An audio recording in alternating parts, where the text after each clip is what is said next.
The Memoirs of Sherlock Holmes, Arthur Conan Doyle, Silver Blaze. "I am afraid, Watson, that I shall have to go," said Holmes as we sat down together to our breakfast one morning.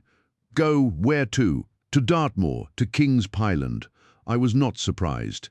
Indeed, my only wonder was that he had not already been mixed up in this extraordinary case, which was the one topic of conversation through the length and breadth of England.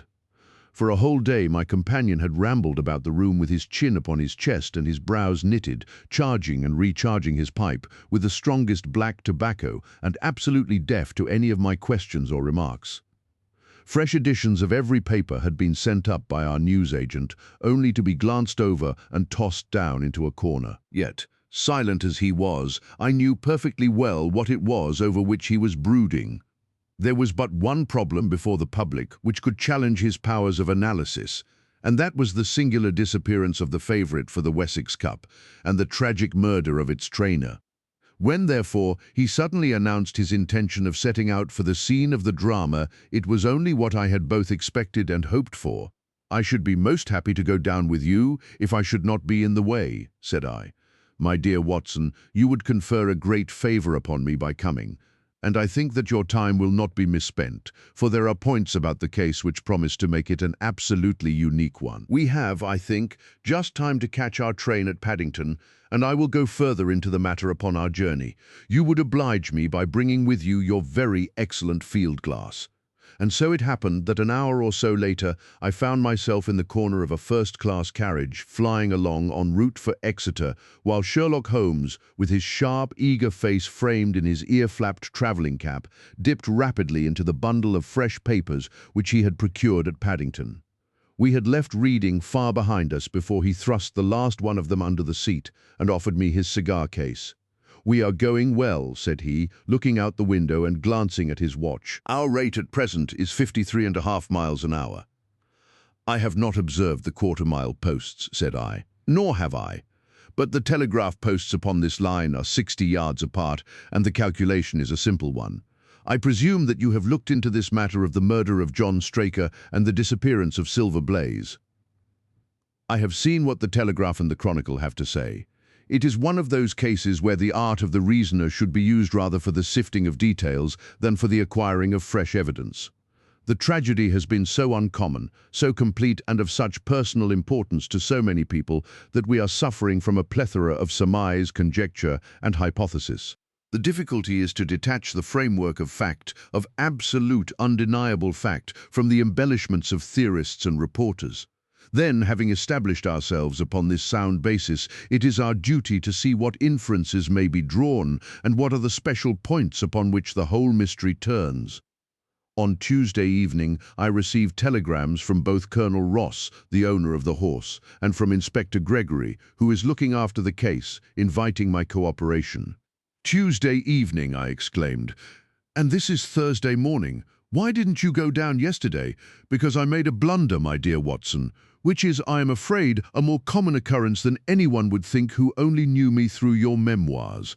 The fact is that I could not believe it possible that the most remarkable horse in England could long remain concealed, especially in so sparsely inhabited a place as the north of Dartmoor.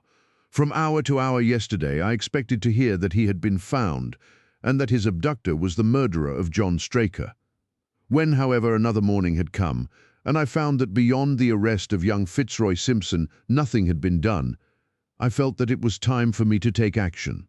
Yet, in some ways, I feel that yesterday has not been wasted. You have formed a theory, then? At least I have got a grip of the essential facts of the case. I shall enumerate them to you, for nothing clears up a case so much as stating it to another person, and I can hardly expect your cooperation if I do not show you the position from which we start." I lay back against the cushions, puffing at my cigar, while Holmes, leaning forward, with his long, thin forefinger checking off the points upon the palm of his left hand, gave me a sketch of the events which had led to our journey. "Silver Blaze," said he, "is from the Somermy stock and holds as brilliant a record as his famous ancestor. He is now in his 5th year and has brought in turn each of the prizes of the turf to Colonel Ross, his fortunate owner. Up to the time of the catastrophe he was the first favourite for the Wessex Cup, the betting being 3-1 on him. He has always, however, been a prime favourite with the racing public, and has never yet disappointed them, so that even at those odds enormous sums of money have been laid upon him. It is obvious, therefore, that there were many people who had the strongest interest in preventing Silver Blaze from being there at the fall of the flag next Tuesday. The fact was, of course, appreciated at King's Pyland, where the Colonel's training stable is situated. Every precaution was taken to guard the favourite. The trainer, John Straker, is a retired jockey who rode in Colonel Ross's colours before he became too heavy for the weighing chair. He has served the Colonel for 5 years as jockey and for 7 as trainer, and has always shown himself to be a zealous and honest servant. Under him were 3 lads, for the establishment was a small one, containing only 4 horses in all. One of these lads sat up each night in the stable, while the others slept in the loft. All 3 bore excellent characters. John Straker, who is a married man, lived in a small villa about 200 yards from the stables. He has no children, keeps 1 maidservant, and is comfortably off. The country round is very lonely, but about half a mile to the north there is a small cluster of villas which have been built by a Tavistock contractor for the use of invalids and others who may wish to enjoy the pure Dartmoor air. Tavistock itself lies 2 miles to the west, while across the moor, also about 2 miles distant, is the larger training establishment of Mapleton, which belongs to Lord Backwater and is managed by Silas Brown. In every other direction, the moor is a complete wilderness, inhabited only by a few roaming gypsies. Such was the general situation last Monday night when the catastrophe occurred. On that evening, the horses had been exercised and watered as usual, and the stables were locked up at 9 o'clock. 2 of the lads walked up to the trainer's house, where they had supper in the kitchen, while the third, Ned Hunter, remained on guard. At a few minutes after 9, the maid, Edith Baxter, carried down to the stables his supper, which consisted of a dish of curried mutton. She took no liquid, as there was a water tap in the stables, and it was the rule that the lad on duty should drink nothing else. The maid carried a lantern with her, as it was very dark, and the path ran across the open moor. Edith Baxter was within 30 yards of the stables when a man appeared out of the darkness and called to her to stop. As he stepped into the circle of yellow light thrown by the lantern, she saw that he was a person of gentlemanly bearing, dressed in a grey suit of tweeds with a cloth cap. He wore gaiters and carried a heavy stick with a knob to it. She was most impressed, however, by the extreme pallor of his face and by the nervousness of his manner. His age, she thought, would be rather over 30 than under it. "Can you tell me where I am?" he asked. "I had almost made up my mind to sleep on the moor when I saw the light of your lantern." "You are close to the King's Pyland training stables," said she. "Oh, indeed, what a stroke of luck," he cried. "I understand that a stable boy sleeps there alone every night. Perhaps that is his supper which you are carrying to him. Now I am sure that you would not be too proud to earn the price of a new dress, would you?" He took a piece of white paper, folded up out of his waistcoat pocket. "See that the boy has this tonight, and you shall have the prettiest frock that money can buy." She was frightened by the earnestness of his manner and ran past him to the window through which she was accustomed to hand the meals. It was already opened, and Hunter was seated at the small table inside. She had begun to tell him of what had happened when the stranger came up again. "Good evening," said he, looking through the window. "I wanted to have a word with you." The girl has sworn that as he spoke, she noticed the corner of the little paper packet protruding from his closed hand. "What business have you here?" asked the lad. "It's business that may put something into your pocket," said the other. "You've 2 horses in for the Wessex Cup, Silver Blaze and Bayard. Let me have the straight tip, and you won't be a loser. Is it a fact that at the weights Bayard could give the other 100 yards in 5 furlongs, and that the stable have put their money on him?" "So, you're one of those damned touts," cried the lad. "I'll show you how we serve them in King's Pyland." He sprang up and rushed across the stable to unloose the dog. The girl fled away to the house, but as she ran, she looked back and saw that the stranger was leaning through the window. A minute later, however, when Hunter rushed out with the hound, he was gone, and though he ran all round the buildings, he failed to find any trace of him. "One moment," I asked. "Did the stable boy, when he ran out with the dog, leave the door unlocked behind him?" "Excellent, Watson, excellent," murmured my companion. The importance of the point struck me so forcibly that I sent a special wire to Dartmoor yesterday to clear the matter up. The boy locked the door before he left it. The window, I may add, was not large enough for a man to get through. Hunter waited until his fellow grooms had returned, when he sent a message to the trainer and told him what had occurred. Straker was excited at hearing the account, although he does not seem to have quite realized its true significance. It left him, however, vaguely uneasy, and Mrs. Straker, waking at 1 in the morning, found that he was dressing in reply to her inquiries. He said that he could not sleep on account of his anxiety about the horses, and that he intended to walk down to the stables to see that all was well. She begged him to remain at home, as she could hear the rain pattering against the window, but in spite of her entreaties, he pulled on his large mackintosh and left the house. Mrs. Straker awoke at 7 in the morning to find that her husband had not yet returned. She dressed herself hastily, called the maid, and set off for the stables. The door was open. Inside, huddled together upon a chair, Hunter was sunk in a state of absolute stupor. The favourite stall was empty, and there were no signs of his trainer. The two lads who slept in the chaff-cutting loft above the harness room were quickly aroused.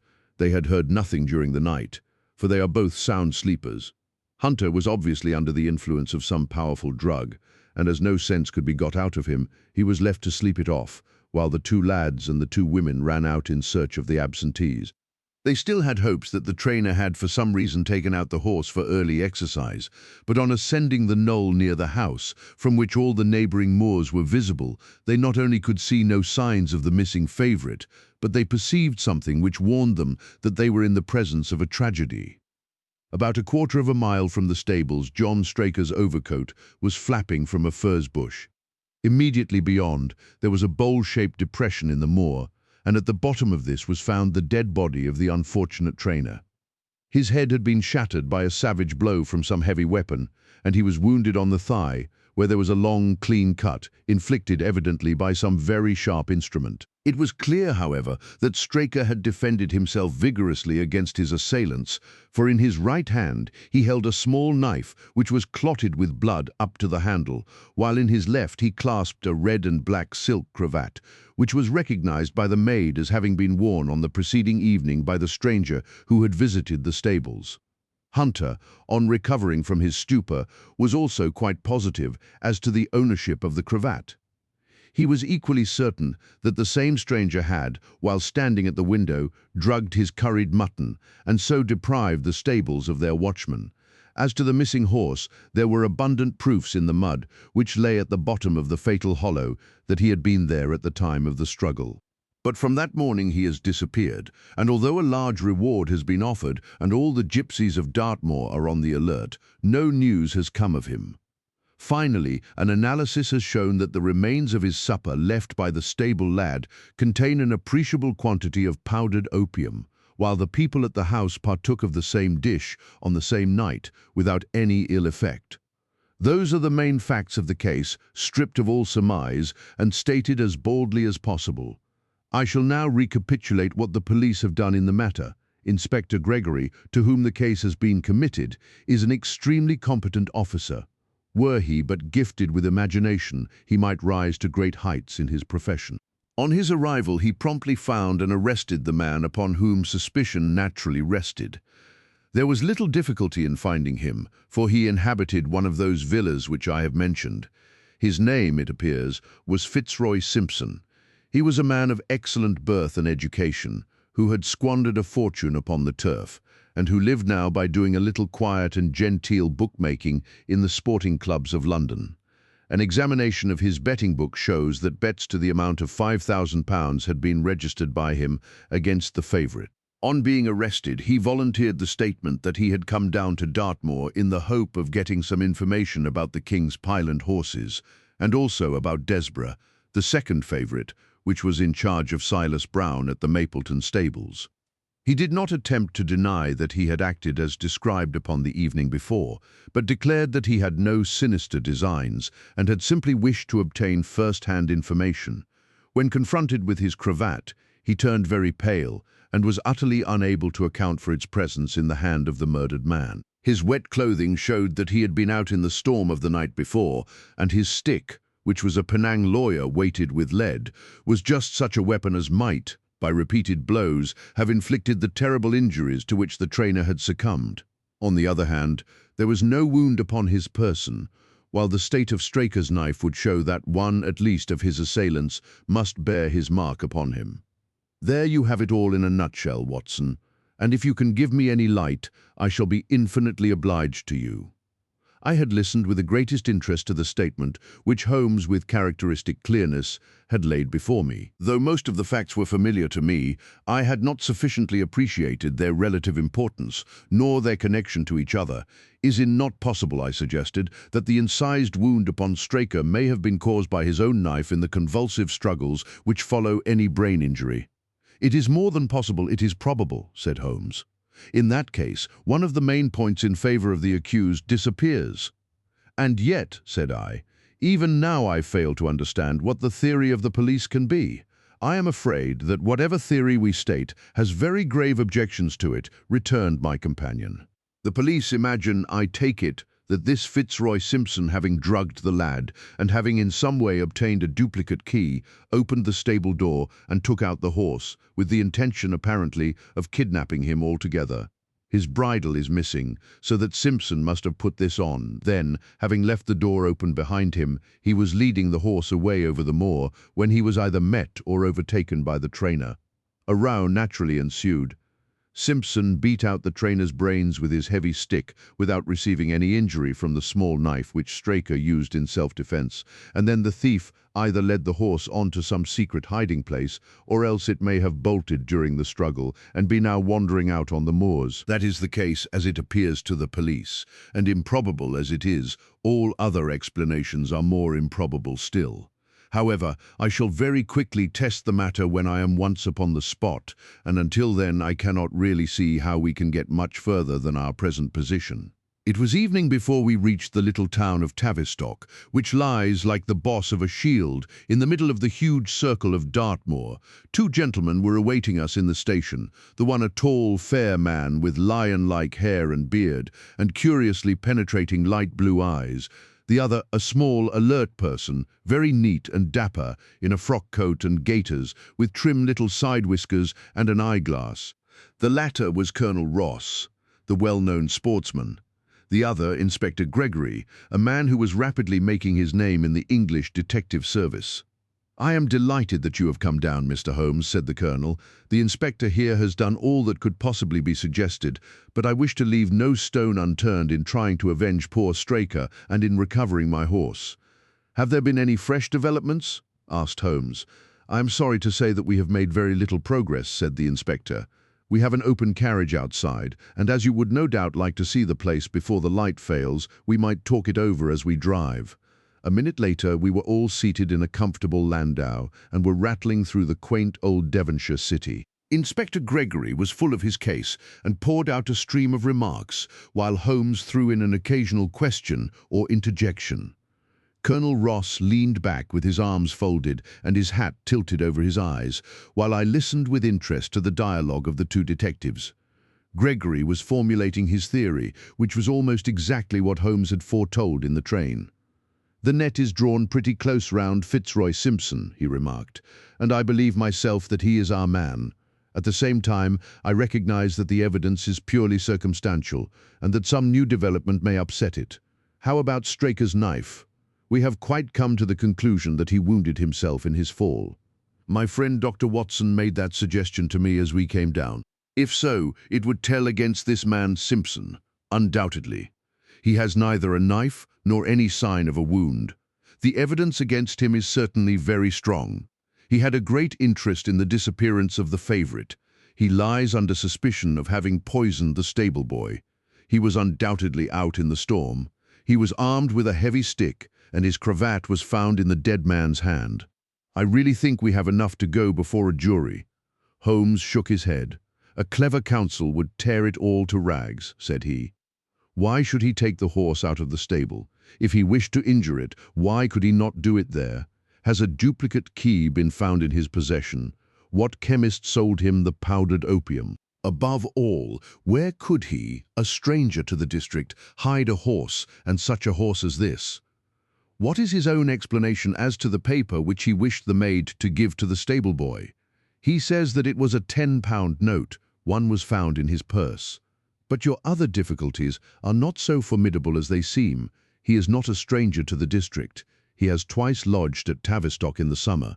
The opium was probably brought from London.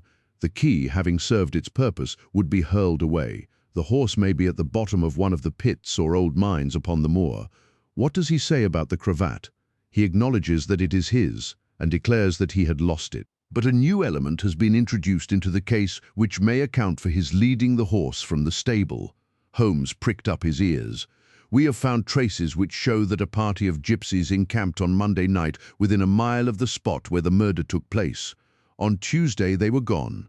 Now, presuming that there was some understanding between Simpson and these gypsies, might he not have been leading the horse to them when he was overtaken, and may they not have him now? It is certainly possible.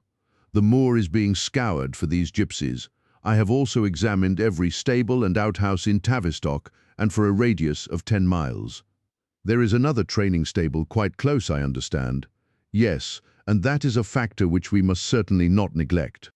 As Desborough, their horse, was second in the betting, they had an interest in the disappearance of the favourite. Silas Brown, the trainer, is known to have had large bets upon the event, and he was no friend to poor Straker. We have, however, examined the stables, and there is nothing to connect him with the affair.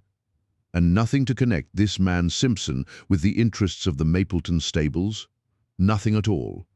Holmes leaned back in the carriage, and the conversation ceased. A few minutes later, our driver pulled up at a neat little red brick villa with overhanging eaves which stood by the road. Some distance off, across a paddock, lay a long grey, tiled-out building. In every other direction, the low curves of the moor, bronze-coloured from the fading ferns, stretched away to the skyline, broken only by the steeples of Tavistock and by a cluster of houses away to the westward which marked the Mapleton stables. We all sprang out with the exception of Holmes, who continued to lean back with his eyes fixed upon the sky in front of him, entirely absorbed in his own thoughts. It was only when I touched his arm that he roused himself with a violent start and stepped out of the carriage. "Excuse me," said he, turning to Colonel Ross, who had looked at him in some surprise. I was daydreaming. There was a gleam in his eyes and a suppressed excitement in his manner which convinced me, used as I was to his ways, that his hand was upon a clue, though I could not imagine where he had found it. "Perhaps you would prefer at once to go on to the scene of the crime, Mr. Holmes," said Gregory. "I think that I should prefer to stay here a little and go into one or two questions of detail. Straker was brought back here, I presume?" "Yes, he lies upstairs. The inquest is tomorrow. He has been in your service some years, Colonel Ross. I have always found him an excellent servant. I presume that you made an inventory of what he had in this pocket at the time of his death, Inspector. I have the things themselves in the sitting-room, if you would care to see them. I should be very glad." We all filed into the front room and sat round the central table while the inspector unlocked a square tin box and laid a small heap of things before us. There was a box of Vestas, 2 inches of tallow candle, an ADP briarroot pipe, a pouch of sealskin with ½ an ounce of long-cut Cavendish, a silver watch with a gold chain, 5 sovereigns in gold, an aluminum pencil case, a few papers, and an ivory-handled knife with a very delicate, inflexible blade marked Weiss & Co., London. "This is a very singular knife," said Holmes, lifting it up and examining it minutely. "I presume, as I see bloodstains upon it, that it is the one which was found in the dead man's grasp. Watson, this knife is surely in your line." "It is what we call a cataract knife," said I. "I thought so. A very delicate blade devised for very delicate work. A strange thing for a man to carry with him upon a rough expedition, especially as it would not shut in his pocket." "The tip was guarded by a disc of cork, which we found beside his body," said the inspector. "His wife tells us that the knife had lain upon the dressing-table and that he had picked it up as he left the room. It was a poor weapon, but perhaps the best that he could lay his hands on at the moment." "Very possible. How about these papers?" 3 of them are receipted hay dealers' accounts. One of them is a letter of instructions from Colonel Ross." This other is a milliner's account for £37.15 made out by Madame Le Sourier of Bond Street to William Derbyshire. Mrs. Straker tells us that Derbyshire was a friend of her husband's and that occasionally his letters were addressed here. Madame Derbyshire had somewhat expensive tastes, remarked Holmes, glancing down the account. 22 guineas is rather heavy for a single costume. However, there appears to be nothing more to learn, and we may now go down to the scene of the crime. As we emerged from the sitting room, a woman, who had been waiting in the passage, took a step forward and laid her hand upon the inspector's sleeve. Her face was haggard and thin and eager, stamped with the print of a recent horror. "Have you got them? Have you found them?" she panted. "No, Mrs. Straker. But Mr. Holmes here has come from London to help us, and we shall do all that is possible." "Surely I met you in Plymouth at a garden party some little time ago, Mrs. Straker," said Holmes. "No, sir, you are mistaken." "Dear me! Why, I could have sworn to it. You wore a costume of dove-coloured silk with ostrich feather trimming." "I never had such a dress, sir," answered the lady. "Ah, that quite settles it," said Holmes, and with an apology he followed the inspector outside. A short walk across the moor took us to the hollow in which the body had been found. At the brink of it was the furze bush upon which the coat had been hung. "There was no wind that night, I understand," said Holmes. "None, but very heavy rain." "In that case the overcoat was not blown against the furze bush, but placed there." "Yes, it was laid across the bush." "You fill me with interest. I perceive that the ground has been trampled up a good deal. No doubt many feet have been here since Monday night. A piece of matting has been laid here at the side, and we have all stood upon that." "Excellent. In this bag I have one of the boots which Straker wore, one of Fitzroy Simpson's shoes, and a cast horseshoe of silver blaze." "My dear Inspector, you surpass yourself." Holmes took the bag, and descending into the hollow, he pushed the matting into a more central position. Then, stretching himself upon his face and leaning his chin upon his hands, he made a careful study of the trampled mud in front of him. "Hullo," said he, suddenly. "What's this?" It was a wax vesta half-burned, which was so coated with mud that it looked at first like a little chip of wood. "I cannot think how I came to overlook it," said the inspector, with an expression of annoyance. "It was invisible, buried in the mud. I only saw it because I was looking for it." "What, you expected to find it?" "I thought it not unlikely." He took the boots from the bag and compared the impressions of each of them with marks upon the ground. Then he clambered up to the rim of the hollow and crawled about among the ferns and bushes. "I am afraid that there are no more tracks," said the inspector. "I have examined the ground very carefully for 100 yards in each direction." "Indeed," said Holmes, rising.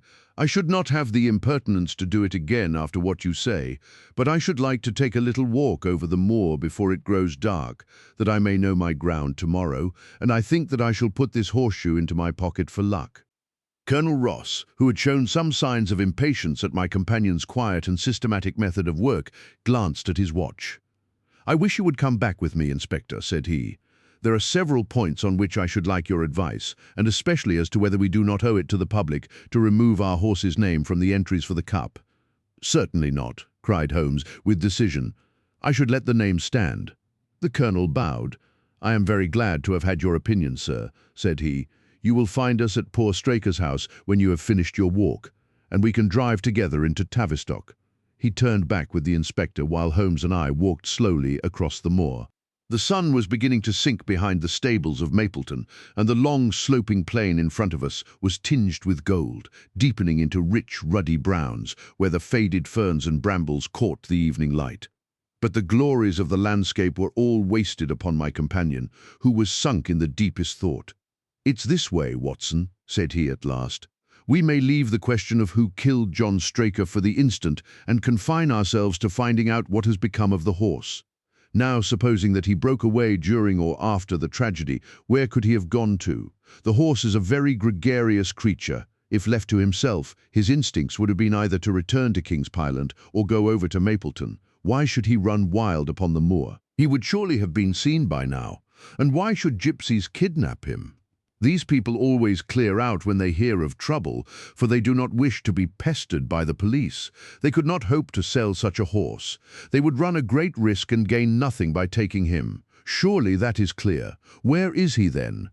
I have already said that he must have gone to King's Pyland or to Mapleton. He is not at King's Pyland, therefore he is at Mapleton. Let us take that as a working hypothesis and see what it leads us to. This part of the moor, as the inspector remarked, is very hard and dry, but it falls away towards Mapleton, and you can see from here that there is a long hollow over yonder which must have been very wet on Monday night. If our supposition is correct, then the horse must have crossed that, and there is the point where we should look for his tracks. We had been walking briskly during this conversation, and a few more minutes brought us to the hollow in question.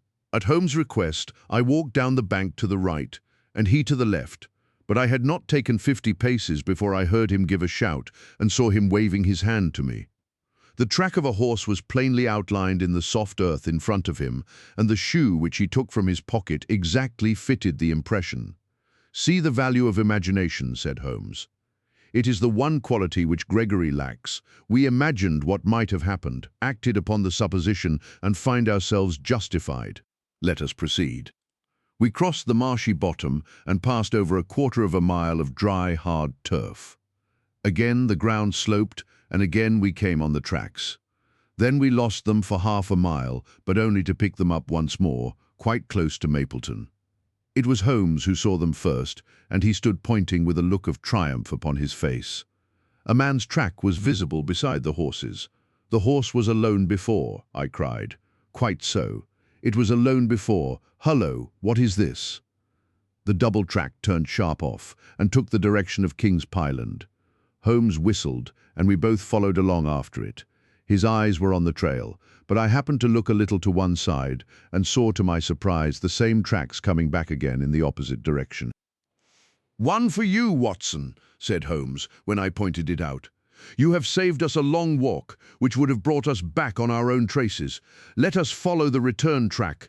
We had not to go far. It ended at the paving of asphalt, which led up to the gates of the Mapleton stables. As we approached, a groom ran out from them. 'We don't want any loiterers about here,' said he.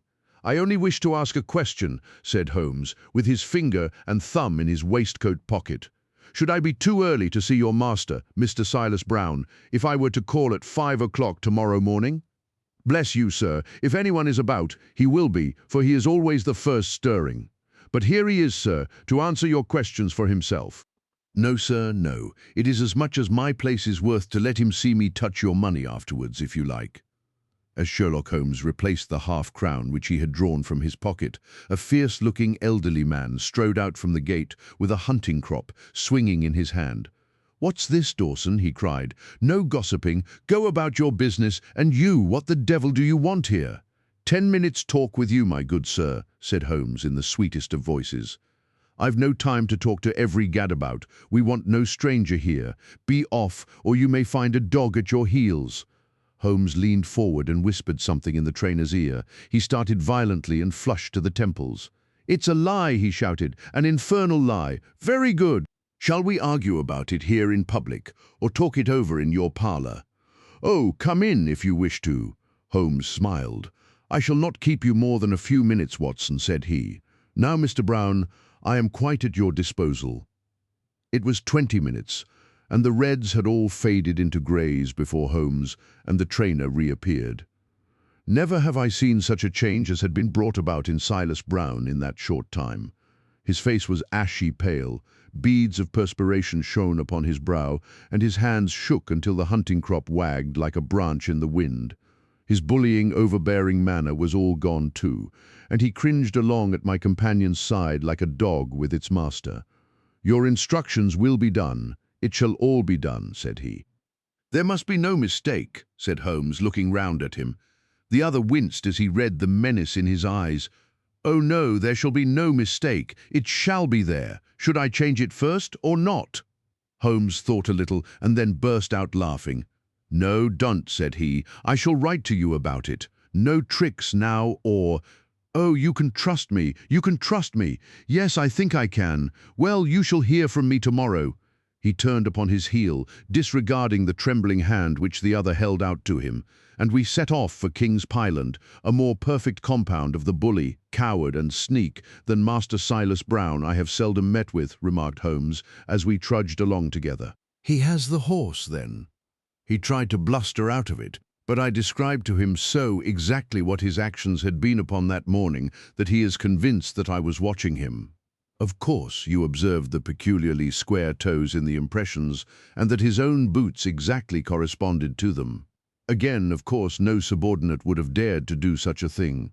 I described to him how, when, according to his custom, he was the first down, he perceived a strange horse wandering over the moor.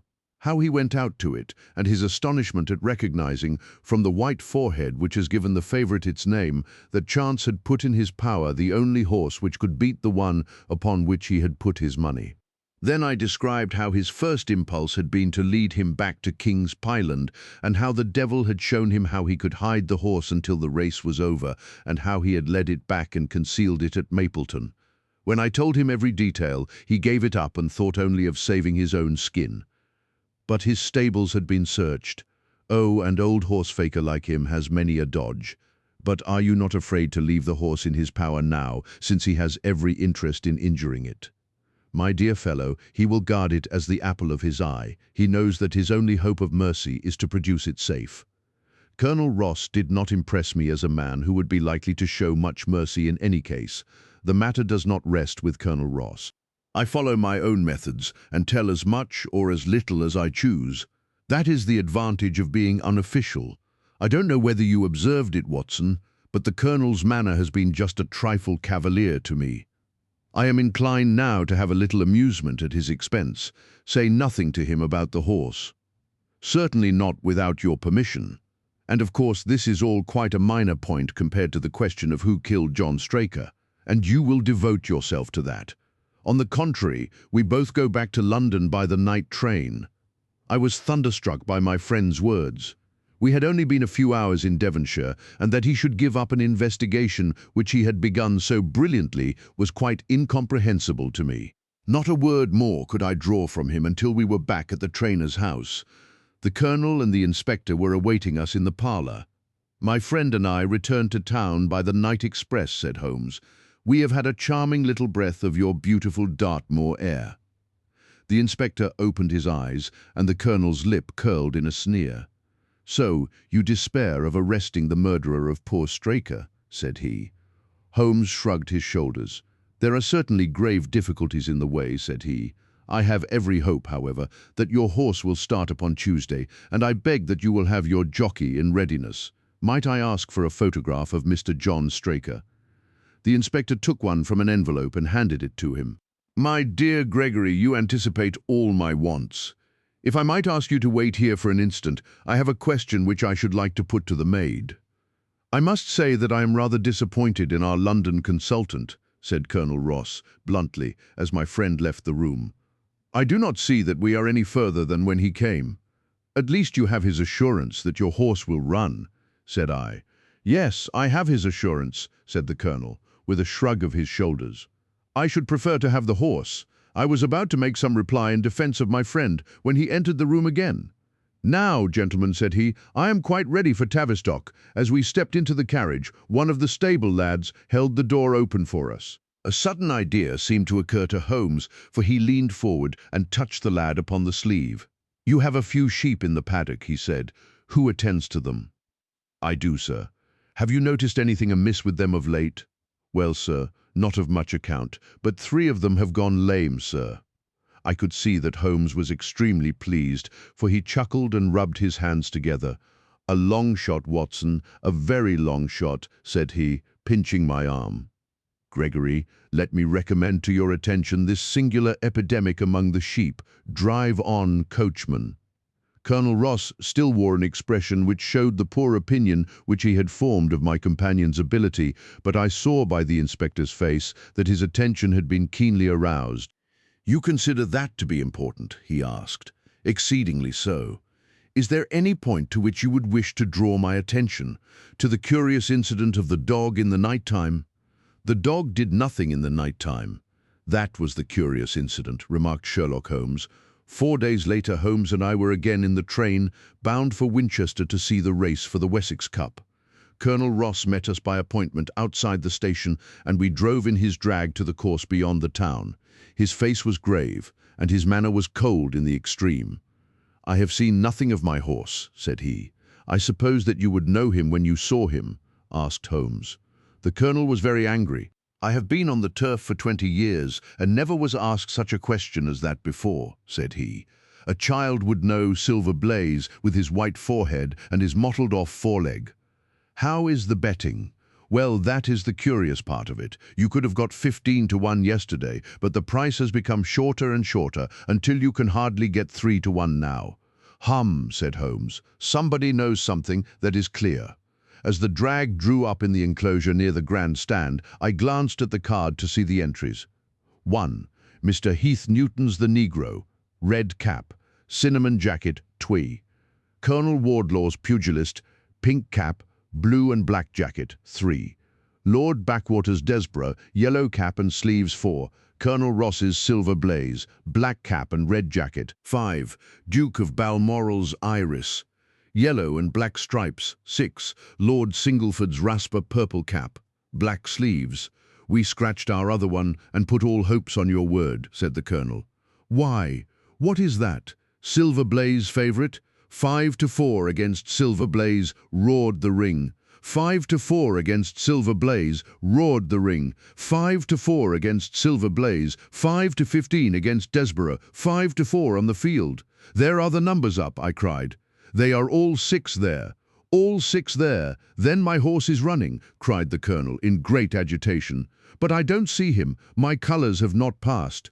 Only 5 have passed. This must be he." As I spoke, a powerful bay horse swept out from the waiting enclosure and cantered past us, bearing on its back the well-known black and red of the colonel. "That's not my horse," cried the owner. "That beast has not a white hair upon its body. What is this that you have done, Mr. Holmes?" Well, let us see how he gets on," said my friend imperturbably. For a few minutes he gazed through my field-glass. "Capital, an excellent start," he cried suddenly. "There they are, coming round the curve. From our drag we had a superb view as they came up the straight. The 6 horses were so close together that a carpet could have covered them, but halfway up the yellow of the Mapleton stable showed to the front. Before they reached us, however, Desborough's bolt was shot, and the colonel's horse, coming away with a rush, passed the post a good 6 lengths before its rival, the Duke of Balmoral's Iris, making a bad third. "It's my race, anyhow," gasped the colonel, passing his hand over his eyes. "I confess that I can make neither head nor tail of it. Don't you think that you have kept up your mystery long enough, Mr. Holmes?" "Certainly, Colonel. You shall know everything. Let us all go round and have a look at the horse together. Here he is," he continued, as we made our way into the weighing enclosure where only owners and their friends find admittance. "You have only to wash his face and his leg in spirits of wine, and you will find that he is the same old Silver Blaze as ever. You take my breath away. I found him in the hands of a faker and took the liberty of running him just as he was sent over. My dear sir, you have done wonders. The horse looks very fit and well. It never went better in its life. I owe you 1,000 apologies for having doubted your ability. You have done me a great service by recovering my horse. You would do me a greater still if you could lay your hands on the murderer of John Straker." "I have done so," said Holmes quietly. The colonel and I stared at him in amazement. "You have got him. Where is he then?" "He is here." "Here? Where? In my company at the present moment?" The colonel flushed angrily. "I quite recognize that I am under obligations to you, Mr. Holmes," said he, "but I must regard what you have just said as either a very bad joke or an insult." Sherlock Holmes laughed. "I assure you that I have not associated you with the crime, Colonel," said he. "The real murderer is standing immediately behind you." He stepped past and laid his hand upon the glossy neck of the thoroughbred. "The horse!" cried both the colonel and myself. "Yes, the horse, and it may lessen his guilt if I say that it was done in self-defense, and that John Straker was a man who was entirely unworthy of your confidence. But there goes the bell, and as I stand to win a little on this next race, I shall defer a lengthy explanation until a more fitting time." We had the corner of a Pullman car to ourselves that evening as we whirled back to London, and I fancy that the journey was a short one to Colonel Ross as well as to myself, as we listened to our companion's narrative of the events which had occurred at the Dartmoor training stables upon the Monday night, and the means by which he had unravelled them. "I confess," said he, that any theories which I had formed from the newspaper reports were entirely erroneous, and yet there were indications there, had they not been overlaid by other details which concealed their true import. I went to Devonshire with the conviction that Fitzroy Simpson was the true culprit, although, of course, I saw that the evidence against him was by no means complete. It was while I was in the carriage, just as we reached the trainer's house, that the immense significance of the curried mutton occurred to me. You may remember that I was distrait, and remained sitting after you had all alighted. I was marvelling in my own mind how I could possibly have overlooked so obvious a clue. "I confess," said the Colonel, "that even now I cannot see how it helps us. It was the first link in my chain of reasoning. Powdered opium is by no means tasteless. The flavour is not disagreeable, but it is perceptible. Were it mixed with any ordinary dish, the eater would undoubtedly detect it and would probably eat no more. A curry was exactly the medium which would disguise this taste. By no possible supposition could this stranger Fitzroy Simpson have caused curry to be served in the trainer's family that night, and it is surely too monstrous a coincidence to suppose that he happened to come along with powdered opium upon the very night when a dish happened to be served which would disguise the flavour. That is unthinkable. Therefore Simpson becomes eliminated from the case, and our attention centres upon Straker and his wife, the only two people who could have chosen curried mutton for supper that night. The opium was added after the dish was set aside for the stable boy, for the others had the same for supper with no ill effects. Which of them, then, had access to that dish without the maid seeing them? Before deciding that question, I had grasped the significance of the silence of the dog, for one true inference invariably suggests others. The Simpson incident had shown me that a dog was kept in the stables, and yet though someone had been in and had fetched out a horse, he had not barked enough to arouse the two lads in the loft. Obviously, the midnight visitor was someone whom the dog knew well.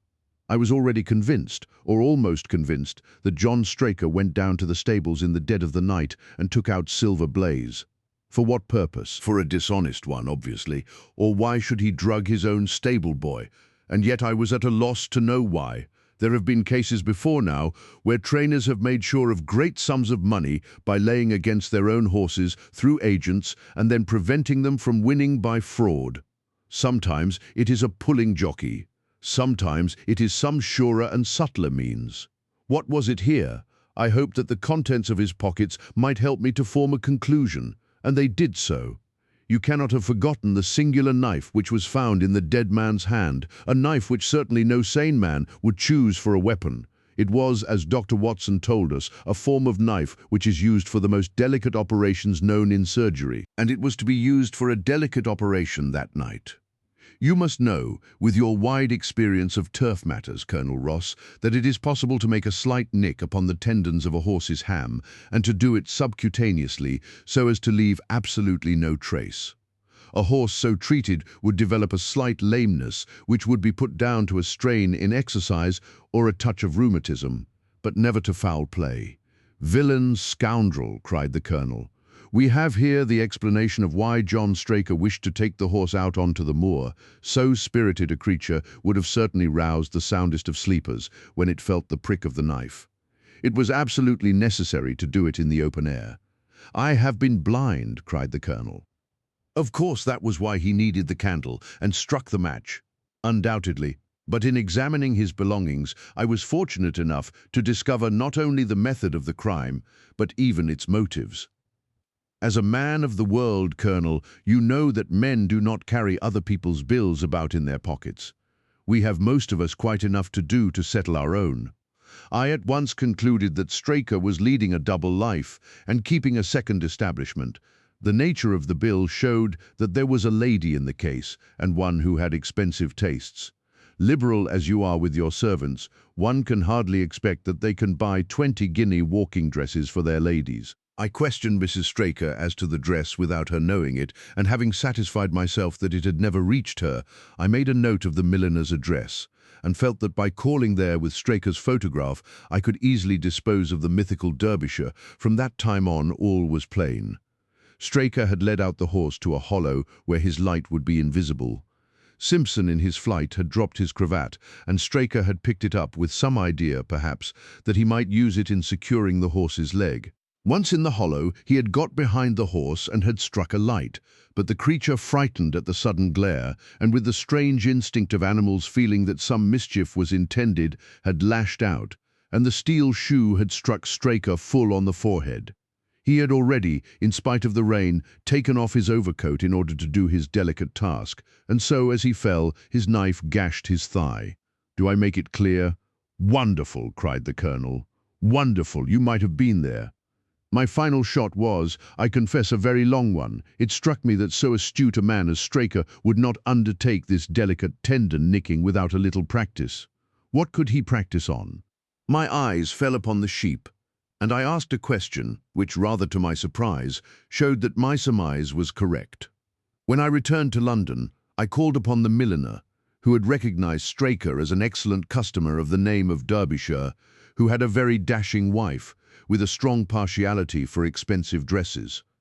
I have no doubt that this woman had plunged him over head and ears in debt, and so led him into this miserable plot. "You have explained all but one thing," cried the colonel. "Where was the horse?" "Ah, it bolted, and was cared for by one of your neighbours."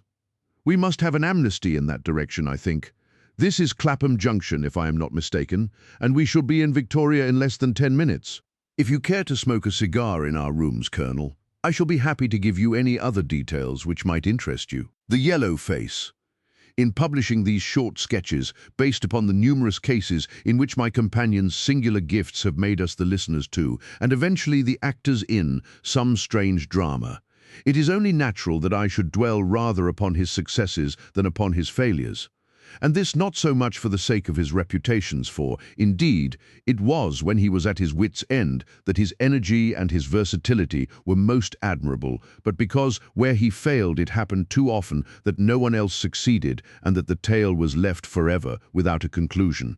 Now and again, however, it chanced that even when he erred, the truth was still discovered. I have noted of some half-dozen cases of the kind of which The Adventure of the Musgrave Ritual and that which I am about to recount are the two which present the strongest features of interest.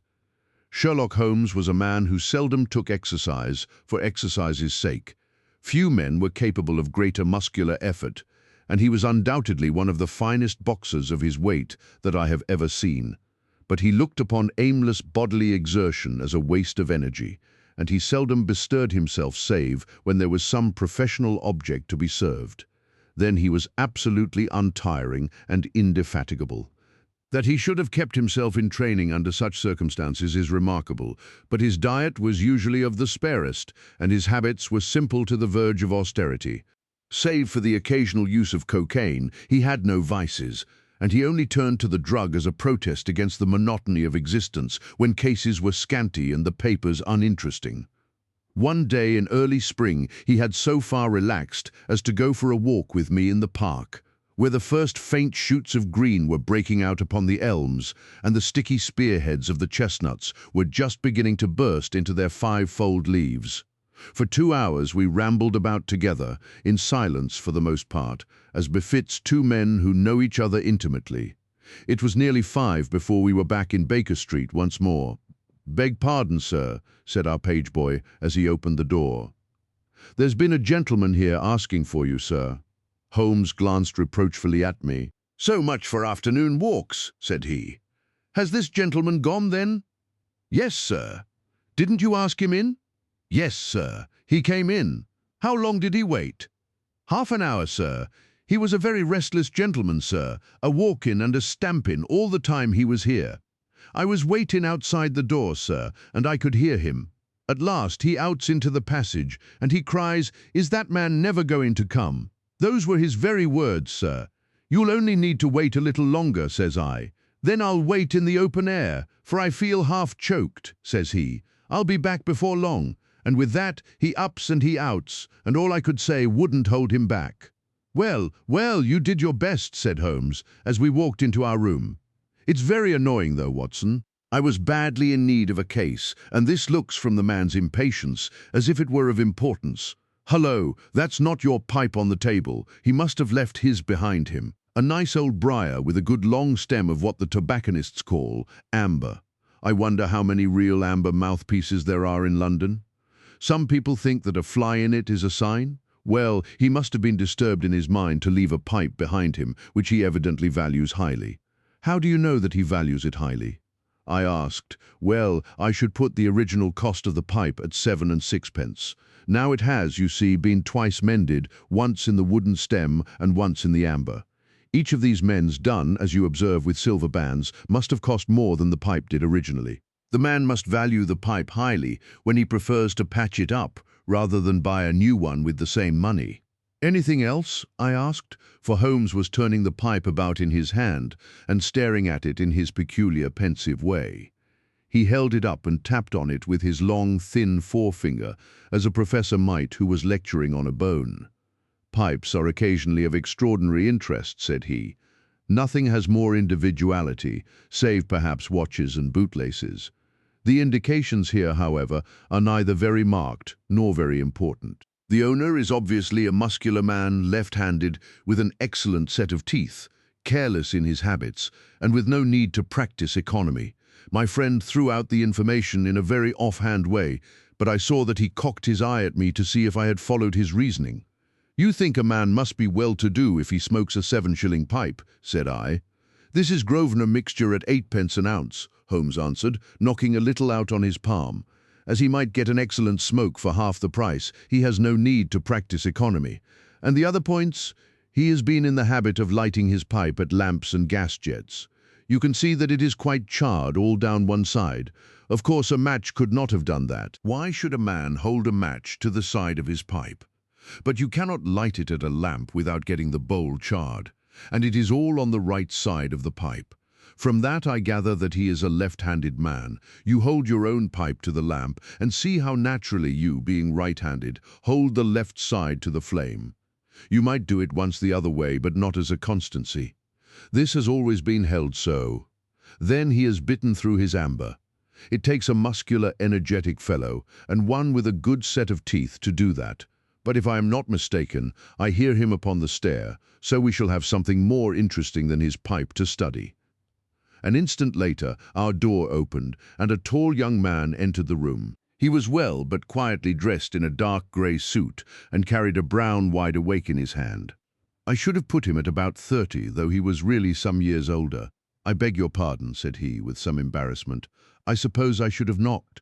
Yes, of course I should have knocked. The fact is that I am a little upset, and you must put it all down to that. He passed his hand over his forehead like a man who is half dazed, and then fell rather than sat down upon a chair. I can see that you have not slept for a night or two, said Holmes, in his easy, genial way, that tries a man's nerves more than work, and more even than pleasure. May I ask how I can help you? I wanted your advice, sir. I don't know what to do, and my whole life seems to have gone to pieces. You wish to employ me as a consulting detective? Not that only. I want your opinion as a judicious man, as a man of the world. I want to know what I ought to do next. I hope to God you'll be able to tell me. He spoke in little, sharp, jerky outbursts, and it seemed to me that to speak at all was very painful to him, and that his will all through was overriding his inclinations. It's a very delicate thing, said he. One does not like to speak of one's domestic affairs to strangers. It seems dreadful to discuss the conduct of one's wife with two men whom I have never seen before. It's horrible to have to do it. But I've got to the end of my tether, and I must have advice. My dear Mr. Grant Munro, began Holmes. Our visitor sprang from his chair. What? He cried. You know my name? If you wish to preserve your incognito, said Holmes, smiling, I would suggest that you cease to write your name upon the lining of your hat, or else that you turn the crown towards the person whom you're addressing. I was about to say that my friend and I have listened to a good many strange secrets in this room, and that we have had the good fortune to bring peace to many troubled souls. I trust that we may do as much for you. Might I beg you, as time may prove to be of importance, to furnish me with the facts of your case without further delay? Our visitor again passed his hand over his forehead, as if he found it bitterly hard. From every gesture and expression, I could see that he was a reserved, self-contained man, with a dash of pride in his nature, more likely to hide his wounds than to expose them. Then suddenly, with a fierce gesture of his closed hand, like one who throws reserve to the winds, he began. The facts are these, Mr. Holmes, said he. I am a married man, and have been so for 3 years. During that time, my wife and I have loved each other as fondly, and lived as happily as any two that ever were joined. We have not had a difference, not one in thought or word or deed, and now, since last Monday, there has suddenly sprung up a barrier between us, and I find that there is something in her life and in her thought of which I know as little as if she were the woman who brushes by me in the street. We are estranged, and I want to know why. Now, there is one thing that I want to impress upon you before I go any further, Mr. Holmes. Effie loves me. Don't let there be any mistake about that. She loves me with her whole heart and soul, and never more than now. I know it. I feel it. I don't want to argue about that. A man can tell easily enough when a woman loves him. But there's this secret between us, and we can never be the same until it is cleared. Kindly let me have the facts, Mr. Munro, said Holmes, with some impatience. I'll tell you what I know about Effie's history. She was a widow when I met her first, though quite young, only 25. Her name then was Mrs. Hebron. She went out to America when she was young and lived in the town of Atlanta, where she married this Hebron, who was a lawyer with a good practice. They had one child, but the yellow fever broke out badly in the place, and both husband and child died of it. I have seen his death certificate. This sickened her of America, and she came back to live with a maiden aunt at Pinner, in Middlesex. I may mention that her husband had left her comfortably off, and that she had a capital of about £4,500, which had been so well invested by him that it returned an average of 7%. She had only been 6 months at Pinner when I met her. We fell in love with each other, and we married a few weeks afterwards. I am a hop merchant myself, and as I have an income of 700 or 800, we found ourselves comfortably off, and took a nice £80 a year villa at Norbury. Our little place was very countrified, considering that it is so close to town. We had an inn and 2 houses a little above us, and a single cottage at the other side of the field which faces us, and except those there were no houses until you got halfway to the station. My business took me into town at certain seasons, but in summer I had less to do, and then in our country home my wife and I were just as happy as could be wished. I tell you that there never was a shadow between us until this accursed affair began. There's one thing I ought to tell you before I go further. When we married, my wife made over all her property to me, rather against my will, for I saw how awkward it would be if my business affairs went wrong. However, she would have it so, and it was done. Well, about 6 weeks ago she came to me. "Jack," said she, "when you took my money you said that, if ever I wanted any, I was to ask you for it." "Certainly," said I. "It's all your own." "Well," said she, "I want £100. I was a bit staggered at this, for I had imagined it was simply a new dress or something of the kind that she was after. "What on earth for?" I asked. "Oh," said she, in her playful way, "you said that you were only my banker, and bankers never ask questions, you know." "If you really mean it, of course you shall have the money," said I. "Oh, yes, I really mean it.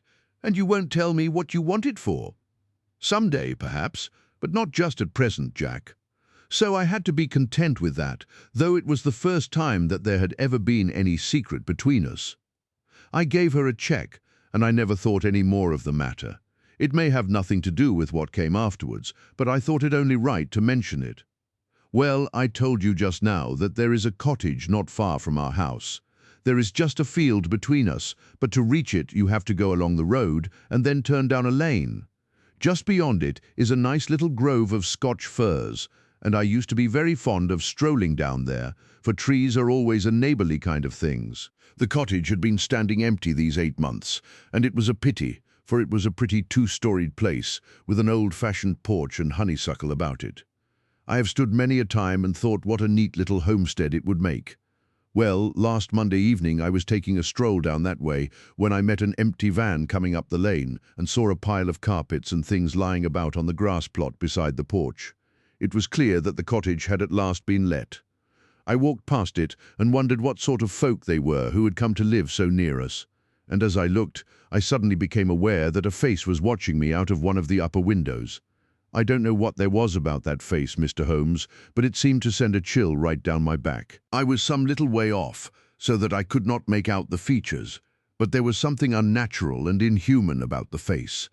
That was the impression that I had, and I moved quickly forwards to get a nearer view of the person who was watching me. But as I did so, the face suddenly disappeared. So suddenly that it seemed to have been plucked away into the darkness of the room. I stood for 5 minutes thinking the business over and trying to analyze my impressions. I could not tell if the face were that of a man or a woman. It had been too far from me for that, but its color was what had impressed me most. It was of a livid, chalky white, and with something set and rigid about it, which was shockingly unnatural. So disturbed was I that I determined to see a little more of the new inmates of the cottage. I approached and knocked at the door, which was instantly opened by a tall, gaunt woman with a harsh, forbidding face. "What may you be wanting?" she asked, in a northern accent. "I am your neighbor over yonder," said I, nodding towards my house. "I see that you have only just moved in, so I thought that if I could be of any help to you, in any—" "Aye, we'll just ask ye when we want ye," said she, and shut the door in my face. Annoyed at the churlish rebuff, I turned my back and walked home. All evening, though I tried to think of other things, my mind would still turn to the apparition at the window and the rudeness of the woman. I determined to say nothing about the former to my wife, for she is a nervous, highly strung woman, and I had no wish that she would share the unpleasant impression which had been produced upon myself.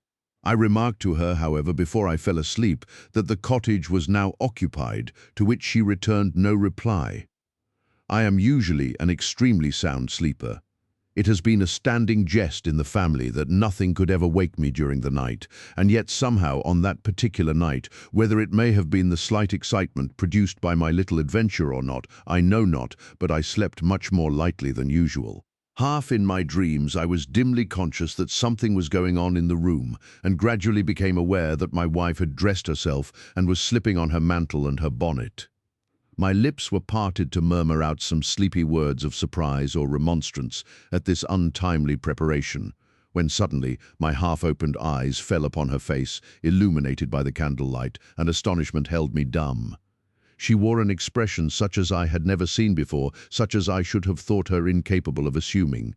She was deadly pale and breathing fast, glancing furtively towards the bed as she fastened her mantle to see if she had disturbed me. Then, thinking that I was still asleep, she slipped noiselessly from the room, and an instant later I heard a sharp creaking which could only come from the hinges of the front door. I sat up in bed and rapped my knuckles against the rail to make certain that I was truly awake. Then I took my watch from under the pillow. It was 3 in the morning. What on this earth could my wife be doing out on the country road at 3 in the morning? I had sat for about 20 minutes, turning the thing over in my mind and trying to find some possible explanation. The more I thought, the more extraordinary and inexplicable did it appear. I was still puzzling over it when I heard the door gently close again and her footsteps coming up the stairs. "Where in the world have you been, Effie?" I asked as she entered. She gave a violent start and a kind of gasping cry when I spoke, and that cry and start troubled me more than all the rest, for there was something indescribably guilty about them. My wife had always been a woman of a frank, open nature, and it gave me a chill to see her slinking into her own room and crying out and wincing when her own husband spoke to her. "You awake, Jack?" she cried, with a nervous laugh. "Why, I thought that nothing could awake you. Where have you been?" I asked, more sternly. "I don't wonder that you are surprised," said she, and I could see that her fingers were trembling as she undid the fastenings of her mantle. "Why, I never remember having done such a thing in my life before. The fact is that I felt as though I were choking and had a perfect longing for a breath of fresh air. I really think that I should have fainted if I had not gone out. I stood at the door for a few minutes, and now I am quite myself again." All the time that she was telling me this story, she never once looked in my direction, and her voice was quite unlike her usual tones. It was evident to me that she was saying what was false. I said nothing in reply, but turned my face to the wall, sick at heart, with my mind filled with 1,000 venomous doubts and suspicions. What was it that my wife was concealing from me? Where had she been during that strange expedition? I felt that I should have no peace until I knew, and yet I shrank from asking her again after once she had told me what was false. All the rest of the night I tossed and tumbled, framing theory after theory, each more unlikely than the last. I should have gone to the city that day, but I was too disturbed in my mind to be able to pay attention to business matters. My wife seemed to be as upset as myself, and I could see from the little questioning glances which she kept shooting at me that she understood that I disbelieved her statement and that she was at her wits' end what to do. We hardly exchanged a word during breakfast, and immediately afterwards I went out for a walk that I might think the matter out in the fresh morning air. I went as far as the Crystal Palace, spent an hour in the grounds, and was back in Norbury by 1 o'clock. It happened that my way took me past the cottage, and I stopped for an instant to look at the windows and to see if I could catch a glimpse of the strange face which had looked out at me on the day before. As I stood there, imagine my surprise, Mr. Holmes, when the door suddenly opened and my wife walked out. I was struck dumb with astonishment at the sight of her, but my emotions were nothing to those which showed themselves upon her face when our eyes met. She seemed for an instant to wish to shrink back inside the house again, and then, seeing how useless all concealment must be, she came forward with a very white face and frightened eyes which belied the smile upon her lips. "Ah, Jack," she said, "I have just been in to see if I can be of any assistance to our new neighbours. Why do you look at me like that, Jack? You are not angry with me." "So," said I, "this is where you went during the night." "What do you mean?" she cried. "You came here, I am sure of it. Who are these people that you should visit them at such an hour? I have not been here before." "How can you tell me what you know is false?" I cried. "Your very voice changes as you speak. When have I ever had a secret from you? I shall enter that cottage, and I shall probe the matter to the bottom." "No, no, Jack, for God's sake," she gasped, in uncontrollable emotion. Then, as I approached the door, she seized my sleeve and pulled me back with convulsive strength. "I implore you not to do this, Jack," she cried. "I swear that I will tell you everything someday, but nothing but misery can come of it if you enter that cottage." Then, as I tried to shake her off, she clung to me in a frenzy of entreaty. "Trust me, Jack," she cried. "Trust me only this once. You will never have cause to regret it. You know that I would not have a secret from you if it were not for your own sake. Our whole lives are at stake in this. If you come home with me, all will be well. If you force your way into that cottage, all is over between us." There was such earnestness, such despair in her manner that her words arrested me, and I stood irresolute before the door. "I will trust you on one condition, and on one condition only," said I at last. "It is that this mystery comes to an end from now. You are at liberty to preserve your secret, but you must promise me that there shall be no more nightly visits, no more doings which are kept from my knowledge. I am willing to forget those which are past if you will promise that there shall be no more in the future." "I was sure that you would trust me," she cried with a great sigh of relief. "It shall be just as you wish. Come away, oh, come away up to the house." Still pulling at my sleeve, she led me away from the cottage. As we went, I glanced back, and there was that yellow, livid face watching us out of the upper window. What link could there be between that creature and my wife? Or how could the coarse, rough woman whom I had seen the day before be connected with her? It was a strange puzzle, and yet I knew that my mind could never know ease again until I had solved it. For 2 days after this I stayed at home, and my wife appeared to abide loyally by our engagement, for as far as I know she never stirred out of the house. On the 3rd day, however, I had ample evidence that her solemn promise was not enough to hold her back from this secret influence which drew her away from her husband and her duty. I had gone into town on that day, but I returned by the 2:40 instead of the 3:36, which is my usual train. As I entered the house, the maid ran into the hall with a startled face. "Where is your mistress?" I asked. "I think that she has gone out for a walk," she answered. My mind was instantly filled with suspicion. I rushed upstairs to make sure that she was not in the house. As I did so, I happened to glance out of one of the upper windows and saw the maid with whom I had just been speaking running across the field in the direction of the cottage. Then, of course, I saw exactly what it all meant. My wife had gone over there and had asked the servant to call her if I should return. Tingling with anger, I rushed down and hurried across, determined to end the matter once and forever. I saw my wife and the maid hurrying back along the lane, but I did not stop to speak with them. In the cottage lay the secret which was casting a shadow over my life. I vowed that, come what might, it should be a secret no longer. I did not even knock when I reached it, but turned the handle and rushed into the passage. It was all still and quiet upon the ground floor. In the kitchen, a kettle was singing on the fire, and a large black cat lay coiled up in the basket, but there was no sign of the woman whom I had seen before. I ran into the other room, but it was equally deserted. Then I rushed up the stairs, only to find 2 other rooms empty and deserted at the top. There was no one at all in the whole house. The furniture and pictures were of the most common and vulgar description, save in the one chamber at the window of which I had seen the strange face. That was comfortable and elegant, and all my suspicions rose into a fierce, bitter flame when I saw that on the mantelpiece stood a copy of a full-length photograph of my wife, which had been taken at my request only 3 months ago. I stayed long enough to make certain that the house was absolutely empty. Then I left it, feeling a weight at my heart such as I had never had before. My wife came out into the hall as I entered my house, but I was too hurt and angry to speak with her, and pushing past her, I made my way into my study. She followed me, however, before I could close the door. "I am sorry that I broke my promise, Jack," said she, "but if you knew all the circumstances, I am sure that you would forgive me." "Tell me everything then," said I. "I cannot, Jack, I cannot," she cried, "until you tell me who it is that has been living in that cottage, and who it is to whom you have given that photograph. There can never be any confidence between us," said I, and breaking away from her, I left the house. That was yesterday, Mr. Holmes, and I have not seen her since, nor do I know anything more about this strange business. It is the first shadow that has come between us, and it has so shaken me that I do not know what I should do for the best.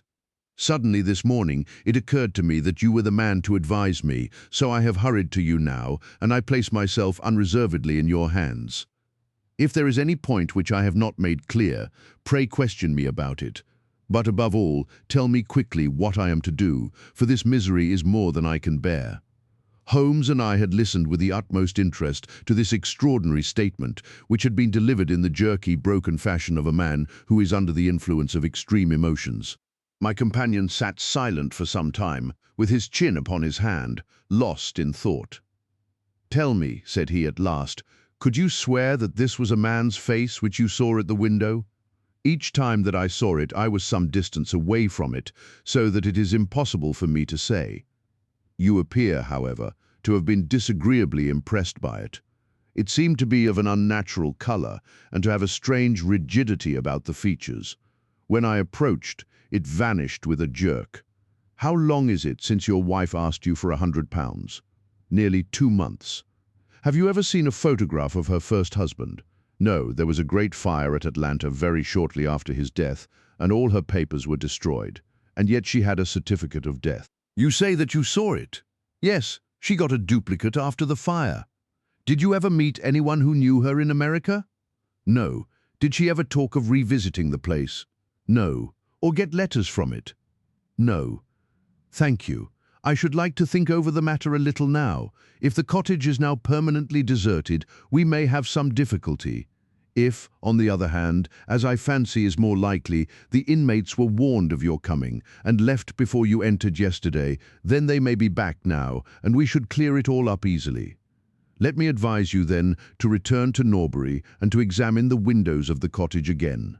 If you have reason to believe that is inhabited, do not force your way in, but send a wire to my friend and me. We shall be with you within an hour of receiving it, and we shall then very soon get to the bottom of the business. And if it is still empty, in that case I shall come out tomorrow and talk it over with you.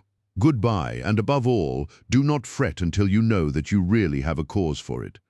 "I am afraid that this is a bad business, Watson," said my companion, as he returned after accompanying Mr. Grant Munro to the door.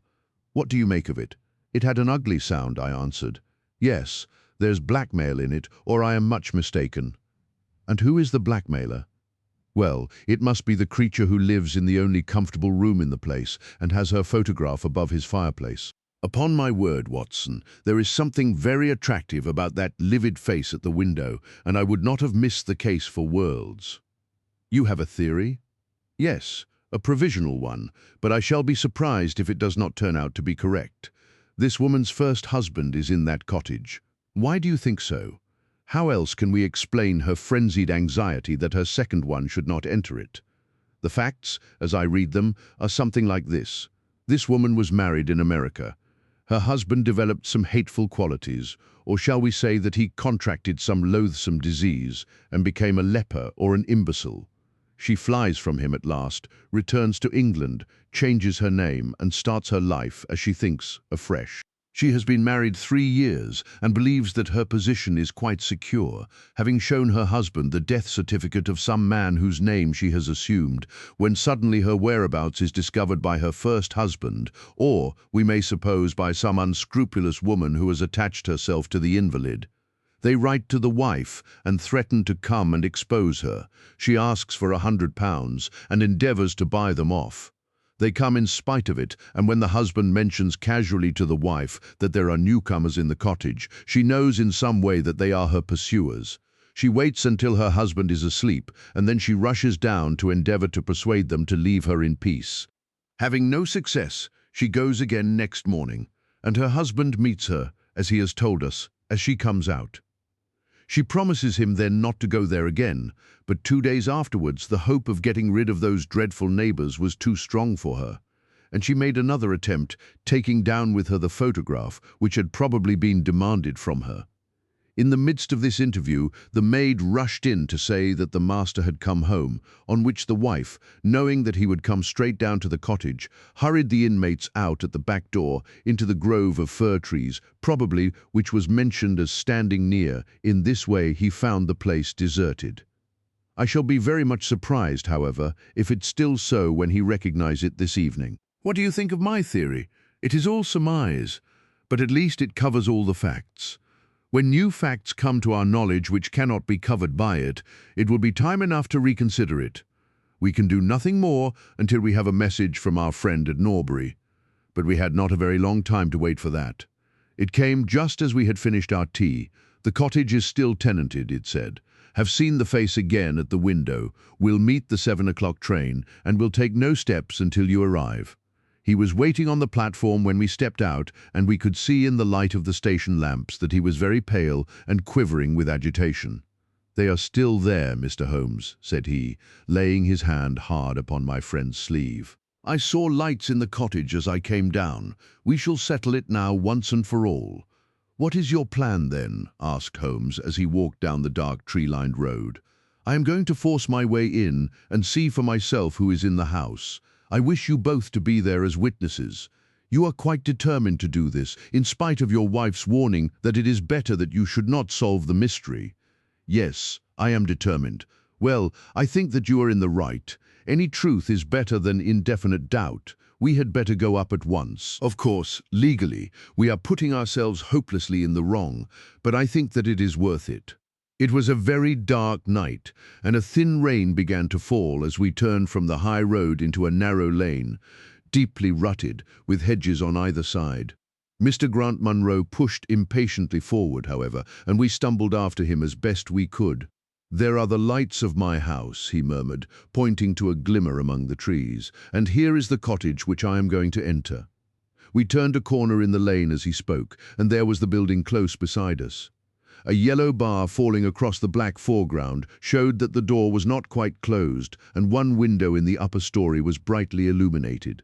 As we looked, we saw a dark blur moving across the blind. "There is that creature!" cried Grant Munro.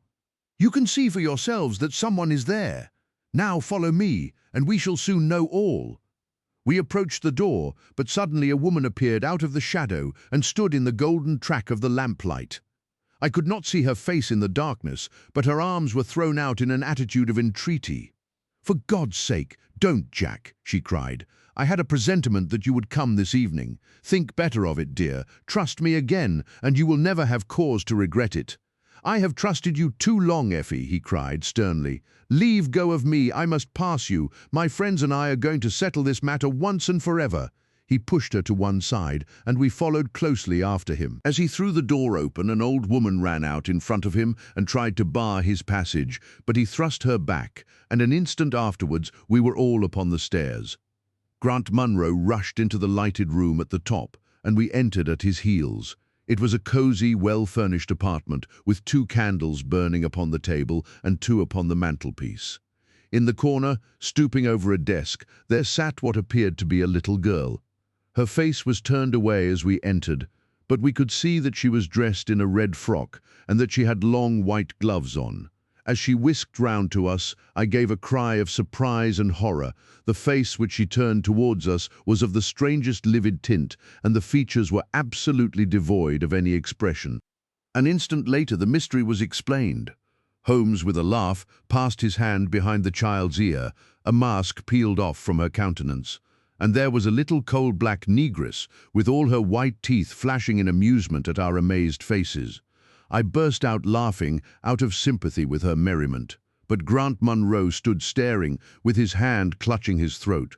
"My God!" he cried. "What can be the meaning of this?" "I will tell you the meaning of it," cried the lady, sweeping into the room with a proud, set face. "You have forced me, against my own judgment, to tell you, and now we must both make the best of it. My husband died at Atlanta. My child survived." "Your child?"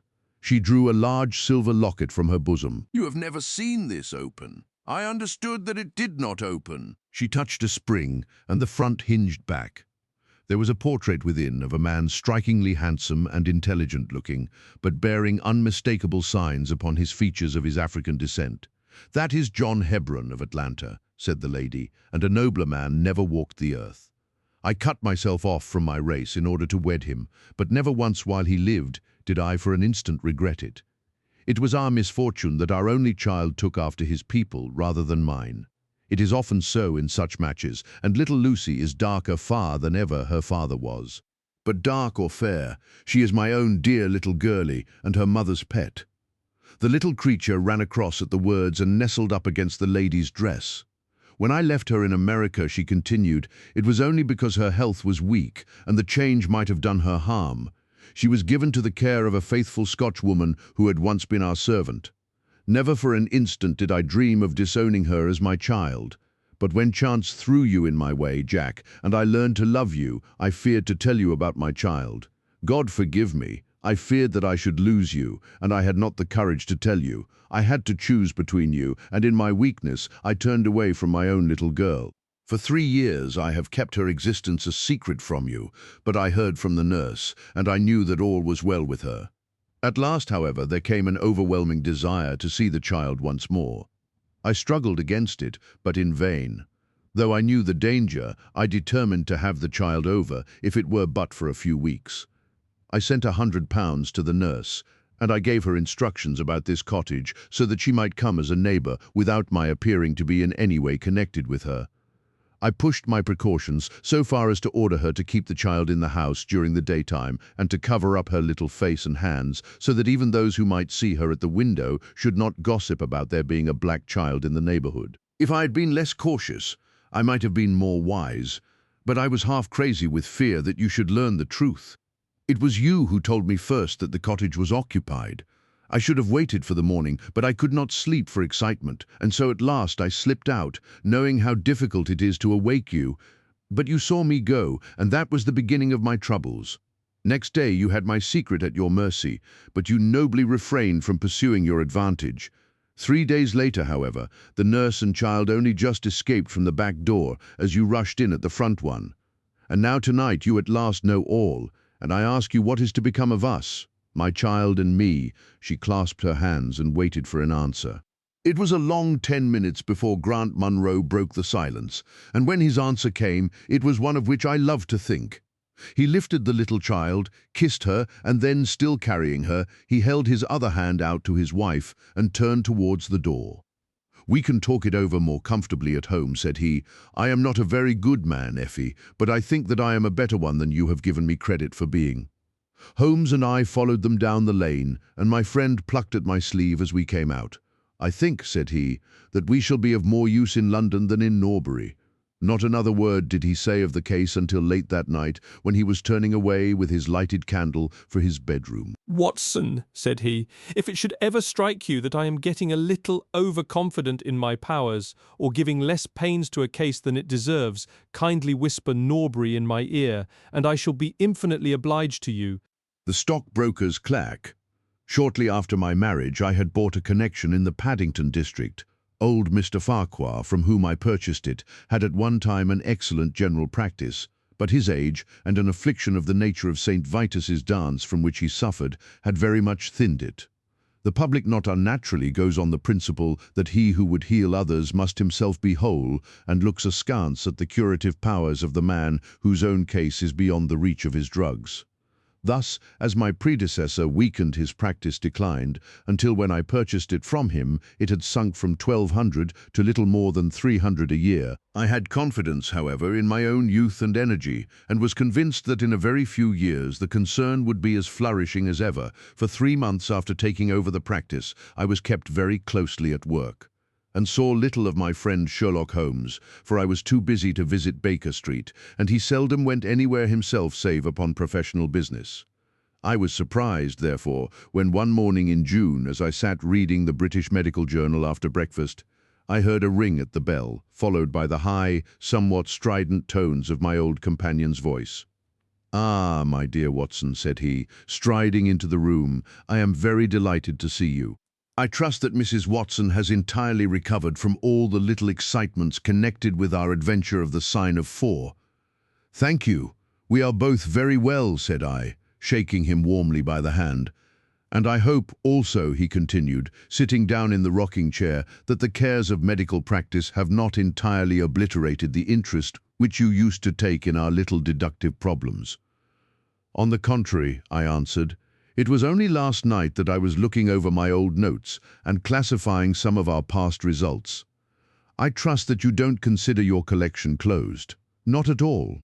I should wish nothing better than to have some more of such experiences. Today, for example." "Yes, today, if you like. And as far off as Birmingham?" "Certainly, if you wish it. And the practice? I do my neighbour's when he goes. He is always ready to work off the debt." "Ha! Nothing could be better," said Holmes, leaning back in his chair and looking keenly at me from under his half-closed lids. "I perceive that you have been unwell lately. Summer colds are always a little trying. I was confined to the house by a severe chill for 3 days last week. I thought, however, that I had cast off every trace of it. So you have. You look remarkably robust. How then did you know of it? My dear fellow, you know my methods. You deduced it then?" "Certainly. And from what?" "From your slippers." I glanced down at the new patent leathers which I was wearing. How on earth I began, but Holmes answered my question before it was asked. "Your slippers are new," he said. "You could not have had them more than a few weeks.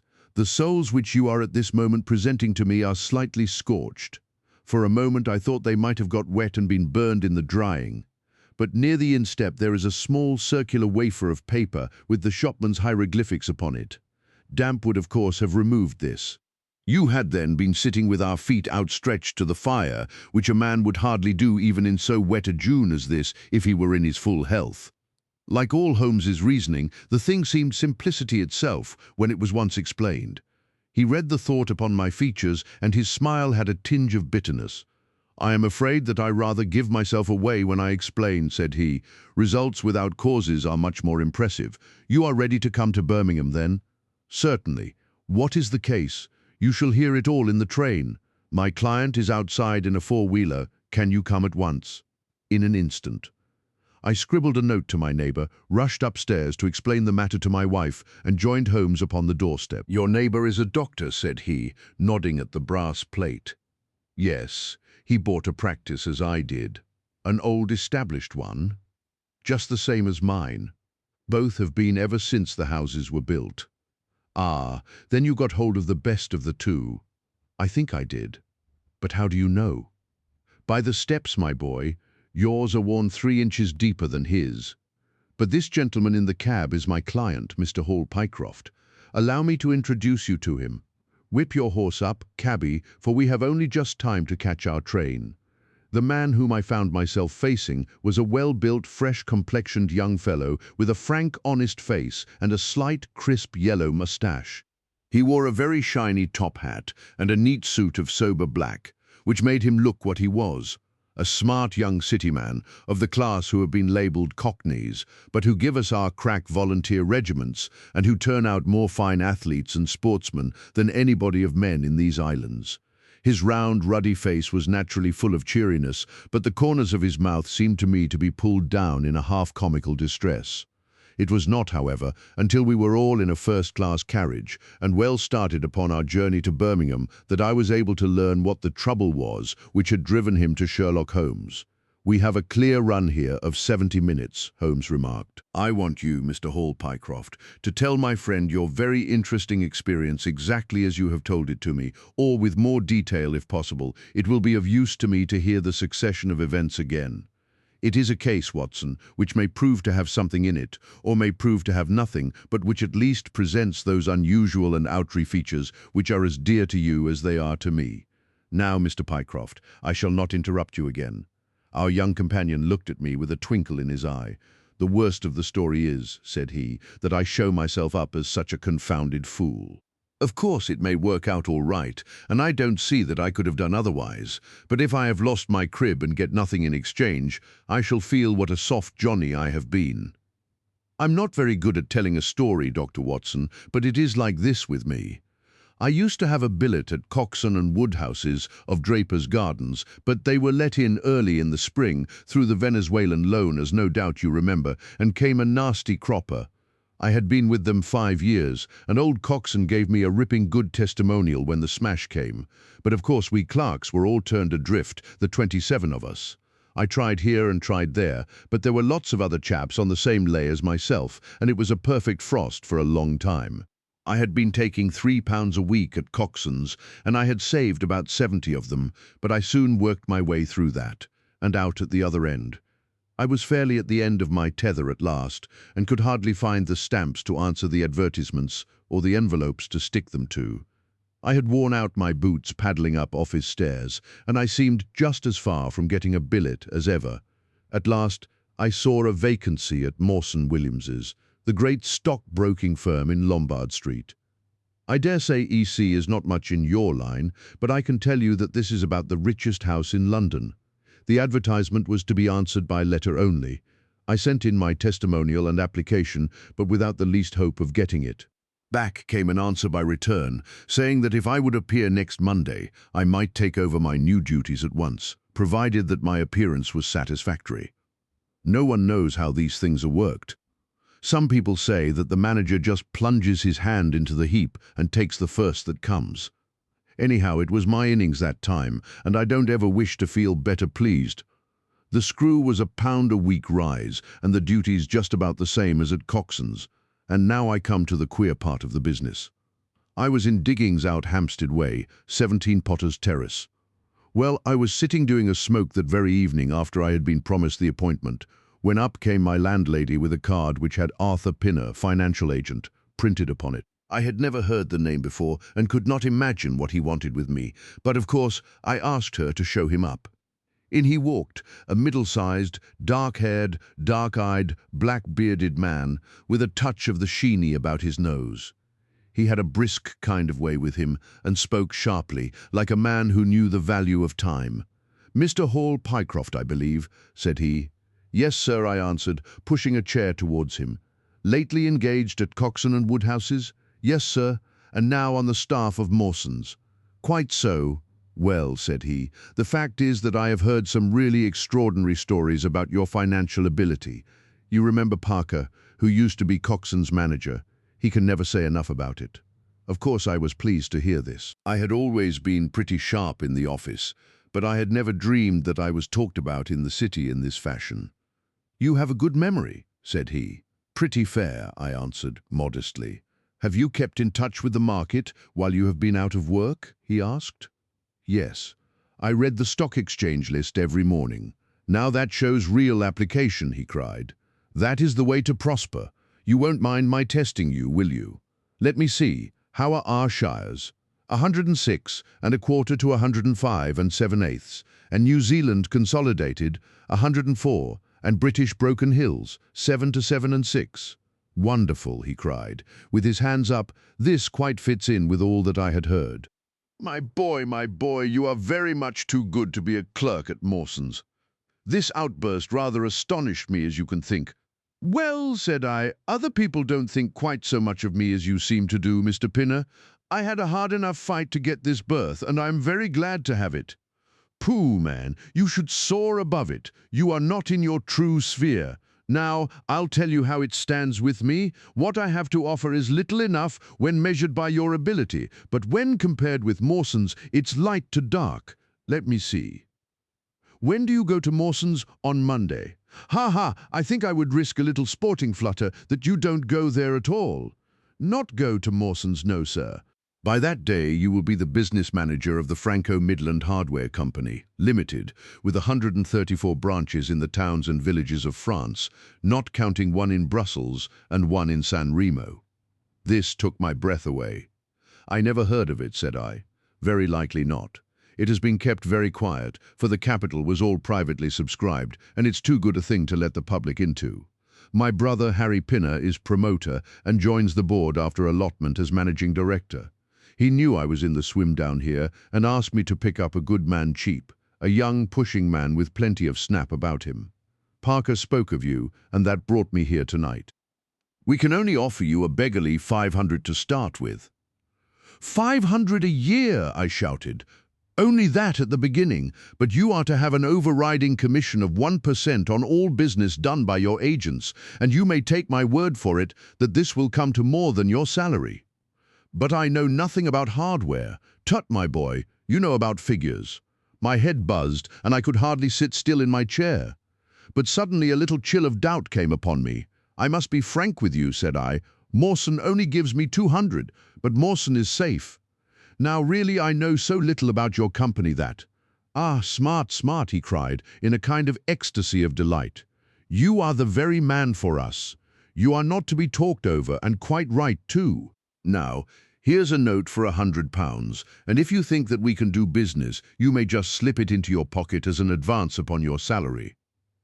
That is very handsome, said I. When should I take over my new duties? Be in Birmingham tomorrow at 1, said he. I have a note in my pocket here, which you will take to my brother. You will find him at 126B Corporation Street, where the temporary offices of the company are situated. Of course he must confirm your engagement, but between ourselves it will be all right. Really, I hardly know how to express my gratitude, Mr. Pinner, said I. Not at all, my boy. You have only got your deserts. There are one or two small things, mere formalities, which I must arrange with you. You have a bit of paper beside you there. Kindly write upon it, I am perfectly willing to act as business manager to the Franco-Midland Hardware Company, Limited, at a minimum salary of £500. I did as he asked, and he put the paper in his pocket. There is one other detail, said he. What do you intend to do about Mawson's? I had forgotten all about Mawson's in my joy. I'll write and resign, said I. Precisely what I don't want you to do. I had a row over you with Mawson's manager. I had gone up to ask him about you, and he was very offensive, accused me of coaxing you away from the service of the firm, and that sort of thing. At last, I fairly lost my temper. If you want good men, you should pay them a good price, said I. He would rather have our small price than your big one, said he. I'll lay you a fiver, said I, that when he has my offer, you'll never so much as hear from him again. Done, said he. We picked him out of the gutter, and he won't leave us so easily. Those were his very words. The impudent scoundrel, I cried. I've never so much as seen him in my life. Why should I consider him in any way? I shall certainly not write if you would rather I didn't. Good. That's a promise, said he, rising from his chair. Well, I am delighted to have got so good a man for my brother. Here's your advance of £100, and here is the letter. Make a note of the address, 126B Corporation Street, and remember that 1 o'clock tomorrow is your appointment. Good night, and may you have all the fortune that you deserve. That's just about all that passed between us, as near as I can remember.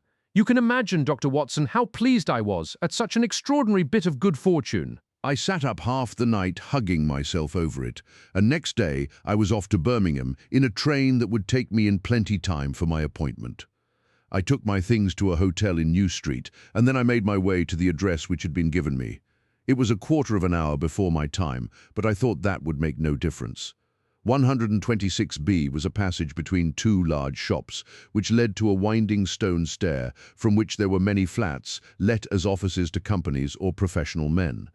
The names of the occupants were painted at the bottom on the wall, but there was no such name as the Franco-Midland Hardware Company Limited. I stood for a few minutes with my heart in my boots, wondering whether the whole thing was an elaborate hoax or not, when up came a man and addressed me. He was very like the chap I had seen the night before, the same figure and voice, but he was clean-shaven and his hair was lighter.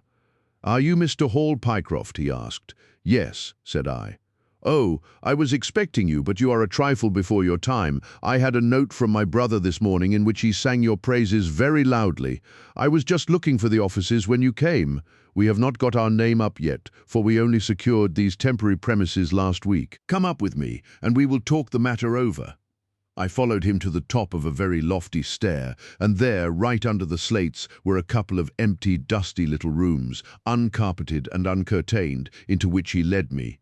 I had thought of a great office with shining tables and rows of clerks, such as I was used to, and I dare say I stared rather straight at the 2 deal chairs and one little table which, with a ledger and a waste-paper basket, made up the whole furniture.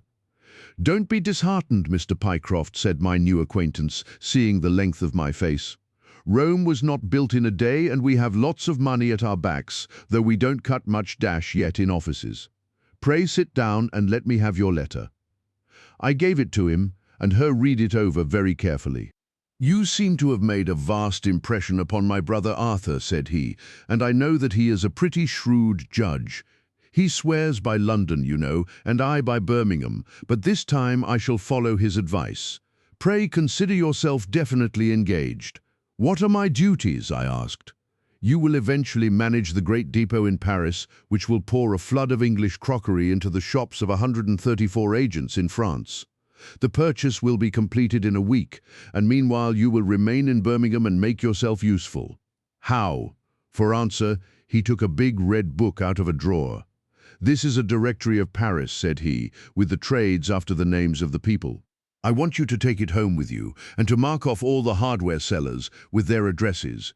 It would be of the greatest use to me to have them." "Surely there are classified lists," I suggested. "Not reliable ones. Their system is different from ours. Stick at it, and let me have the lists by Monday at 12. Good day, Mr. Pycroft. If you continue to show zeal and intelligence, you will find the company a good master." I went back to the hotel with the big book under my arm, and with very conflicting feelings in my breast. On the one hand, I was definitely engaged and had £100 in my pocket. On the other, the look of the offices, the absence of name on the wall, and other of the points which would strike a businessman had left a bad impression as to the position of my employers. However, come what might, I had my money, so I settled down to my task. All Sunday I was kept hard at work, and yet by Monday I had only got as far as HI went round to my employer. Found him in the same dismantled kind of room, and was told to keep at it until Wednesday, and then come again. On Wednesday it was still unfinished, so I hammered away until Friday, that is, yesterday. Then I brought it round to Mr. Harry Pinner. "Thank you very much," said he. "I fear that I underrated the difficulty of the task. This list will be of very material assistance to me." "It took some time," said I. "And now," said he, "I want you to make a list of the furniture shops, for they all sell crockery." "Very good. And you can come up tomorrow evening at 7, and let me know how you are getting on. Don't overwork yourself. A couple of hours at Day's music hall in the evening would do you no harm after your labours." He laughed as he spoke, and I saw with a thrill that his second tooth upon the left-hand side had been very badly stuffed with gold. Sherlock Holmes rubbed his hands with delight, and I stared with astonishment at our client. "You may well look surprised, Dr. Watson, but it is this way," said he, "when I was speaking to the other chap in London, at the time that he laughed at my not going to Mawson's, I happened to notice that his tooth was stuffed in this very identical fashion. The glint of the gold in each case caught my eye, you see. When I put that with the voice and figure being the same, and only those things altered which might be changed by a razor or a wig, I could not doubt that it was the same man. Of course, you expect 2 brothers to be alike, but not that they should have the same tooth stuffed in the same way." He bowed me out, and I found myself in the street, hardly knowing whether I was on my head or my heels. Back, I went to my hotel, put my head in a basin of cold water, and tried to think it out. Why had he sent me from London to Birmingham? Why had he got there before me? And why had he written a letter from himself to himself? It was altogether too much for me, and I could make no sense of it. And then suddenly it struck me that what was dark to me might be very light to Mr. Sherlock Holmes. I had just time to get up to town by the night train to see him this morning, and to bring you both back with me to Birmingham." There was a pause after the stockbroker's clerk had concluded his surprising experience. Then Sherlock Holmes cocked his eye at me, leaning back on the cushions with a pleased and yet critical face, like a connoisseur who has just taken his first sip of a Comet vintage. "Rather fine, Watson, is it not?" said he. "There are points in it which please me. I think that you will agree with me that an interview with Mr. Arthur Harry Pinner in the temporary offices of the Franco-Midland Hardware Company Limited would be a rather interesting experience for both of us." "But how can we do it?" I asked. "Oh, easily enough," said Hall Pycroft cheerily. "You are two friends of mine who are in want of a billet, and what could be more natural than that I should bring you both round to the managing director?" "Quite so, of course," said Holmes. "I should like to have a look at the gentleman and see if I can make anything of his little game. What qualities have you, my friend, which would make your services so valuable? Or is it possible that—" He began biting his nails and staring blankly out of the window, and we hardly drew another word from him until we were in New Street. At 7 o'clock that evening we were walking, the three of us, down Corporation Street to the company's offices. "It is no use our being at all before our time," said our client. "He only comes there to see me, apparently, for the place is deserted up to the very hour he names." "That is suggestive," remarked Holmes. "By Jove, I told you so," cried the clerk. "That's he walking ahead of us there." He pointed to a smallish, dark, well-dressed man who was bustling along the other side of the road. As we watched him, he looked across at a boy who was bawling out the latest edition of the evening paper, and running over among the cabs and buses, he bought one from him. Then, clutching it in his hand, he vanished through a doorway. "There he goes," cried Hall Pycroft. "These are the company's offices into which he has gone. Come with me, and I'll fix it up as easily as possible." Following his lead, we ascended 5 stories until we found ourselves outside a half-opened door, at which our client tapped. A voice within bade us enter, and we entered a bare, unfurnished room such as Hall Pycroft had described.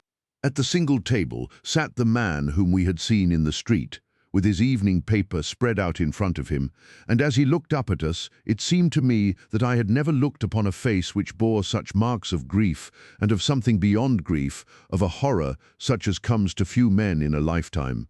His brow glistened with perspiration, his cheeks were of the dull, dead white of a fish's belly, and his eyes were wild and staring. He looked at his clerk as though he failed to recognize him, and I could see by the astonishment depicted upon our conductor's face that this was by no means the usual appearance of his employer. "You look ill, Mr. Pinner," he exclaimed. "Yes, I am not very well," answered the other, making obvious efforts to pull himself together and licking his dry lips before he spoke. "Who are these gentlemen whom you have brought with you?" "One is Mr. Harris of Bermondsey, and the other is Mr. Price of this town," said our clerk glibly. "They are friends of mine and gentlemen of experience, but they have been out of a place for some little time, and they hope that perhaps you might find an opening for them in the company's employment." Very possibly," cried Mr. Pinner with a ghastly smile. "Yes, I have no doubt that we shall be able to do something for you. What is your particular line, Mr. Harris?" "I am an accountant," said Holmes. "Ah, yes, we shall want something of the sort." "And you, Mr. Price?" "A clerk," said I. "I have every hope that the company may accommodate you. I will let you know about it as soon as we come to any conclusion. And now I beg that you will go, for God's sake leave me to myself." These last words were shot out of him, as though the constraint which he was evidently setting upon himself had suddenly and utterly burst asunder. Holmes and I glanced at each other, and Hall Pycroft took a step towards the table. "You forget, Mr. Pinner, that I am here by appointment to receive some directions from you," said he. "Certainly, Mr. Pycroft, certainly," the other resumed in a calmer tone. "You may wait here a moment, and there is no reason why your friends should not wait with you. I will be entirely at your service in 3 minutes, if I might trespass upon your patience so far." He rose with a very courteous air, and bowing to us, he passed out through a door at the farther end of the room, which he closed behind him. "What now?" whispered Holmes. Is he giving us the slip? Impossible, answered Pycroft. Why so? That door leads into an inner room. There is no exit? None. Is it furnished? It was empty yesterday. Then what on earth can he be doing? There is something which I don't understand in his manner. If ever a man was 3 parts mad with terror, that man's name is Pinner. What can have put the shivers on him? He suspects that we are detectives, I suggested. That's it, cried Pycroft. Holmes shook his head. He did not turn pale. He was pale when we entered the room, said he. It is just possible that his words were interrupted by a sharp rat-tat from the direction of the inner door. What the deuce is he knocking at his own door for? Cried the clerk again, and much louder came the rat-tat-tat. We all gazed expectantly at the closed door. Glancing at Holmes, I saw his face turn rigid, and he leaned forward in intense excitement. Then suddenly came a low gargling sound and a brisk drumming upon woodwork.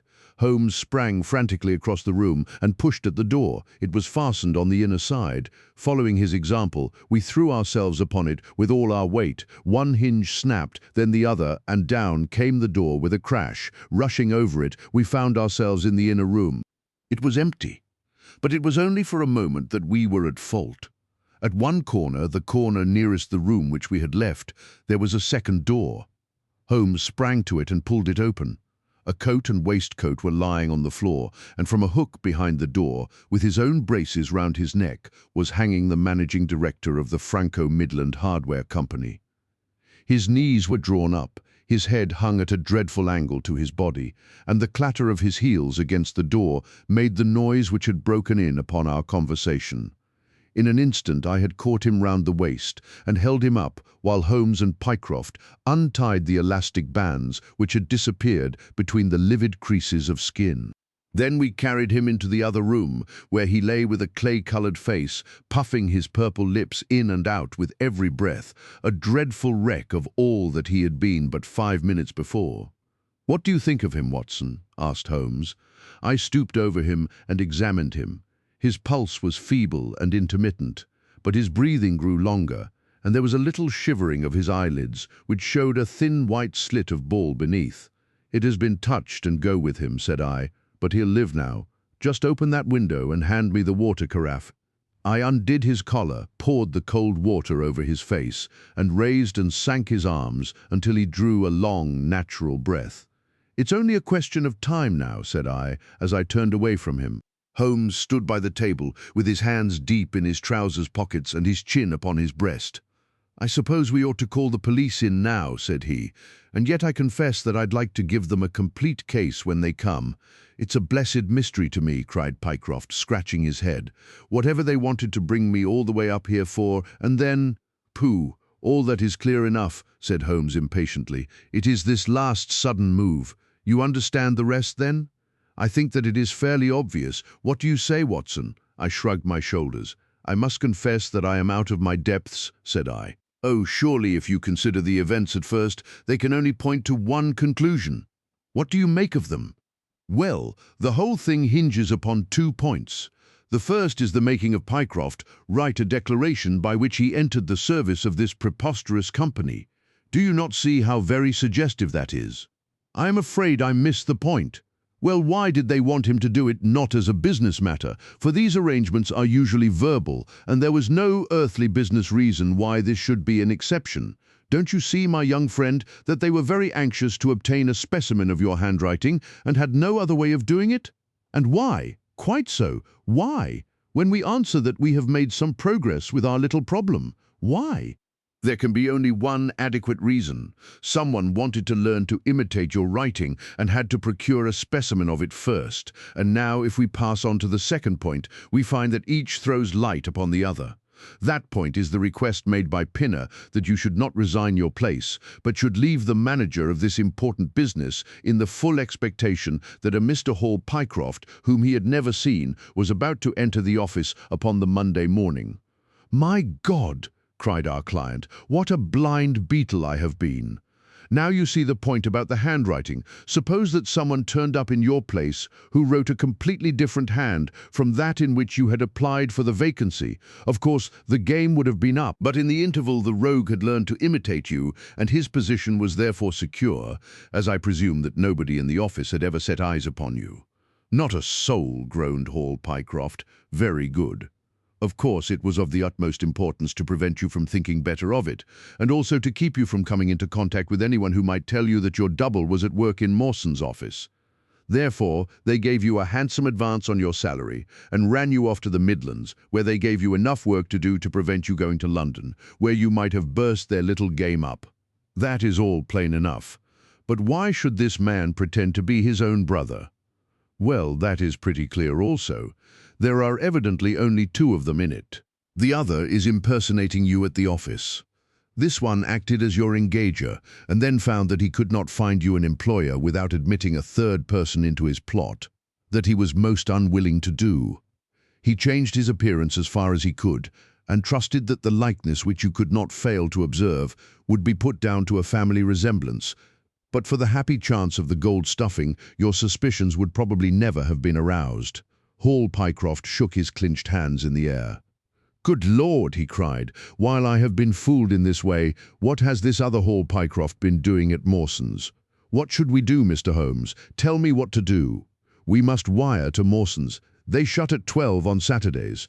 "Never mind. There may be some doorkeeper or attendant. Ah, yes, they keep a permanent guard there on account of the value of the securities that they hold. I remember hearing it talked of in the city."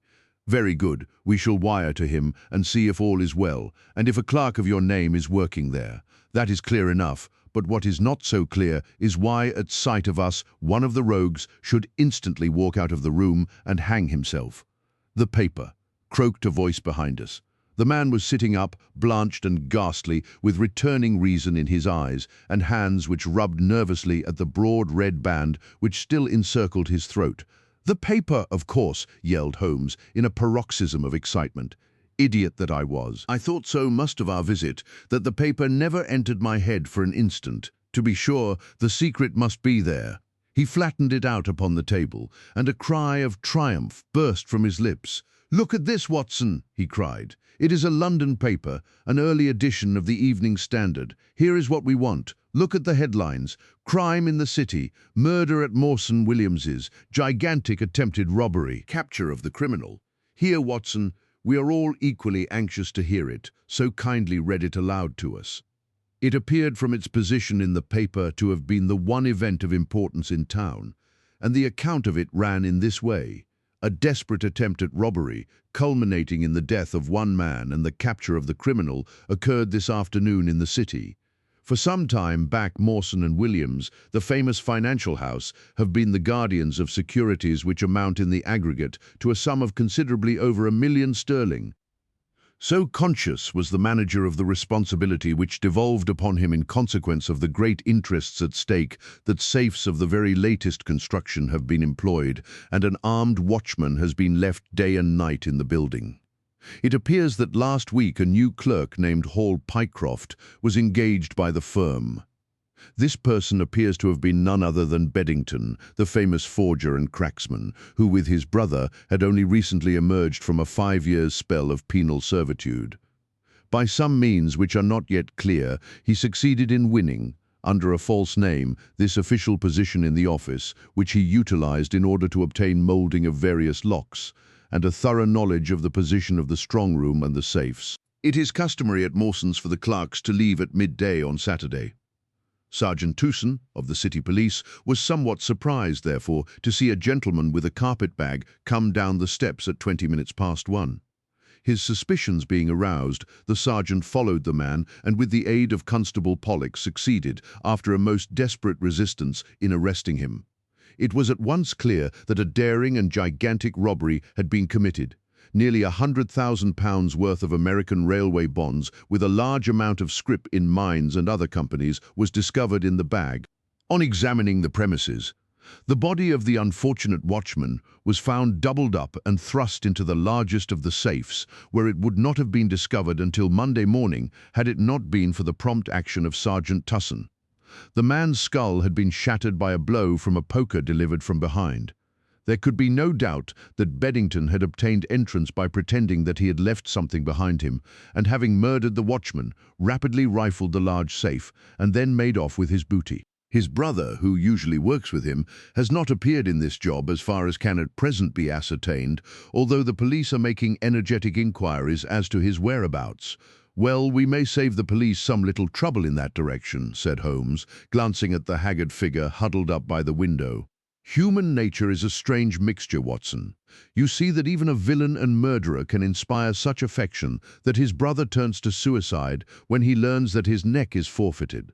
However, we have no choice as to our action. The doctor and I will remain on guard, Mr. Pycroft, if you will have the kindness to step out for the police." The Gloria Scott. "I have some papers here," said my friend Sherlock Holmes, as we sat one winter's night on either side of the fire, "which I really think, Watson, that it would be worth your while to glance over.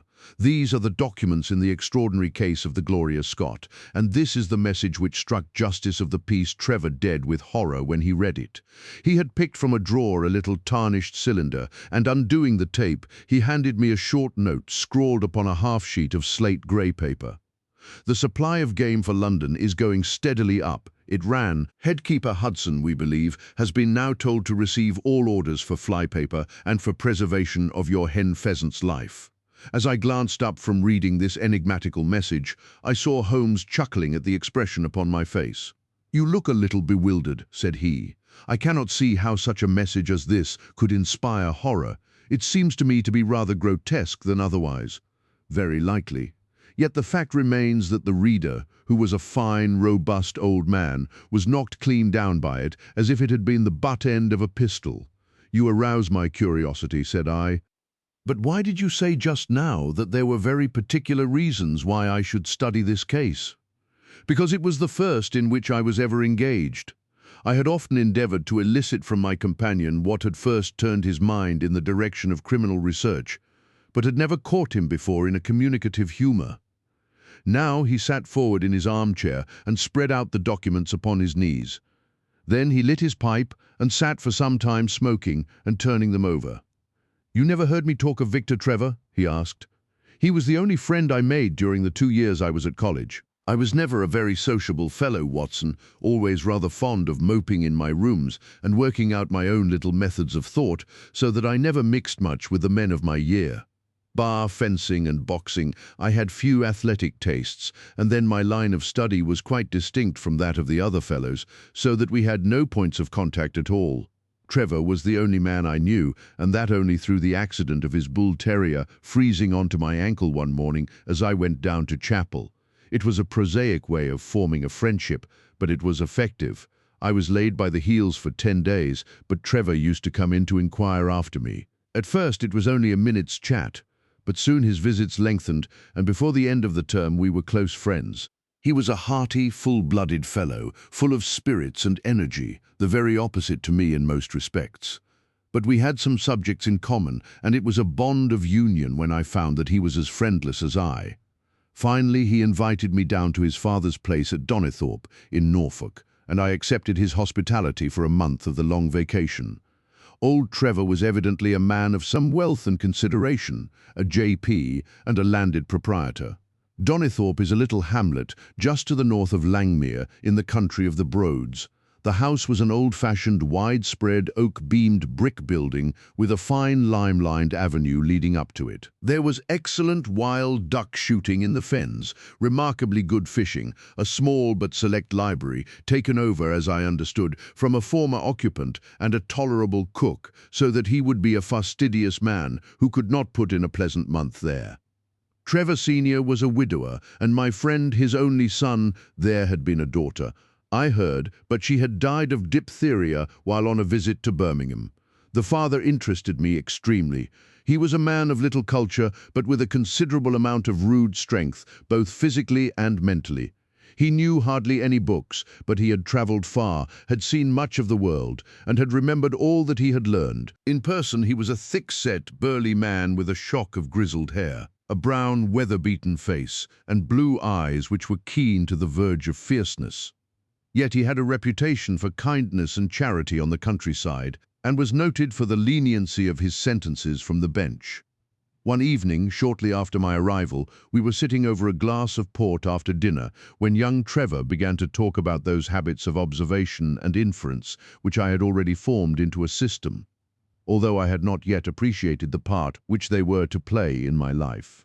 The old man evidently thought that his son was exaggerating in his description of one or two trivial feats which I had performed. "Come, now, Mr. Holmes," said he, laughing good-humouredly. "I'm an excellent subject if you can deduce anything from me." "I fear there is not very much," I answered. "I might suggest that you have gone about in fear of some personal attack within the last 12 months. The laugh faded from his lips, and he stared at me in great surprise. "Well, that's true enough," said he. "You know, Victor," turning to his son, "when we broke up that poaching gang they swore to knife us, and Sir Edward Holly has actually been attacked. I've always been on my guard since then, though I have no idea how you know it." "You have a very handsome stick," I answered.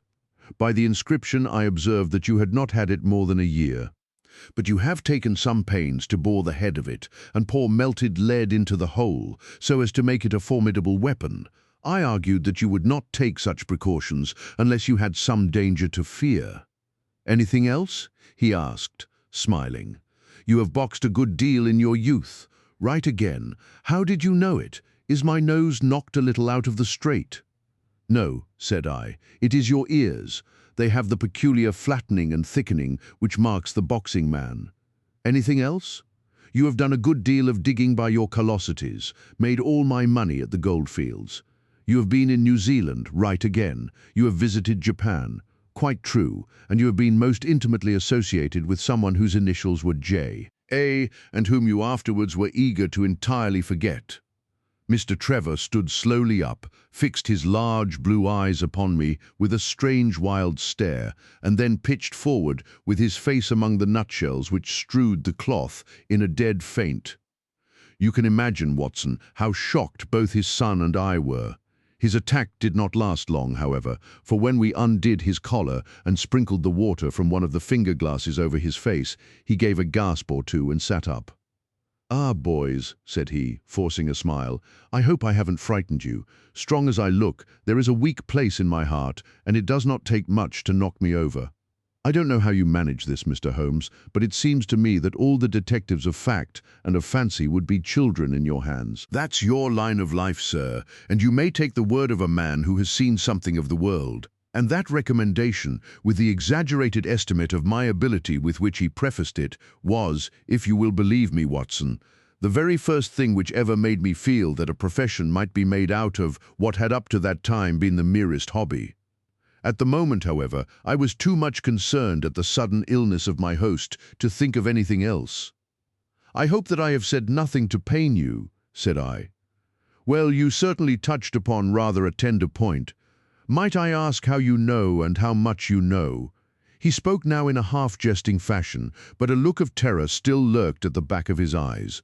"It is simplicity itself," said I. "When you bared your arm to draw that fish into the boat, I saw that J.A. had been tattooed in the bend of the elbow. The letters were still legible, but it was perfectly clear from their blurred appearance and from the staining of the skin round them that efforts had been made to obliterate them. It was obvious, then, that those initials had once been very familiar to you and that you had afterwards wished to forget them." "What an eye you have!" he cried, with a sigh of relief. "It is just as you say, but we won't talk of it. Of all ghosts, the ghosts of our old lovers are the worst. Come into the billiard room and have a quiet cigar." From that day, amid all his cordiality, there was always a touch of suspicion in Mr. Trevor's manner towards me. Even his son remarked it. "You've given the governor such a turn," said he, "that he'll never be sure again of what you know and what you don't know." He did not mean to show it, I am sure, but it was so strongly in his mind that it peeped out at every action. At last I became so convinced that I was causing him uneasiness that I drew my visit to a close. On the very day, however, before I left, an incident occurred which proved in the sequel to be of importance. We were sitting out upon the lawn on garden chairs, the three of us, basking in the sun and admiring the view across the Broads, when a maid came out to say that there was a man at the door who wanted to see Mr. Trevor. "What is his name?" asked my host. He would not give any. What does he want then? He says that you know him and that he only wants a moment's conversation. Show him round here. An instant afterwards there appeared a little wizened fellow with a cringing manner and a shambling style of walking. He wore an open jacket with a splotch of tar on the sleeve, a red and black check shirt, dungaree trousers and heavy boots badly worn. His face was thin and brown and crafty, with a perpetual smile upon it, which showed an irregular line of yellow teeth, and his crinkled hands were half closed in a way that is distinctive of sailors. As he came slouching across the lawn, I heard Mr. Trevor make a sort of hiccoughing noise in his throat, and jumping out of his chair, he ran into the house. He was back in a moment, and I smelt a strong reek of brandy as he passed me. "Well, my man," said he, "what can I do for you?" The sailor stood looking at him with puckered eyes, and with the same loose-lipped smile upon his face. "You don't know me?" he asked. "Why, dear me, it is surely Hudson," said Mr. Trevor in a tone of surprise. "Hudson it is, sir," said the seaman. "Why, it's 30 year and more since I saw you last. Here you are in your house, and me still picking my salt meat out of the harness cask. Tut, you will find that I have not forgotten old times," cried Mr. Trevor, and walking towards the sailor, he said something in a low voice. "Go into the kitchen," he continued out loud, "and you will get food and drink. I have no doubt that I shall find you a situation." "Thank you, sir," said the seaman, touching his forelock. "I'm just off a 2-yearer in an 8-knot tramp, short-handed at that, and I want a rest. I thought I'd get it either with Mr. Beddoes or with you." "Ah," cried Trevor, "you know where Mr. Beddoes is." "Bless you, sir, I know where all my old friends are," said the fellow with a sinister smile, and he slouched off after the maid to the kitchen. Mr. Trevor mumbled something to us about having been shipmate with the man when he was going back to the diggings, and then, leaving us on the lawn, he went indoors. An hour later, when we entered the house, we found him stretched dead drunk upon the dining-room sofa. The whole incident left a most ugly impression upon my mind, and I was not sorry next day to leave Donnithorpe behind me, for I felt that my presence must be a source of embarrassment to my friend. All this occurred during the first month of the long vacation. I went up to my London rooms, where I spent 7 weeks working out a few experiments in organic chemistry. One day, however, when the autumn was far advanced and the vacation drawing to a close, I received a telegram from my friend imploring me to return to Donnithorpe, and saying that he was in great need of my advice and assistance. Of course, I dropped everything and set out for the north once more. He met me with a dog-cart at the station, and I saw at a glance that the last 2 months had been very trying ones for him. He had grown thin and careworn, and had lost the loud, cheery manner for which he had been remarkable. "The governor is dying," were the first words he said. "Impossible," I cried. "What is the matter?" "Apoplexy. Nervous shock. He's been on the verge all day. I doubt if we shall find him alive." I was, as you may think, Watson, horrified at this unexpected news. "What has caused it?" I asked. "Ah, that is the point. Jump in, and we can talk it over while we drive. You remember that fellow who came upon the evening before you left us?" "Perfectly. Do you know who it was that we let into the house that day?" "I have no idea." "It was the devil, Holmes," he cried. I stared at him in astonishment. "Yes, it was the devil himself. We have not had a peaceful hour since, not one. The governor has never held up his head from that evening, and now the life has been crushed out of him and his heart broken, all through this accursed Hudson. What power had he then? Ah, that is what I would give so much to know. The kindly, charitable, good old governor, how could he have fallen into the clutches of such a ruffian? But I am so glad that you have come, Holmes. I trust very much to your judgment and discretion, and I know that you will advise me for the best." We were dashing along the smooth white country road, with the long stretch of the Broads in front of us glimmering in the red light of the setting sun. From a grove upon our left, I could already see the high chimneys and the flagstaff which marked the squire's dwelling. "My father made the fellow gardener," said my companion, and then, as that did not satisfy him, he was promoted to be butler. The house seemed to be at his mercy, and he wandered about and did what he chose in it. The maids complained of his drunken habits and his vile language. The dad raised their wages all round to recompense them for the annoyance. The fellow would take the boat and my father's best gun and treat himself to little shooting trips, and all this with such a sneering, leering, insolent face that I would have knocked him down 20 times over if he had been a man of my own age. I tell you, Holmes, I have had to keep a tight hold upon myself all this time, and now I am asking myself whether, if I had let myself go a little more, I might not have been a wiser man. Well, matters went from bad to worse with us, and this animal Hudson became more and more intrusive, until at last, on making some insolent reply to my father in my presence one day, I took him by the shoulders and turned him out of the room. He slunk away with a livid face and 2 venomous eyes which uttered more threats than his tongue could do.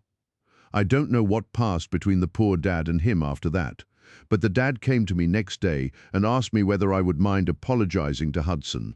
I refused, as you can imagine, and asked my father how he could allow such a wretch to take such liberties with himself and his household. "Ah, my boy," said he, "it is all very well to talk, but you don't know how I am placed. But you shall know, Victor. I'll see that you shall know, come what may. You wouldn't believe harm of your poor old father, would you, lad?" He was very much moved and shut himself up in the study all day, where I could see through the window that he was writing busily. That evening there came what seemed to me to be a grand release, for Hudson told us that he was going to leave us.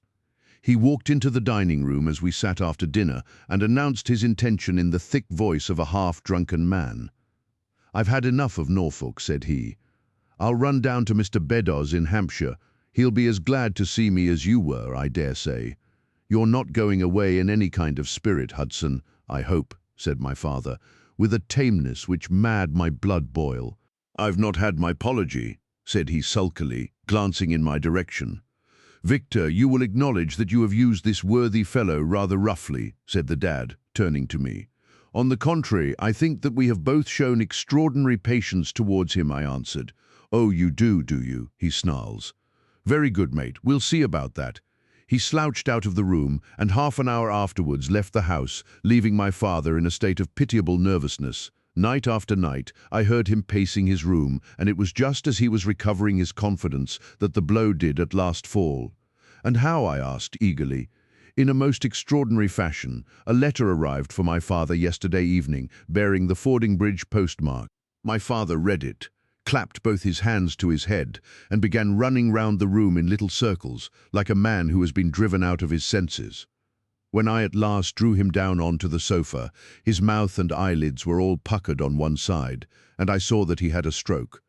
Dr. Fordham came over at once. We put him to bed, but the paralysis has spread. He has shown no sign of returning consciousness, and I think that we shall hardly find him alive. "You horrify me, Trevor," I cried.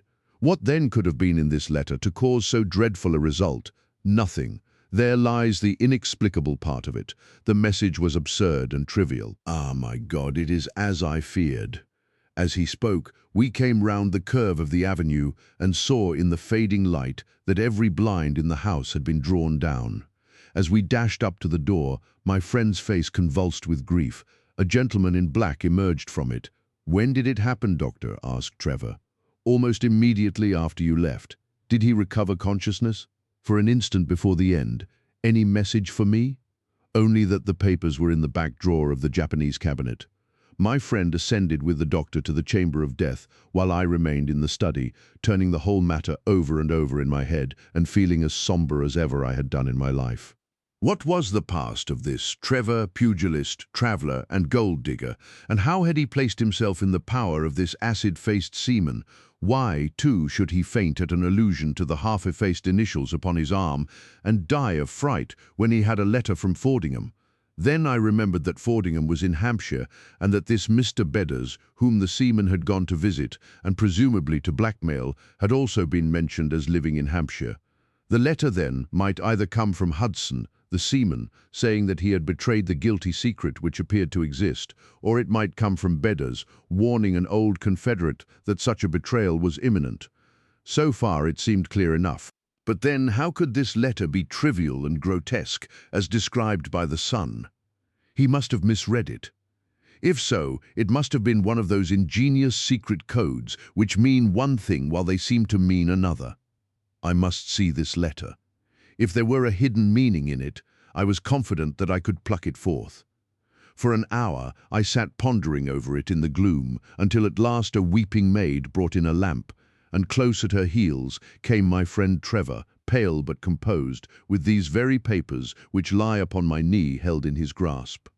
He sat down opposite to me, drew the lamp to the edge of the table, and handed me a short note scribbled, as you see, upon a single sheet of grey paper. The supply of game for London is going steadily up, it ran. Headkeeper Hudson, we believe, has been now told to receive all orders for flypaper and for preservation of your hen pheasant's life. I dare say my face looked as bewildered as yours did just now when first I read this message. Then I reread it very carefully. It was evidently as I had thought, and some secret meaning must lie buried in this strange combination of words. Or could it be that there was a prearranged significance to such phrases as flypaper and hen pheasant? Such a meaning would be arbitrary and could not be deduced in any way. And yet I was loath to believe that this was the case, and the presence of the word Hudson seemed to show that the subject of the message was, as I had guessed, and that it was from Beddars rather than the sailor. I tried it backwards, but the combination life pheasant's hen was not encouraging. Then I tried alternate words, but neither the of for nor supply game London promised to throw any light upon it. And then in an instant the key of the riddle was in my hands, and I saw that every third word, beginning with the first, would give a message which might well drive old Trevor to despair. It was short and terse, the warning, as I now read it to my companion. The game is up. Hudson has told all. Fly for your life. Victor Trevor sank his face into his shaking hands. It must be that, I suppose, said he. This is worse than death, for it means disgrace as well.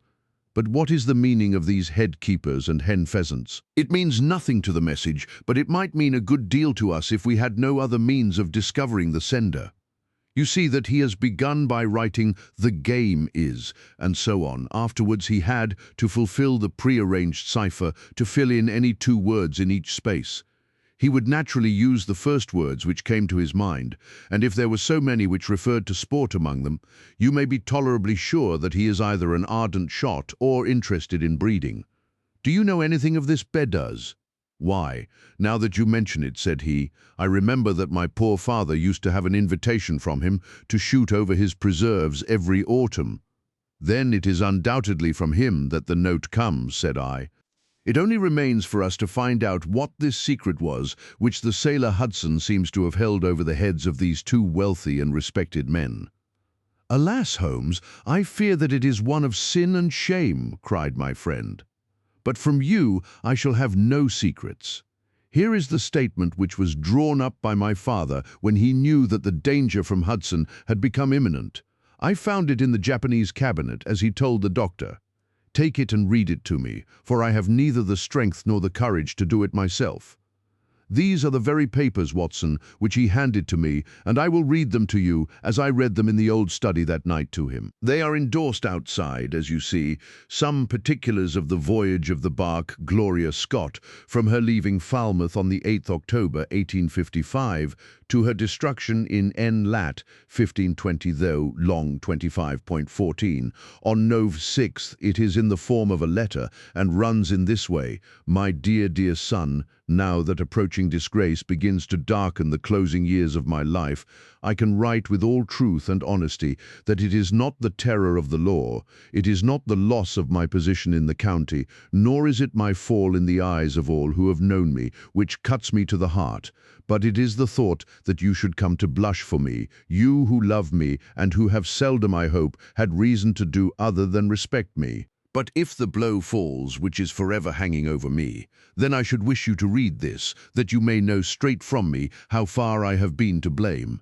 On the other hand, if all should go well, which may kind God Almighty grant, then if by any chance this paper should be still undestroyed and should fall into your hands, I conjure you, by all you hold sacred, by the memory of your dear mother, and by the love which had been between us, to hurl it into the fire and to never give one thought to it again. If then your eye goes on to read this line, I know that I shall already have been exposed and dragged from my home, or, as is more likely, for you know that my heart is weak, by lying with my tongue sealed forever in death. In either case, the time for suppression is past, and every word which I tell you is the naked truth. And this I swear as I hope for mercy. My name, dear lad, is not Trevor. I was James Armitage in my younger days, and you can understand now the shock that it was to me a few weeks ago when your college friend addressed me in words which seemed to imply that he had surprised my secret.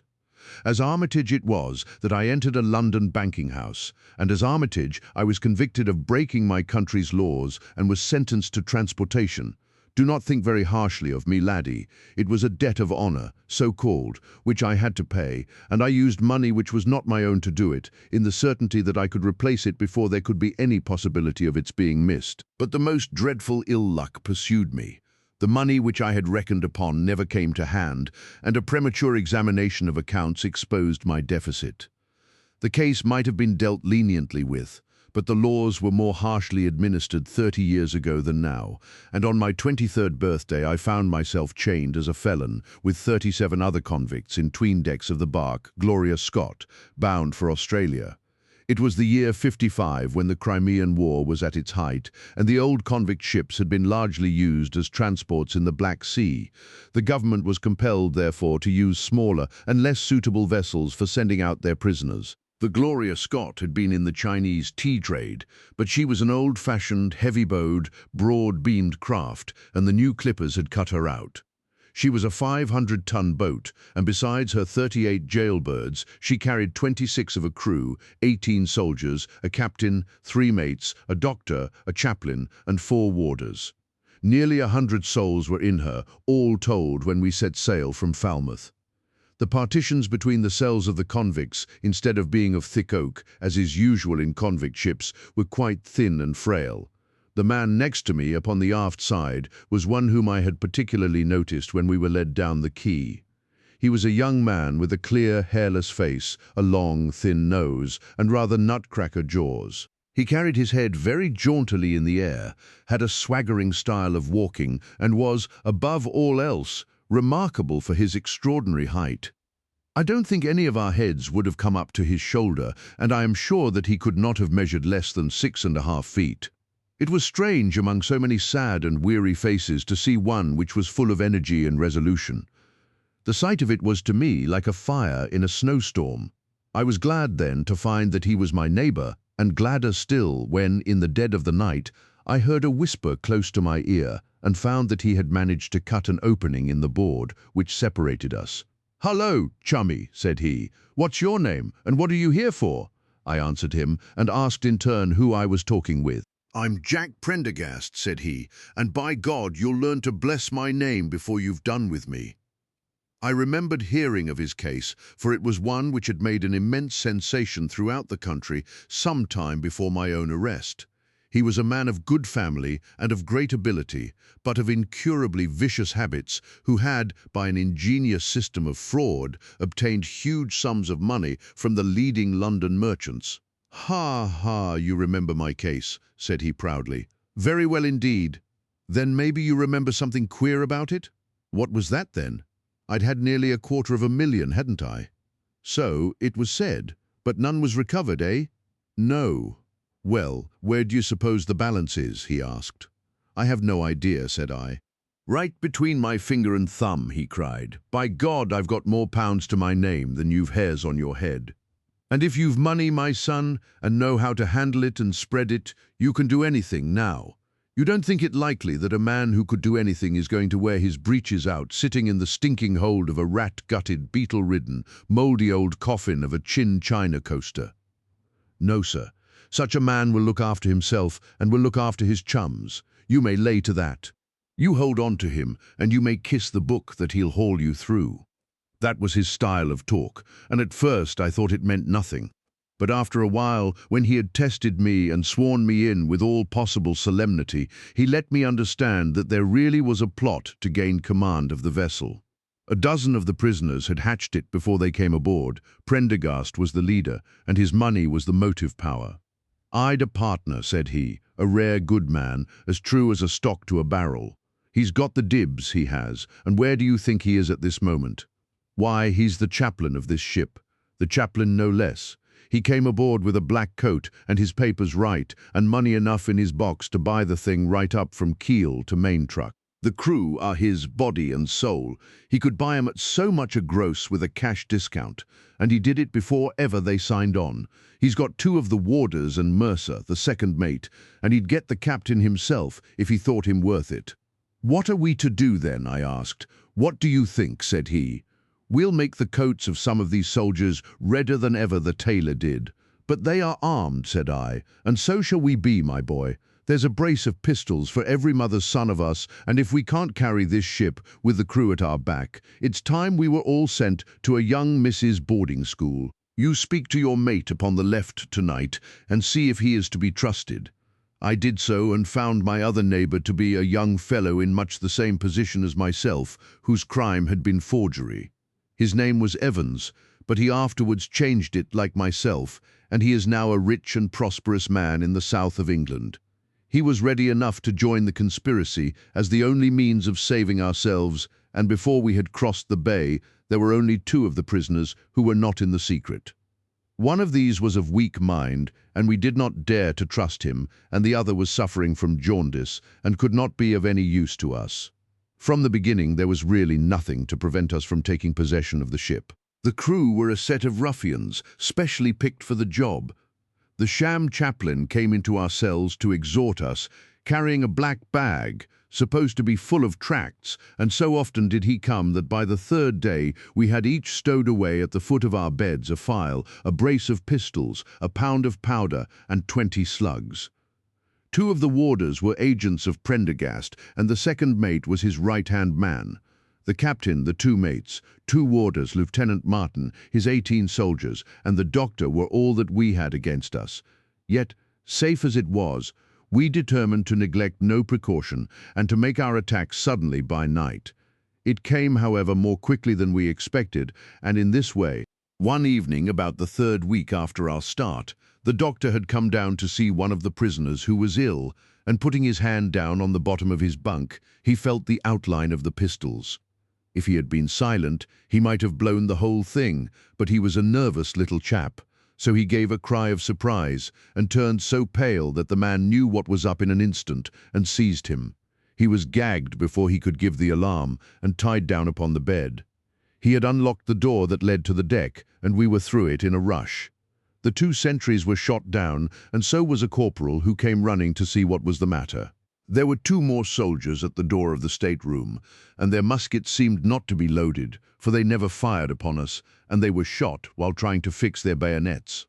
Then we rushed on into the captain's cabin, but as we pushed open the door there was an explosion from within, and there he lay with his brains smeared over the chart of the Atlantic, which was pinned upon the table, while the chaplain stood with a smoking pistol in his hand at his elbow.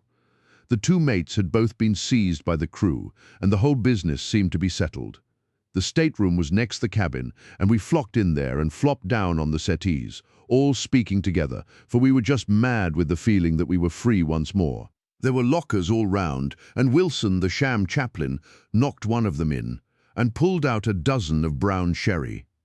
We cracked off the necks of the bottles, poured the stuff out into tumblers, and were just tossing them off, when in an instant, without warning, there came the roar of muskets in our ears, and the saloon was so full of smoke that we could not see across the table. When it cleared again, the place was a shambles. Wilson and 8 others were wriggling on the top of each other on the floor, and the blood and the brown sherry on that table turn me sick now when I think of it.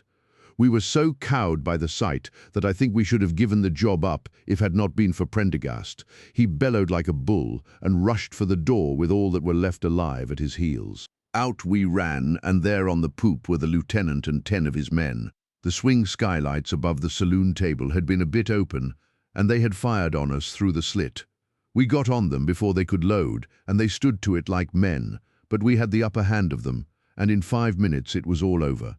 My God, was there ever a slaughterhouse like that ship? Prendergast was like a raging devil, and he picked the soldiers up as if they had been children and threw them overboard alive or dead. There was one sergeant that was horribly wounded and yet kept on swimming for a surprising time until someone in mercy blew out his brains. When the fighting was over, there was no one left of our enemies except just the warders, the mates, and the doctor. It was over them that the great quarrel arose. There were many of us who were glad enough to win back our freedom, and yet who had no wish to have murder on our souls. It was one thing to knock the soldiers over with their muskets in their hands, and it was another to stand by while men were being killed in cold blood. 8 of us, 5 convicts and 3 sailors, said that we would not see it done. But there was no moving Prendergast and those who were with him. Our only chance of safety lay in making a clean job of it, said he, and he would not leave a tongue with power to wag in a witness box. It nearly came to our sharing the fate of the prisoners, but at last he said that if we wished we might take a boat and go. We jumped at the offer, for we were already sick of these bloodthirsty doings, and we saw that there would be worse before it was done. We were given a suit of sailor togs each, a barrel of water, 2 casks, one of junk and one of biscuits, and a compass. Prendergast threw us over a chart, told us that we were shipwrecked mariners whose ship had foundered in latitude 15 and longitude 50 and longitude 25 west, and then cut the painter and let us go. And now I come to the most surprising part of my story, my dear son. The seamen had hauled the foreyard aback during the rising, but now as we left them, they brought it square again, and as there was a light wind from the north and east, the bark began to draw slowly away from us. Our boat lay, rising and falling, upon the long, smooth rollers, and Evans and I, who were the most educated of the party, were sitting in the sheets working out our position and planning what coast we should make for. It was a nice question, for the Cape de Verds were about 500 miles to the north of us, and the African coast about 700 to the east. On the whole, as the wind was coming round to the north, we thought that Sierra Leone might be best, and turned our head in that direction, the bark being at that time nearly hull down on our starboard quarter. Suddenly, as we looked at her, we saw a dense black cloud of smoke shoot up from her, which hung like a monstrous tree upon the skyline. A few seconds later, a roar like thunder burst upon our ears, and as the smoke thinned away, there was no sign left of the Gloria Scott. In an instant we swept the boat's head round again and pulled with all our strength for the place where the haze still trailing over the water marked the scene of this catastrophe. It was a long hour before we reached it, and at first we feared that we had come too late to save anyone. A splintered boat and a number of crates and fragments of spars, rising and falling on the waves, showed us where the vessel had foundered. But there was no sign of life, and we had turned away in despair when we heard a cry for help, and saw at some distance a piece of wreckage with a man lying stretched across it. When we pulled him aboard the boat, he proved to be a young seaman of the name of Hudson, who was so burned and exhausted that he could give us no account of what had happened until the following morning. It seemed that after we had left, Prendergast and his gang had proceeded to put to death the 5 remaining prisoners. The 2 warders had been shot and thrown overboard, and so also had the 3rd mate. Prendergast then descended into the 'tween decks and with his own hands cut the throat of the unfortunate surgeon. There only remained the 1st mate, who was a bold and active man.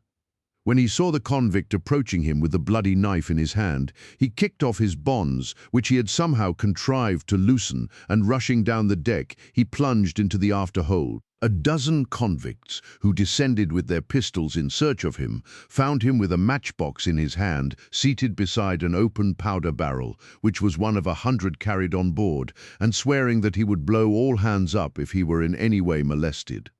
An instant later, the explosion occurred, though Hudson thought it was caused by the misdirected bullet of one of the convicts rather than the mate's match.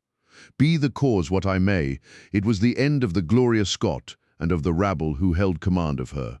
Such, in a few words, my dear boy, is the history of this terrible business in which I was involved. Next day we were picked up by the brig Hotspur, bound for Australia, whose captain found no difficulty in believing that we were the survivors of a passenger ship which had foundered. The transport ship Gloria Scott was set down by the Admiralty as being lost at sea, and no word has ever leaked out as to her true fate. After an excellent voyage, the Hotspur landed us at Sydney, where Evans and I changed our names and made our way to the diggings, where, among the crowds who were gathered from all nations, we had no difficulty in losing our former identities. The rest I need not relate. We prospered, we travelled, we came back as rich colonials to England, and we bought country estates. For more than 20 years we have led peaceful and useful lives, and we hoped that our past was forever buried. Imagine then my feelings, when in the seaman who came to us, I recognized instantly the man who had been picked off the wreck. He had tracked us down somehow, and had set himself to live upon our fears. You will understand now how it was that I strove to keep the peace with him, and you will in some measure sympathize with me in the fears which fill me now that he has gone from me to his other victim with threats upon his tongue. Underneath is written in a hand so shaky as to be hardly legible. Beddoes writes in cipher to say H has told all. Sweet Lord, have mercy on our souls. That was the narrative which I read that night to young Trevor, and I think, Watson, that under the circumstances it was a dramatic one. The good fellow was heartbroken at it, and went out to the Terai tea planting, where I hear that he is doing well. As to the sailor and Beddoes, neither of them was ever heard of again after that day on which the letter of warning was written. They both disappeared utterly and completely.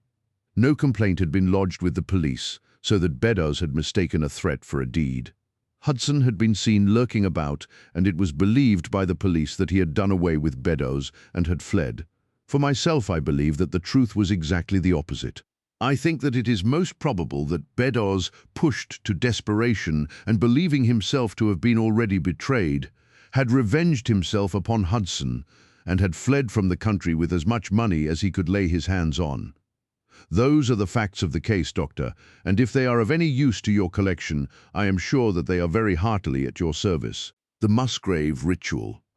An anomaly which often struck me in the character of my friend Sherlock Holmes was that, although in his methods of thought he was the neatest and most methodical of mankind, and although also he affected a certain quiet primness of dress, he was nonetheless in his personal habits one of the most untidy men that ever drove a fellow lodger to distraction.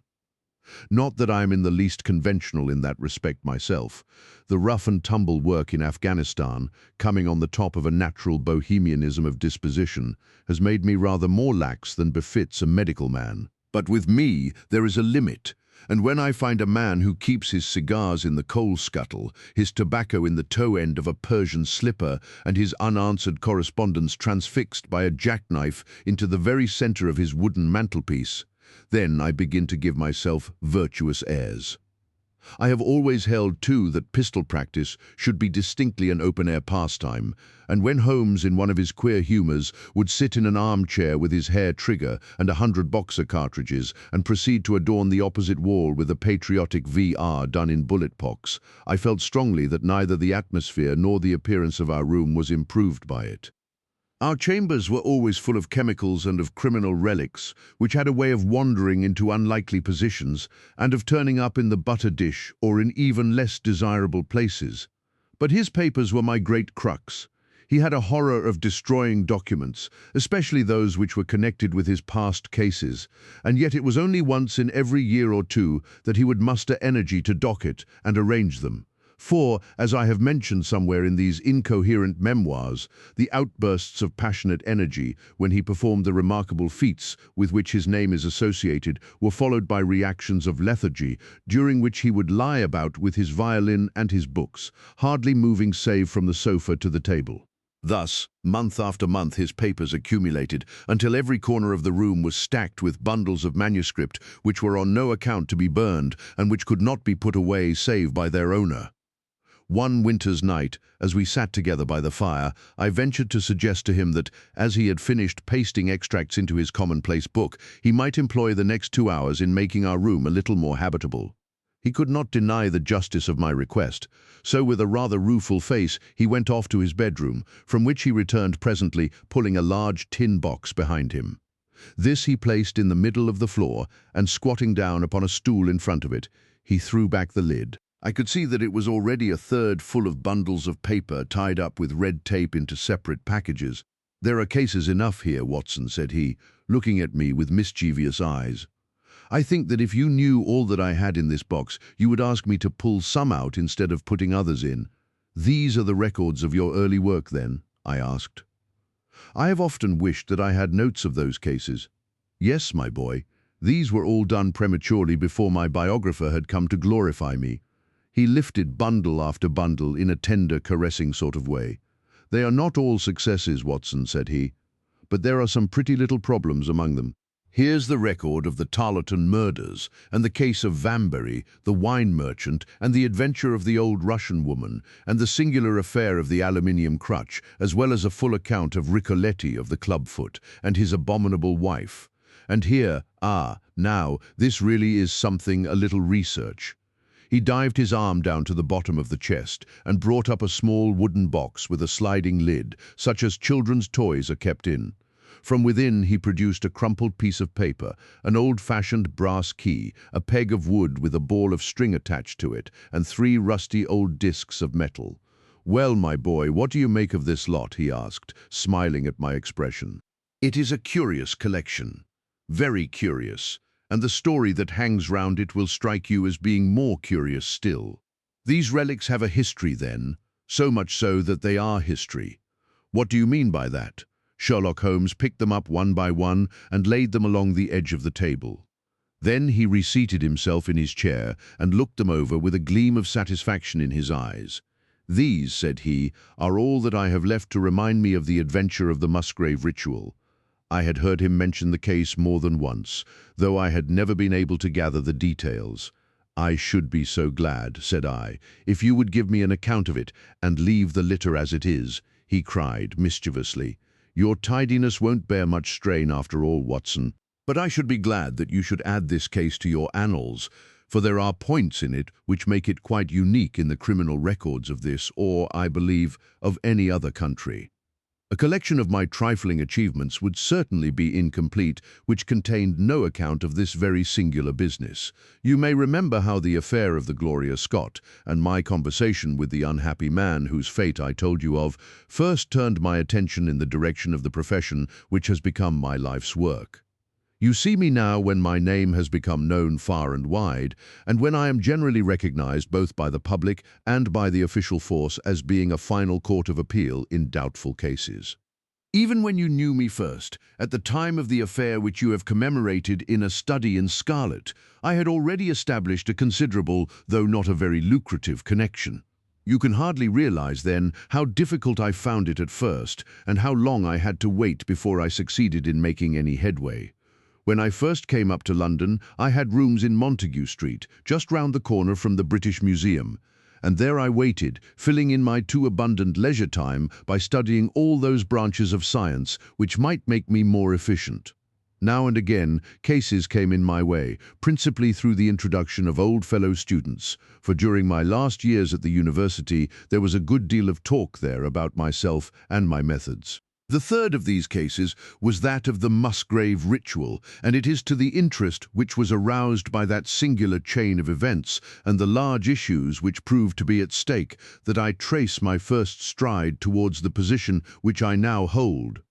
Reginald Musgrave had been in the same college as myself, and I had some slight acquaintance with him. He was not generally popular among the undergraduates, though it always seemed to me that what was set down as pride was really an attempt to cover extreme natural diffidence. In appearance he was a man of exceedingly aristocratic type, thin, high-nosed, and large-eyed, with languid and yet courtly manners. He was indeed a scion of one of the very oldest families in the kingdom, though his branch was a cadet one which had separated from the northern Musgraves sometime in the 16th century and had established itself in western Sussex, where the manor house of Hurlstone is perhaps the oldest inhabited building in the county. Something of his birthplace seemed to cling to the man, and I never looked at his pale, keen face or the poise of his head without associating him with grey archways and mullioned windows and all the venerable wreckage of a feudal keep. Now and again we drifted into talk, and I can remember that more than once he expressed a keen interest in my methods of observation and inference. For 4 years I had seen nothing of him until one morning he walked into my room in Montague Street. He had changed little, was dressed like a young man of fashion. He was always a bit of a dandy and preserved the same quiet, suave manner which had formerly distinguished him. "How has all gone with you, Musgrave?" I asked, after we had cordially shaken hands. "You probably heard of my poor father's death," said he. "He was carried off about 2 years ago. Since then, I have of course had the Hurlstone estates to manage, and as I am member for my district as well, my life has been a busy one. But I understand, Holmes, that you are turning to practical ends those powers with which you used to amaze us." Yes, said I have taken to living by my wits. I am delighted to hear it, for your advice at present would be exceedingly valuable to me. We have had some very strange doings at Hurlstone, and the police have been able to throw no light upon the matter. It is really the most extraordinary and inexplicable business. You can imagine with what eagerness I listened to him, Watson, for the very chance for which I had been panting during all those months of inaction seemed to have come within my reach. In my inmost heart I believed that I could succeed where others failed, and now I had the opportunity to test myself. Pray, let me have the details, I cried. Reginald Musgrave sat down opposite to me and lit the cigarette which I had pushed towards him. You must know, said he, that though I am a bachelor, I have to keep up a considerable staff of servants at Hurlstone, for it is a rambling old place and takes a good deal of looking after. I preserve too, and in the pheasant months I usually have a house party, so that it would not do to be short-handed. Altogether there are 8 maids, the cook, the butler, 2 footmen and a boy. The garden and the stables, of course, have a separate staff. Of these servants, the one who had been longest in our service was Brunton, the butler. He was a young schoolmaster out of place when he was first taken up by my father, but he was a man of great energy and character, and he soon became quite invaluable in the household. He was a well-grown, handsome man, with a splendid forehead, and though he has been with us for 20 years, he cannot be more than 40 now. With his personal advantages and his extraordinary gifts, for he can speak several languages and play nearly every musical instrument, it is wonderful that he should have been satisfied so long in such a position, but I suppose that he was comfortable and lacked energy to make any change. The butler of Hurlstone is always a thing that is remembered by all who visit us, but this paragon has one fault. He is a bit of a Don Juan, and you can imagine that for a man like him it is not a very difficult part to play in a quiet country district. When he was married it was all right, but since he has been a widower we have had no end of trouble with him. A few months ago, we were in hopes that he was about to settle down again, for he became engaged to Rachel Howells, our second housemaid. But he has thrown her over since then and taken up with Janet Tregellis, the daughter of the head gamekeeper. Rachel, who is a very good girl, but of an excitable Welsh temperament, had a sharp touch of brain fever and goes about the house now, or did until yesterday, like a black-eyed shadow of her former self. That was our first drama at Hurlstone, but a second one came to drive it from our minds, and it was prefaced by the disgrace and dismissal of butler Brunton. This was how it came about. I have said that the man was intelligent, and this very intelligence has caused his ruin, for it seems to have led to an insatiable curiosity about things which did not in the least concern him. I had no idea of the lengths to which this would carry him until the merest accident opened my eyes to it. I have said that the house is a rambling one. One day last week, on Thursday night, to be more exact, I found that I could not sleep, having foolishly taken a cup of strong café noir after my dinner. After struggling against it until 2 in the morning, I felt that it was quite hopeless, so I rose and lit the candle with the intention of continuing a novel which I was reading. The book, however, had been left in the billiard room, so I pulled on my dressing gown and started off to get it. In order to reach the billiard room, I had to descend a flight of stairs, and then to cross the head of a passage which led to the library and the gun room. You can imagine my surprise when, as I looked down this corridor, I saw a glimmer of light coming from the open door of the library. I had myself extinguished the lamp and closed the door before coming to bed. Naturally, my first thought was of burglars. The corridors at Hurlstone have their walls largely decorated with trophies of old weapons. From one of these I picked a battle-axe, and then, leaving my candle behind me, I crept on tiptoe down the passage and peeped in at the open door. Brunton, the butler, was in the library. He was sitting, fully dressed, in an easy chair with a slip of paper which looked like a map upon his knee, and his forehead sunk forward upon his hand in deep thought. I stood dumb with astonishment, watching him from the darkness. A small taper on the edge of the table shed a feeble light which sufficed to show me that he was fully dressed. Suddenly, as I looked, he rose from his chair, and walking over to a bureau at the side, he unlocked it and drew out one of the drawers. From this he took a paper, and returning to his seat he flattened it out beside the taper on the edge of the table, and began to study it with minute attention. My indignation at this calm examination of our family documents overcame me so far that I took a step forward, and Brunton, looking up, saw me standing in the doorway. He sprang to his feet, his face turned livid with fear, and he thrust into his breast the chart-like paper which he had been originally studying. "So," said I, "this is how you repay the trust which we have reposed in you. You will leave my service tomorrow." He bowed with the look of a man who is utterly crushed, and slunk past me without a word. The taper was still on the table, and by its light I glanced to see what the paper was which Brunton had taken from the bureau. To my surprise, it was nothing of any importance at all, but simply a copy of the questions and answers in the singular old observance called the Musgrave Ritual. It is a sort of ceremony peculiar to our family, which each Musgrave for centuries past has gone through on his coming of age, a thing of private interest, and perhaps of some little importance to the archaeologist, like our own blazonings and charges, but of no practical use whatever. "We had better come back to the paper afterwards," said I. "If you think it really necessary," he answered, with some hesitation. To continue my statement, however, I relocked the bureau, using the key which Brunton had left, and I had turned to go when I was surprised to find that the butler had returned and was standing before me. "Mr. Musgrave, sir," he cried, in a voice which was hoarse with emotion, "I can't bear disgrace, sir. I've always been proud above my station in life, and disgrace would kill me. My blood will be on your head, sir. It will indeed if you drive me to despair. If you cannot keep me after what has passed, then for God's sake let me give you notice and leave in a month, as if of my own free will. I could stand that, Mr. Musgrave, but not to be cast out before all the folk that I know so well." "You don't deserve much consideration, Brunton," I answered. "Your conduct has been most infamous. However, as you have been a long time in the family, I have no wish to bring public disgrace upon you. A month, however, is too long. Take yourself away in a week, and give what reason you like for going." "Only a week, sir?" he cried, in a despairing voice. "A fortnight, say at least a fortnight." "A week," I repeated, "and you may consider yourself to have been very leniently dealt with." He crept away, his face sunk upon his breast, like a broken man, while I put out the light and returned to my room. For 2 days after this, Brunton was most assiduous in his attention to his duties. I made no allusion to what had passed, and waited with some curiosity to see how he would cover his disgrace. On the 3rd morning, however, he did not appear, as was his custom, after breakfast to receive my instructions for the day. As I left the dining room, I happened to meet Rachel Howells, the maid.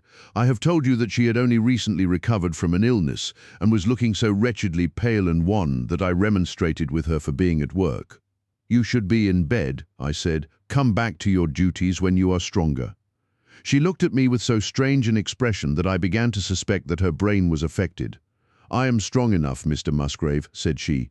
"We will see what the doctor says," I answered. "You must stop work now, and when you go downstairs, just say that I wish to see Brunton." "The butler is gone," said she. "Gone." "Gone where?" "He is gone. No one has seen him. He is not in his room." "Oh yes, he is gone. He is gone." She fell back against the wall with shriek after shriek of laughter, while I, horrified at this sudden hysterical attack, rushed to the bell to summon help.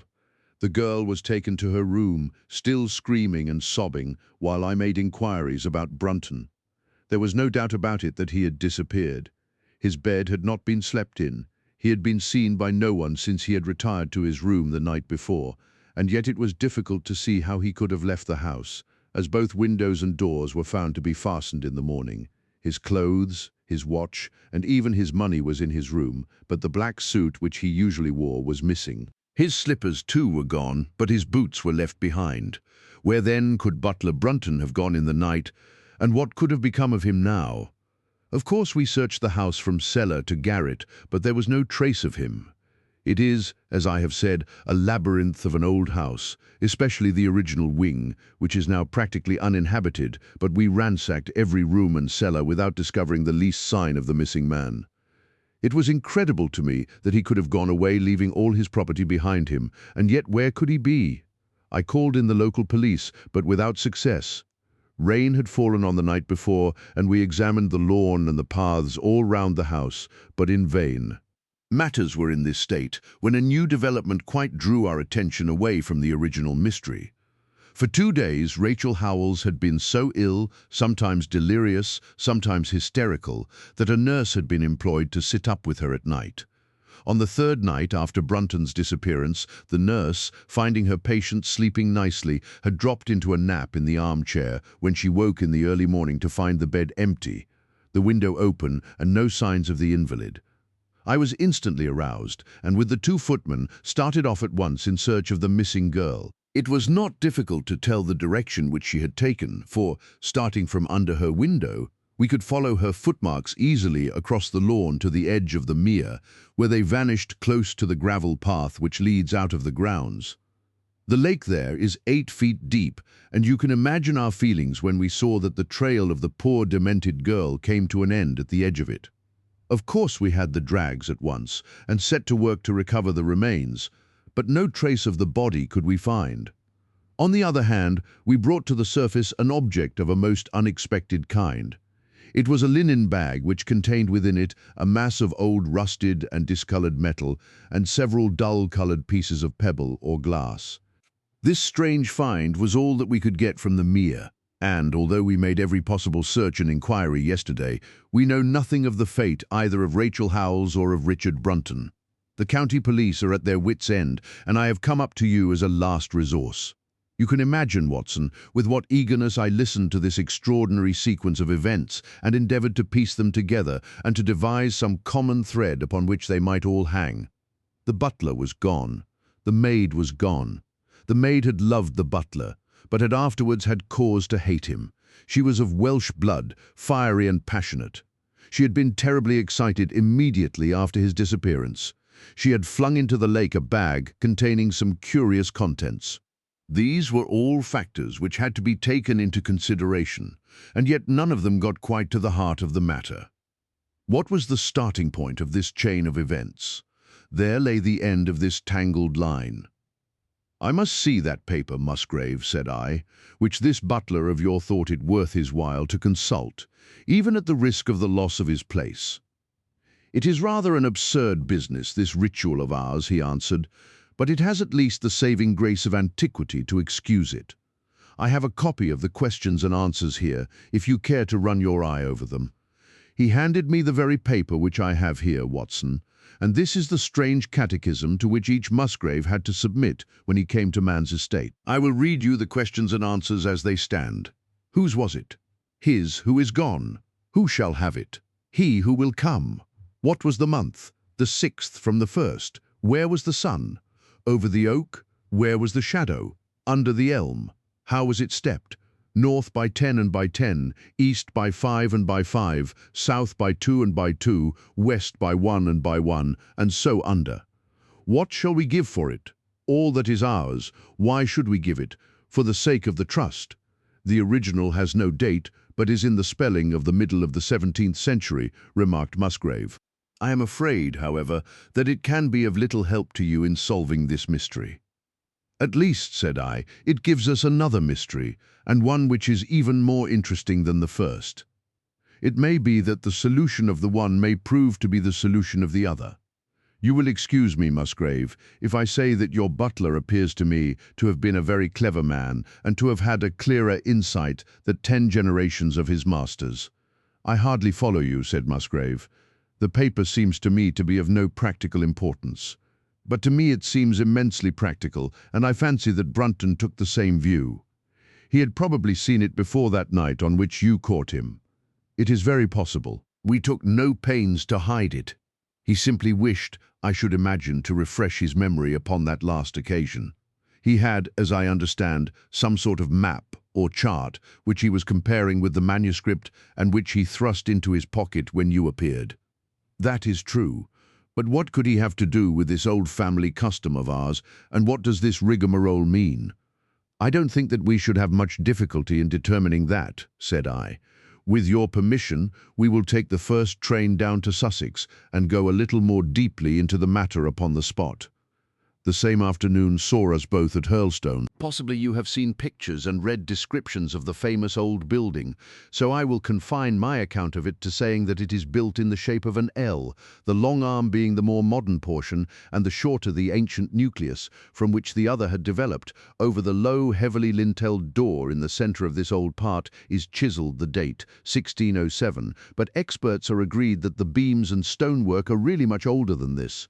The enormously thick walls and tiny windows of this part had in the last century driven the family into building the new wing, and the old one was used now as a storehouse and a cellar, when it was used at all. A splendid park with fine old timber surrounds the house, and the lake, to which my client had referred, lay close to the avenue about 200 yards from the building. I was already firmly convinced, Watson, that there were not three separate mysteries here, but one only, and that if I could read the Musgrave Ritual aright, I should hold in my hand the clue which would lead me to the truth concerning both the butler Brunton and the maid Howells. To that, then, I turned all my energies. Why should this servant be so anxious to master this old formula? Evidently because he saw something in it which had escaped all those generations of country squires, and from which he expected some personal advantage. What was it then, and how had it affected his fate? It was perfectly obvious to me, on reading the ritual, that the measurements must refer to some spot to which the rest of the document alluded, and that if we could find that spot, we should be in a fair way towards finding what the secret was which the old Musgraves had thought it necessary to embalm in so curious a fashion. There were two guides given us to start with, an oak and an elm. As to the oak, there could be no question at all. Right in front of the house, upon the left-hand side of the drive, there stood a patriarch among oaks, one of the most magnificent trees that I have ever seen. That was there when your ritual was drawn up, said I, as we drove past it. It was there at the Norman Conquest in all probability, he answered. It has a girth of 23 feet. Here was one of my fixed points secured. Have you any old elms? I asked. There used to be a very old one over yonder, but it was struck by lightning 10 years ago, and we cut down the stump. You can see where it used to be? Oh yes, there are no other elms, no old ones, but plenty of beeches. I should like to see where it grew. We had driven up in a dogcart, and my client led me away at once, without our entering the house, to the scar on the lawn where the elm had stood. It was nearly midway between the oak and the house. My investigation seemed to be progressing. I suppose it is impossible to find out how high the elm was, I asked. I can give you it at once. It was 64 feet. How do you come to know it? I asked in surprise. When my old tutor used to give me an exercise in trigonometry, it always took the shape of measuring heights. When I was a lad, I worked out every tree and building in the estate. This was an unexpected piece of luck. My data were coming more quickly than I could have reasonably hoped. Tell me, I asked, did your butler ever ask you such a question? Reginald Musgrave looked at me in astonishment. Now that you call it to my mind, he answered. Brunton did ask me about the height of the tree some months ago, in connection with some little argument with the groom. This was excellent news, Watson, for it showed me that I was on the right road. I looked up at the sun. It was low in the heavens, and I calculated that in less than an hour it would lie just above the topmost branches of the old oak. One condition mentioned in the ritual would then be fulfilled, and the shadow of the elm must mean the farther end of the shadow, otherwise the trunk would have been chosen as the guide. I had then to find where the far end of the shadow would fall when the sun was just clear of the oak. That must have been difficult, Holmes, when the elm was no longer there. Well, at least I knew that if Brunton could do it, I could also. Besides, there was no real difficulty. I went with Musgrave to his study and whittled myself this peg, to which I tied this long string with a knot at each yard. Then I took 2 lengths of a fishing rod, which came to just 6 feet, and I went back with my client to where the elm had been. The sun was just grazing the top of the oak. I fastened the rod on end, marked out the direction of the shadow, and measured it. It was 9 feet in length. Of course, the calculation now was a simple one. If a rod of 6 feet threw a shadow of 9, a tree of 64 feet would throw one of 96, and the line of the one would of course be the line of the other. I measured out the distance, which brought me almost to the wall of the house, and I thrust a peg into the spot. You can imagine my exultation, Watson, when within 2 inches of my peg I saw a conical depression in the ground. I knew that it was the mark made by Brunton in his measurements, and that I was still upon his trail. From this starting point I proceeded to step, having first taken the cardinal points by my pocket compass. 10 steps with each foot took me along parallel with the wall of the house, and again I marked my spot with a peg. Then I carefully paced off 5 to the east and 2 to the south. It brought me to the very threshold of the old door. 2 steps to the west meant now that I was to go 2 paces down the stone-flagged passage, and this was the place indicated by the ritual. Never have I felt such a cold chill of disappointment, Watson. For a moment it seemed to me that there must be some radical mistake in my calculations. The setting sun shone full upon the passage floor, and I could see that the old, foot-worn grey stones with which it was paved were firmly cemented together and had certainly not been moved for many a long year. Brunton had not been at work here. I tapped upon the floor, but it sounded the same all over, and there was no sign of any crack or crevice. But fortunately, Musgrave, who had begun to appreciate the meaning of my proceedings, and who was now as excited as myself, took out his manuscript to check my calculation. "And under," he cried. "You have omitted the and under." I had thought that it meant that we were to dig, but now, of course, I saw at once that I was wrong. "There is a cellar under this, then?" I cried. "Yes, and as old as the house. Down here, through this door." We went down a winding stone stair, and my companion, striking a match, lit a large lantern which stood on a barrel in the corner. In an instant it was obvious that we had at last come upon the true place, and that we had not been the only people to visit the spot recently. It had been used for the storage of wood, but the billets, which had evidently been littered over the floor, were now piled at the sides, so as to leave a clear space in the middle.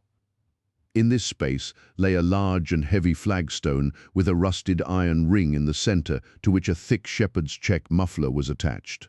"By Jove," cried my client, "that's Brunton's muffler.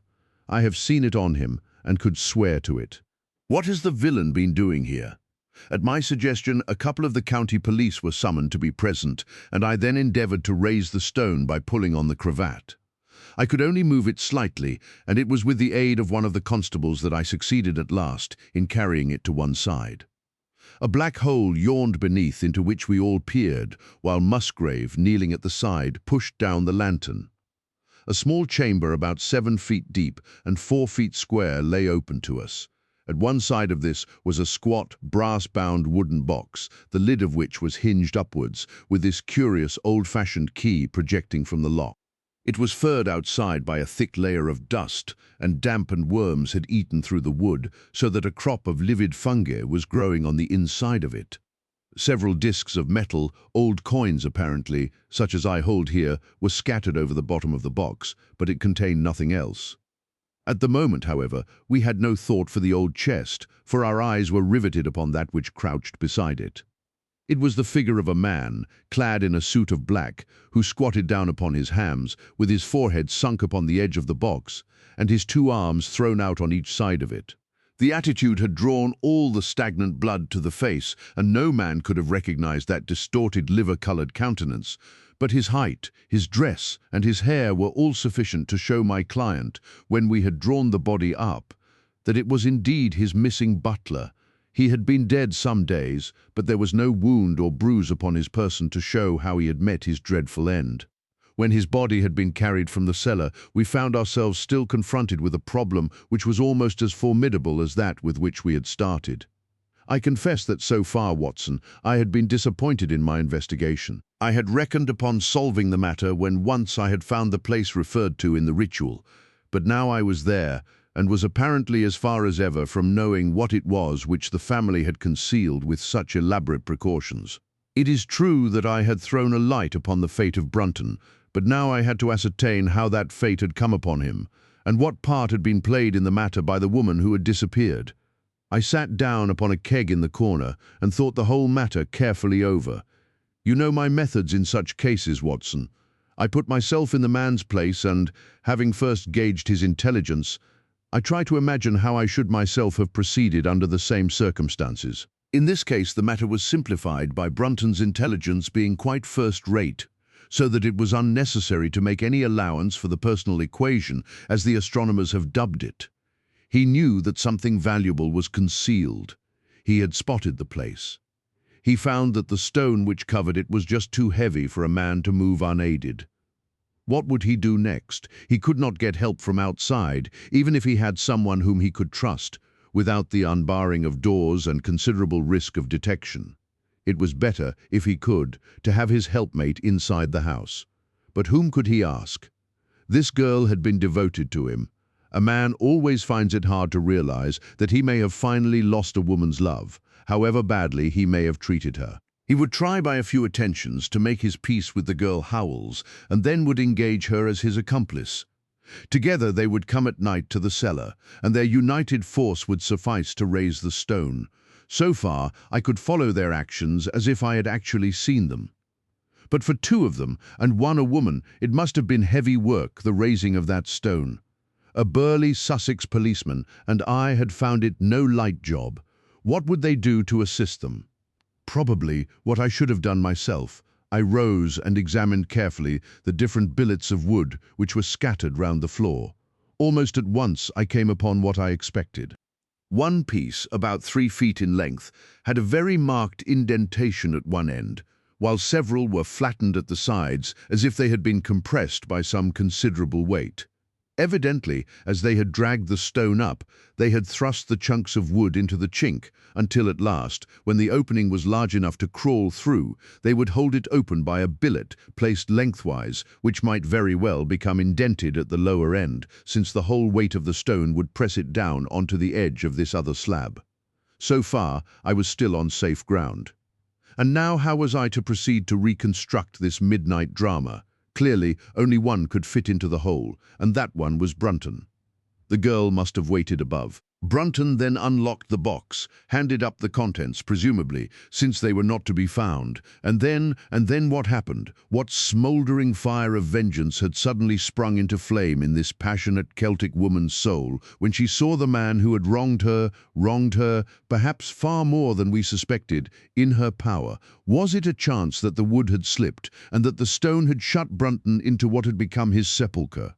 Had she only been guilty of silence as to his fate? Or had some sudden blow from her hand dashed the support away and sent the slab crashing down into its place? Be that as it might, I seemed to see that woman's figure still clutching at her treasure trove and flying wildly up the winding stair, with her ears ringing perhaps with the muffled screams from behind her and with the drumming of frenzied hands against the slab of stone which was choking her faithless lover's life out. Here was the secret of her blanched face, her shaken nerves, her peals of hysterical laughter on the next morning. But what had been in the box? What had she done with that? Of course, it must have been the old metal and pebbles which my client had dragged from the mere. She had thrown them in there at the first opportunity to remove the last trace of her crime. For 20 minutes I had sat motionless, thinking the matter out. Musgrave still stood with a very pale face, swinging his lantern and peering down into the hole. "These are coins of Charles I," said he, holding out the few which had been in the box. "You see we were right in fixing our date for the ritual." "We may find something else of Charles I," I cried, as the probable meaning of the first two questions of the ritual broke suddenly upon me. "Let me see the contents of the bag which you fished from the mere." We ascended to his study, and he laid the debris before me. I could understand his regarding it as of small importance when I looked at it, for the metal was almost black and the stones lustreless and dull. I rubbed one of them on my sleeve, however, and it glowed afterwards like a spark in the dark hollow of my hand. The metalwork was in the form of a double ring, but it had been bent and twisted out of its original shape. "You must bear in mind," said I, "that the royal party made head in England even after the death of the king, and that when they at last fled, they probably left many of their most precious possessions buried behind them, with the intention of returning for them in more peaceful times. My ancestor, Sir Ralph Musgrave, was a prominent cavalier and the right-hand man of Charles II in his wanderings," said my friend. "Ah, indeed," I answered. "Well now, I think that really should give us the last link that we wanted." I must congratulate you on coming into the possession, though in rather a tragic manner, of a relic which is of great intrinsic value, but of even greater importance as an historical curiosity." "What is it then?" he gasped in astonishment. "It is nothing less than the ancient crown of the kings of England." "The crown? Precisely. Consider what the ritual says. How does it run? Whose was it? His who is gone. That was after the execution of Charles. Then, who shall have it? He who will come. That was Charles II, whose advent was already foreseen. There can, I think, be no doubt that this battered and shapeless diadem once encircled the brows of the royal Stuarts. And how came it in the pond? Ah, that is a question that will take some time to answer." And with that I sketched out to him the whole long chain of surmise and of proof which I had constructed. The twilight had closed in, and the moon was shining brightly in the sky before my narrative was finished. "And how was it then that Charles did not get his crown when he returned?" asked Musgrave, pushing back the relic into its linen bag. "Ah, there you lay your finger upon the one point which we shall probably never be able to clear up. It is likely that the Musgrave who held the secret died in the interval, and by some oversight left this guide to his descendant without explaining the meaning of it. From that day to this it has been handed down from father to son, until at last it came within reach of a man who tore its secret out of it and lost his life in the venture. And that's the story of the Musgrave Ritual, Watson. They have the crown down at Hurlstone, though they had some legal bother and a considerable sum to pay before they were allowed to retain it. I am sure that if you mentioned my name, they would be happy to show it to you. Of the woman nothing was ever heard, and the probability is that she got away out of England and carried herself and the memory of her crime to some land beyond the seas." The Reigate Squires. It was some time before the health of my friend Mr. Sherlock Holmes recovered from the strain caused by his immense exertions in the spring of '87. The whole question of the Netherlands Sumatra Company and of the colossal schemes of Baron Maupertuis are too recent in the minds of the public, and are too intimately concerned with politics and finance to be fitting subjects for this series of sketches. They led, however, in an indirect fashion to a singular and complex problem, which gave my friend an opportunity of demonstrating the value of a fresh weapon among the many with which he waged his lifelong battle against crime. On referring to my notes, I see that it was upon the 14th of April that I received a telegram from Lyons, which informed me that Holmes was lying ill in the Hotel Dulong. Within 24 hours I was in his sick room, and was relieved to find that there was nothing formidable in his symptoms. Even his iron constitution, however, had broken down under the strain of an investigation which had extended over 2 months, during which period he had never worked less than 15 hours a day, and had more than once, as he assured me, kept to his task for 5 days at a stretch.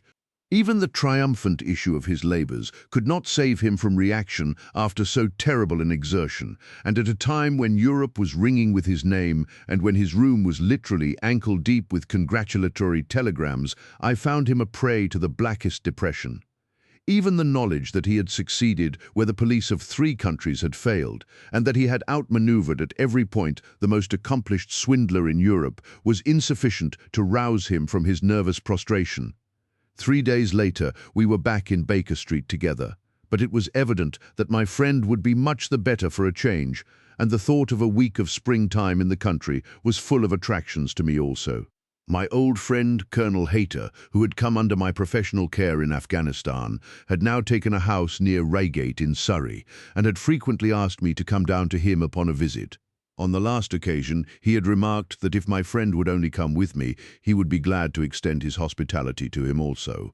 A little diplomacy was needed, but when Holmes understood that the establishment was a bachelor one, and that he would be allowed the fullest freedom, he fell in with my plans, and a week after our return from Lyons, we were under the Colonel's roof.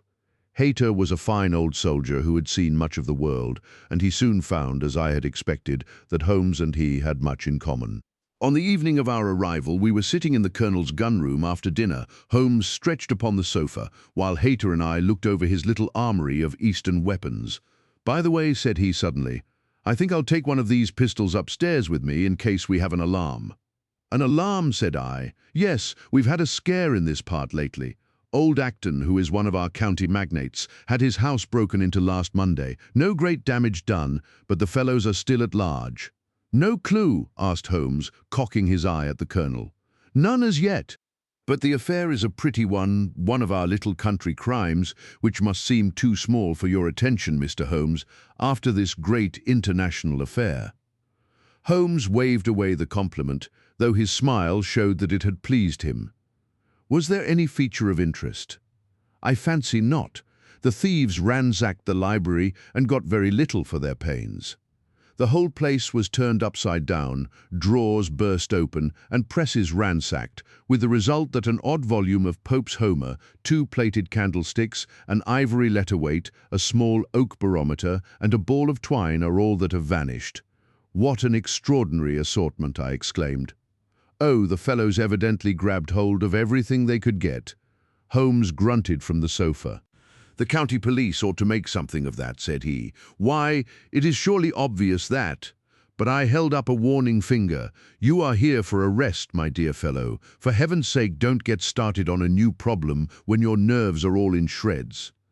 Holmes shrugged his shoulders with a glance of comic resignation towards the Colonel, and the talk drifted away into less dangerous channels. It was destined, however, that all my professional caution should be wasted, for next morning the problem obtruded itself upon us in such a way that it was impossible to ignore it, and our country visit took a turn which neither of us could have anticipated. We were at breakfast when the Colonel's butler rushed in, with all his propriety shaken out of him. "Have you heard the news, sir?" he gasped. "At the Cunninghams, sir." "Burglary!" cried the Colonel, with his coffee cup in mid-air. "Murder!" the Colonel whistled. "By Jove," said he, "who's killed then? The JP or his son?" "Neither, sir. It was William the coachman. Shot through the heart, sir, and never spoke again." "Who shot him then?" "The burglar, sir. He was off like a shot and got clean away. He just broke in at the pantry window when William came on him and met his end in saving his master's property." "What time?" "It was last night, sir, somewhere about 12. "Ah, then, we'll step over afterwards," said the Colonel, coolly settling down to his breakfast again. "It's a baddish business," he added when the butler had gone. "He's our leading man about here, is old Cunningham, and a very decent fellow too. He'll be cut up over this, for the man has been in his service for years and was a good servant. It's evidently the same villains who broke into Acton's and stole that very singular collection," said Holmes thoughtfully. "Precisely. It may prove the simplest matter in the world, but all the same at first glance this is just a little curious, is it not? A gang of burglars acting in the country might be expected to vary the scene of their operations and not to crack 2 cribs in the same district within a few days. When you spoke last night of taking precautions, I remember that it passed through my mind that this was probably the last parish in England to which the thief or thieves would be likely to turn their attention, which shows that I have still much to learn." "I fancy it's some local practitioner," said the Colonel. "In that case, of course, Acton's and Cunningham's are just the places he would go for, since they are far the largest about here. And richest? Well, they ought to be, but they've had a lawsuit for some years, which has sucked the blood out of both of them, I fancy. Old Acton has some claim on half Cunningham's estate, and the lawyers have been at it with both hands. If it's a local villain, there should not be much difficulty in running him down," said Holmes with a yawn. "All right, Watson. I don't intend to meddle." "Inspector Forrester, sir," said the butler, throwing open the door. The official, a smart, keen-faced young fellow, stepped into the room. "Good morning, Colonel," said he. "I hope I don't intrude, but we hear that Mr. Holmes of Baker Street is here." The Colonel waved his hand towards my friend, and the inspector bowed. "We thought that perhaps you would care to step across, Mr. Holmes." "The fates are against you, Watson," said he, laughing. "We were chatting about the matter when you came in, Inspector. Perhaps you can let us have a few details." As he leaned back in his chair in the familiar attitude, I knew that the case was hopeless. We had no clue in the Acton affair. But here we have plenty to go on, and there's no doubt it is the same party in each case. The man was seen. "Ah, yes, sir, but he was off like a deer after the shot that killed poor William Kerwin was fired. Mr. Cunningham saw him from the bedroom window, and Mr. Alec Cunningham saw him from the back passage. It was 11:45 when the alarm broke out. Mr. Cunningham had just got into bed, and Mr. Alec was smoking a pipe in his dressing gown. They both heard William, the coachman, calling for help, and Mr. Alec ran down to see what was the matter. The back door was open, and as he came to the foot of the stairs, he saw two men wrestling together outside. One of them fired a shot, the other dropped, and the murderer rushed across the garden and over the hedge. Mr. Cunningham, looking out of his bedroom, saw the fellow as he gained the road, but lost sight of him at once. Mr. Alex stopped to see if he could help the dying man, and so the villain got clean away. Beyond the fact that he was a middle-sized man and dressed in some dark stuff, we have no personal clue, but we are making energetic inquiries, and if he is a stranger, we shall soon find him out. What was this William doing there? Did he say anything before he died? Not a word. He lives at the lodge with his mother, and as he was a very faithful fellow, we imagine that he walked up to the house with the intention of seeing that all was right there. Of course, this Acton business has put everyone on their guard. The robber must have just burst open the door. The lock has been forced when William came upon him. Did William say anything to his mother before going out? She is very old and deaf, and we can get no information from her. The shock has made her half-witted, but I understand that she was never very bright. There is one very important circumstance, however. Look at this. He took a small piece of torn paper from a notebook and spread it out upon his knee. This was found between the finger and thumb of the dead man. It appears to be a fragment torn from a larger sheet. You will observe that the hour mentioned upon it is the very time at which the poor fellow met his fate. You see that his murderer might have torn the rest of the sheet from him, or he might have taken this fragment from the murderer. It reads almost as though it were an appointment. Holmes took up the scrap of paper, a facsimile of which is here reproduced. Presuming that it is an appointment, continued the inspector, it is of course a conceivable theory that this William Kirwan, though he had the reputation of being an honest man, may have been in league with the thief. He may have met him there, may even have helped him to break in the door, and then they may have fallen out between themselves. This writing is of extraordinary interest, said Holmes, who had been examining it with intense concentration. These are much deeper waters than I had thought. He sank his head upon his hands, while the inspector smiled at the effect which his case had had upon the famous London specialist. Your last remark, said Holmes presently, as to the possibility of there being an understanding between the burglar and the servant, and this being a note of appointment from one to the other, is an ingenious and not entirely impossible supposition. But this writing opens up. He sank his head into his hands again and remained for some minutes in the deepest thought. When he raised his face again, I was surprised to see that his cheek was tinged with colour and his eyes as bright as before his illness. He sprang to his feet with all his old energy. I'll tell you what, said he. I should like to have a quiet little glance into the details of this case. There is something in it which fascinates me extremely. If you will permit me, Colonel, I will leave my friend Watson and you, and I will step round with the inspector to test the truth of one or two little fancies of mine. I will be with you again in half an hour. An hour and a half had elapsed before the inspector returned alone. Mr. Holmes is walking up and down in the field outside, said he. He wants us all four to go up to the house together. To Mr. Cunningham's? Yes, sir. What for? The inspector shrugged his shoulders. I don't quite know, sir. Between ourselves, I think Mr. Holmes had not quite got over his illness yet. He's been behaving very queerly, and he is very much excited. I don't think you need alarm yourself, said I.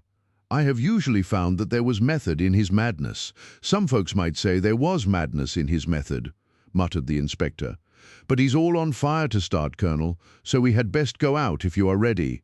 We found Holmes pacing up and down in the field, his chin sunk upon his breast, and his hands thrust into his trousers pockets. The matter grows in interest, said he.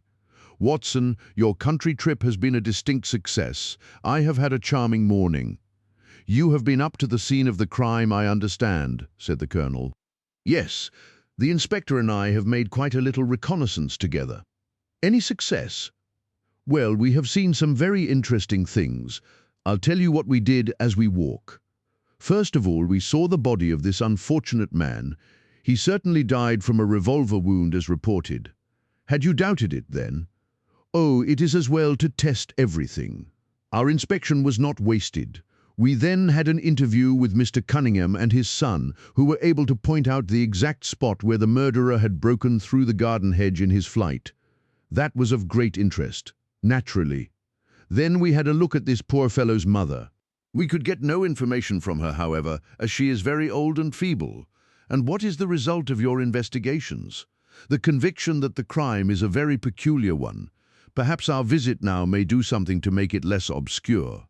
I think that we are both agreed, Inspector, that the fragment of paper in the dead man's hand, bearing, as it does, the very hour of his death written upon it, is of extreme importance.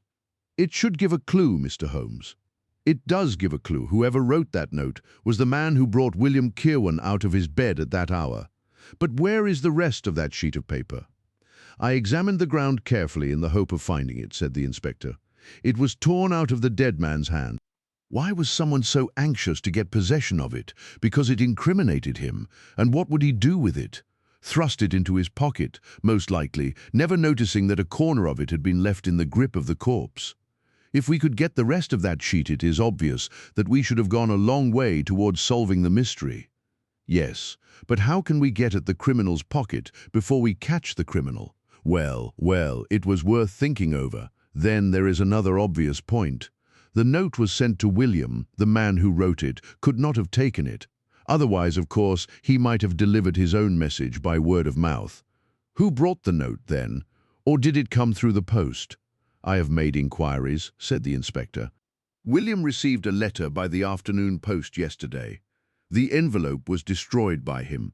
Excellent, cried Holmes, clapping the inspector on the back. You've seen the postman. It is a pleasure to work with you. Well, here is the lodge, and if you will come up, Colonel, I will show you the scene of the crime. We passed the pretty cottage where the murdered man had lived and walked up an oak-lined avenue to the fine old Queen Anne house, which bears the date of Malplacate upon the lintel of the door.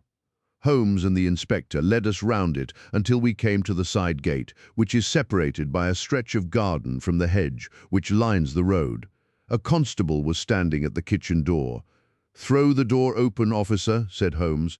Now, it was on those stairs that young Mr. Cunningham stood and saw the two men struggling just where we are. Old Mr. Cunningham was at that window, the second on the left, and he saw the fellow get away just to the left of that bush. So did the son. They are both sure of it on account of the bush. Then Mr. Alec ran out and knelt beside the wounded man. The ground is very hard, you see, and there are no marks to guide us. As he spoke, two men came down the garden path from round the angle of the house. The one was an elderly man with a strong, deep-lined, heavy-eyed face.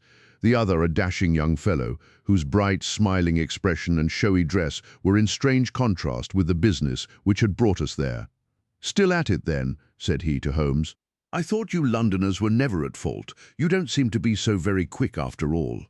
"Ah, you must give us a little time," said Holmes good-humouredly. "You'll want it," said young Alec Cunningham.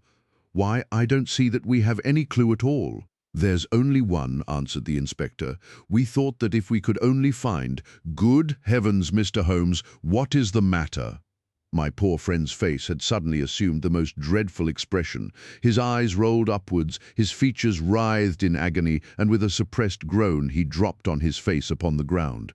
Horrified at the suddenness and severity of the attack, we carried him into the kitchen, where he lay back in a large chair and breathed heavily for some minutes. Finally, with a shamefaced apology for his weakness, he rose once more. "Watson would tell you that I have only just recovered from a severe illness," he explained. "I am liable to these sudden nervous attacks. Shall I send you home in my trap?" asked old Cunningham. "Well, since I am here, there is one point on which I should like to feel sure. We can very easily verify it. What was it? Well, it seems to me that it is just possible that the arrival of this poor fellow William was not before, but after, the entrance of the burglary into the house. You appear to take it for granted that, although the door was forced, the robber never got in. I fancy that is quite obvious," said Mr. Cunningham gravely. "Why, my son Alec had not yet gone to bed, and he would certainly have heard anyone moving about." "Where was he sitting?" "I was smoking in my dressing room." "Which window is that?" "The last on the left, next my father's. Both of your lamps were lit, of course?" "Undoubtedly." "There are some very singular points here," said Holmes, smiling. "Is it not extraordinary that a burglary, and a burglar who had had some previous experience, should deliberately break into a house at a time when he could see from the lights that two of the family were still afoot? He must have been a cool hand.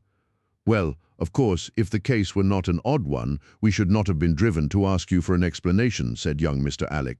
But as to your ideas that the man had robbed the house before William tackled him, I think it a most absurd notion.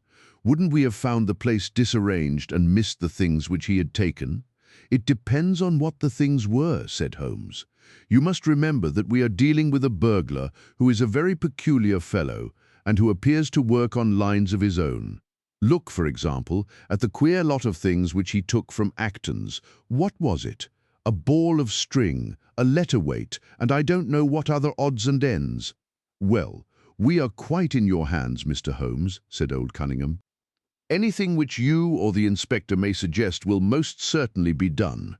In the first place, said Holmes, I should like you to offer a reward. Coming from yourself, for the officials may take a little time before they would agree upon the sum, and these things cannot be done too promptly. I have jotted down the form here, if you would not mind signing it. £50 was quite enough, I thought. I would willingly give 500, said the J.P., taking the slip of paper and the pencil, which Holmes handed to him. This is not quite correct, however, he added, glancing over the document. I wrote it rather hurriedly. You see, you begin, whereas at about 1:45 on Tuesday morning an attempt was made, and so on.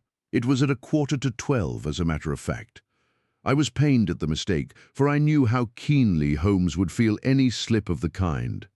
It was his specialty to be accurate as to fact, but his recent illness had shaken him, and this one little incident was enough to show me that he was still far from being himself.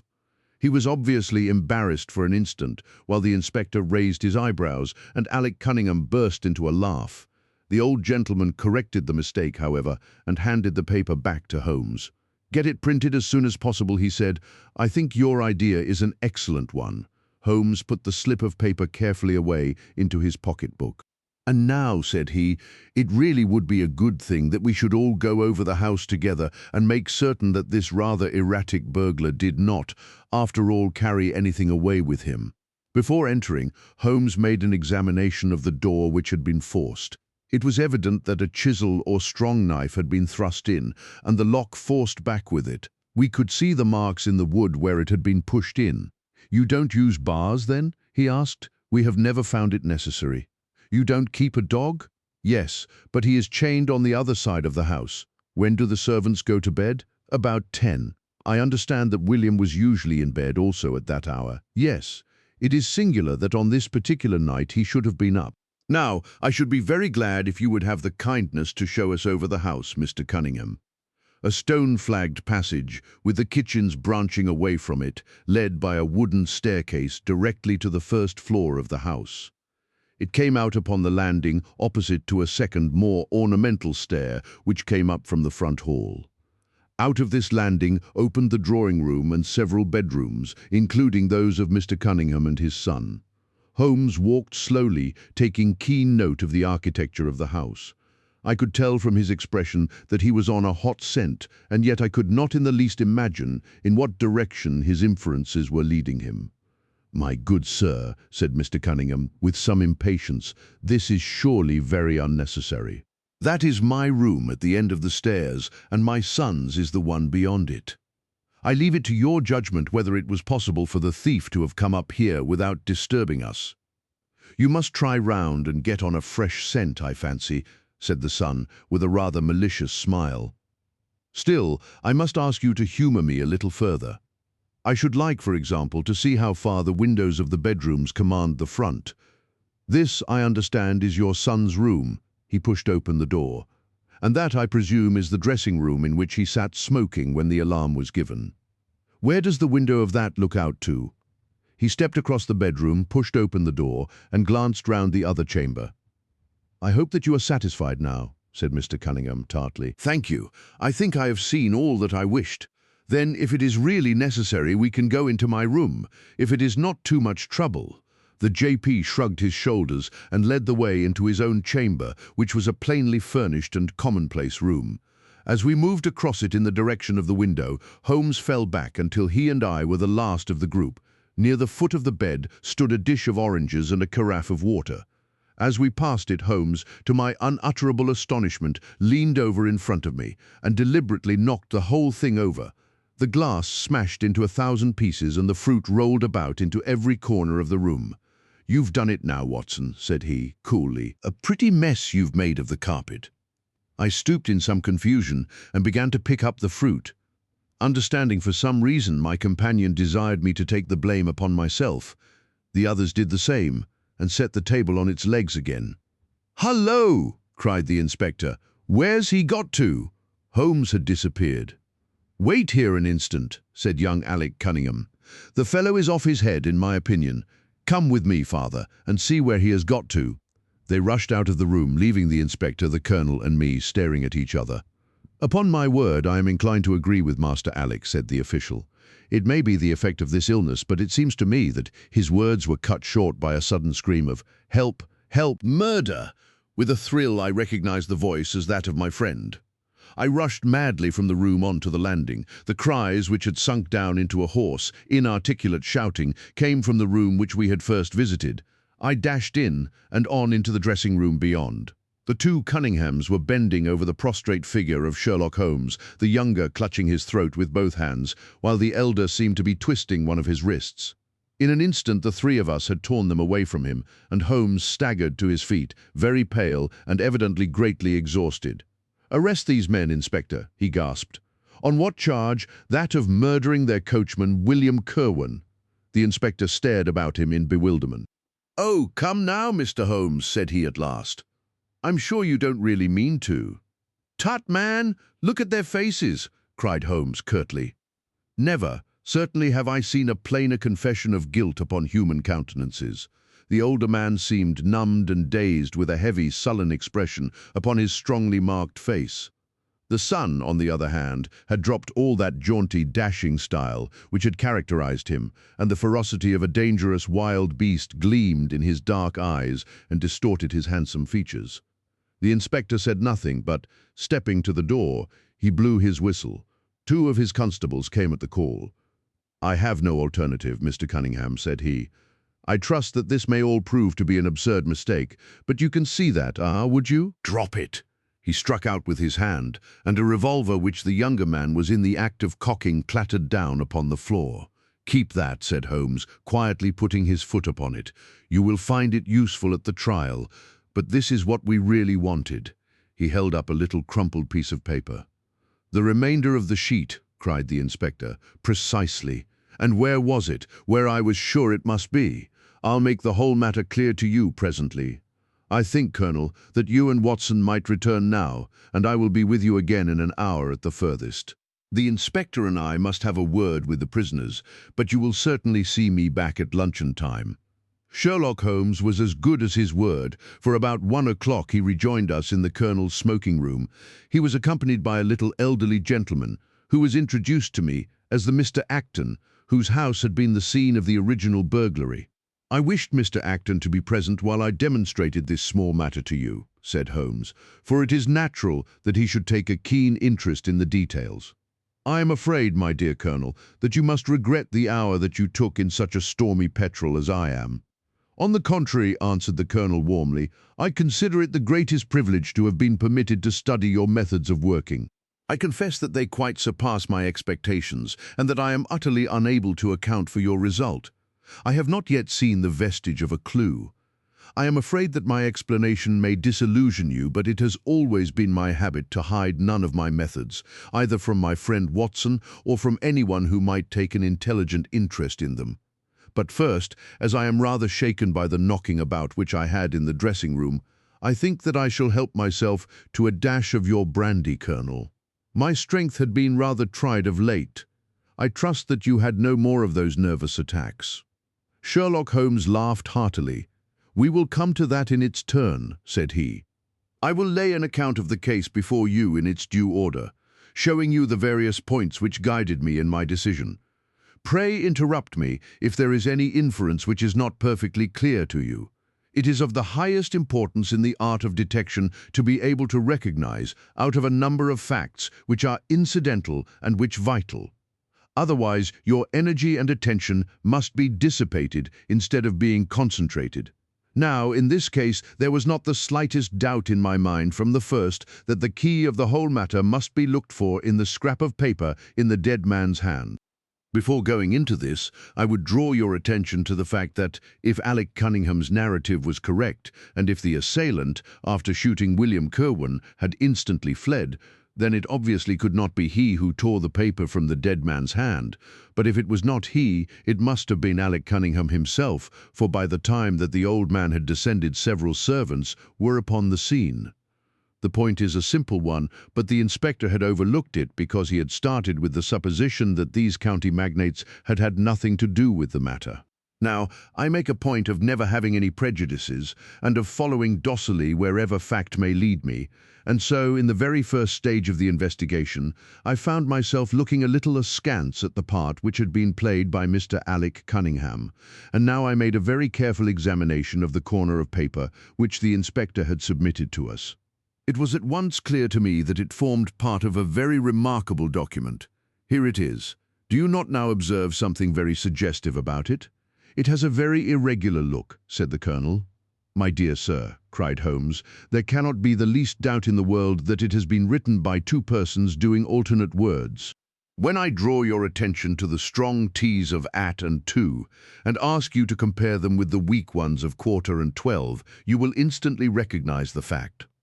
A very brief analysis of these four words would enable you to say with the utmost confidence that the learn and the maybe are written in the stronger hand, and the what in the weaker. By Jove, it's as clear as day, cried the Colonel. Why on earth should two men write a letter in such a fashion? Obviously the business was a bad one, and one of the men who distrusted the other was determined that, whatever was done, each should have an equal hand in it. Now, of the two men, it is clear that the one who wrote the at and to was the ringleader. How do you get at that? We might deduce it from the mere character of the one hand as compared with the other. But we have more assured reasons than that for supposing it. If you examine this scrap with attention, you will come to the conclusion that the man with the stronger hand wrote all his words first, leaving blanks for the other to fill up. These blanks were not always sufficient, and you can see that the second man had a squeeze to fit his quarter in between the at and the to, showing that the latter were already written. The man who wrote all his words first is undoubtedly the man who planned the affair. Excellent, cried Mr. Acton. But very superficial, said Holmes. We come now, however, to a point which is of importance. You may not be aware that the deduction of a man's age from his writing is one which has been brought to considerable accuracy by experts. In normal cases, one can place a man in his true decade with tolerable confidence. I say normal cases because ill health and physical weakness reproduce the signs of old age, even when the invalid is a youth. In this case, looking at the bold, strong hand of the one and the rather broken-backed appearance of the other, which still retains its legibility, although the T's have begun to lose their crossing, we can say that the one was a young man and the other was advanced in years without being positively decrepit. Excellent, cried Mr. Acton again. There is a further point, however, which is subtler and of greater interest. There is something in common between these hands. They belong to men who are blood relatives. It may be most obvious to you in the Greek E's, but to me there are many small points which indicate the same thing. I have no doubt at all that a family mannerism can be traced in these two specimens of writing. I am only, of course, giving you the leading results now of my examination of the paper. There were 23 other deductions which would be of more interest to experts than to you. They all tended to deepen the impression upon my mind that the Cunninghams, father and son, had written this letter. Having got so far, my next step was, of course, to examine into the details of the crime and to see how far they would help us. I went up to the house with the inspector and saw all that was to be seen. The wound upon the dead man was, as I was able to determine with absolute confidence, fired from a revolver at the distance of something over 4 yards. There was no powder blackening on the clothes. Evidently, therefore, Alec Cunningham had lied when he said that the two men were struggling when the shot was fired. Again, both father and son agreed as to the place where the man escaped into the road. At that point, however, as it happens, there is a broadish ditch, moist at the bottom. As there were no indications of boot marks about this ditch, I was absolutely sure not only that the Cunninghams had again lied, but that there had never been any unknown man upon the scene at all. And now I have to consider the motive of this singular crime. To get at this, I endeavored first of all to solve the reason of the original burglary at Mr. Acton's. I understood from something which the Colonel told us that a lawsuit had been going on between you, Mr. Acton, and the Cunninghams. Of course, it instantly occurred to me that they had broken into your library with the intention of getting at some document which might be of importance in the case. Precisely so, said Mr. Acton. There can be no possible doubt as to their intentions. I have the clearest claim upon half of their present estate, and if they could have found a single paper, which fortunately was in the strong box of my solicitors, they would undoubtedly have crippled our case. There you are, said Holmes, smiling. It was a dangerous, reckless attempt, in which I seemed to trace the influence of young Alec. Having found nothing, they tried to divert suspicion by making it appear to be an ordinary burglary, to which end they carried off whatever they could lay their hands upon. That is all clear enough, but there was much that was still obscure. What I wanted above all was to get the missing part of that note. I was certain that Alec had torn it out of the dead man's hand, and almost certain that he must have thrust it into the pocket of his dressing gown. Where else could he have put it?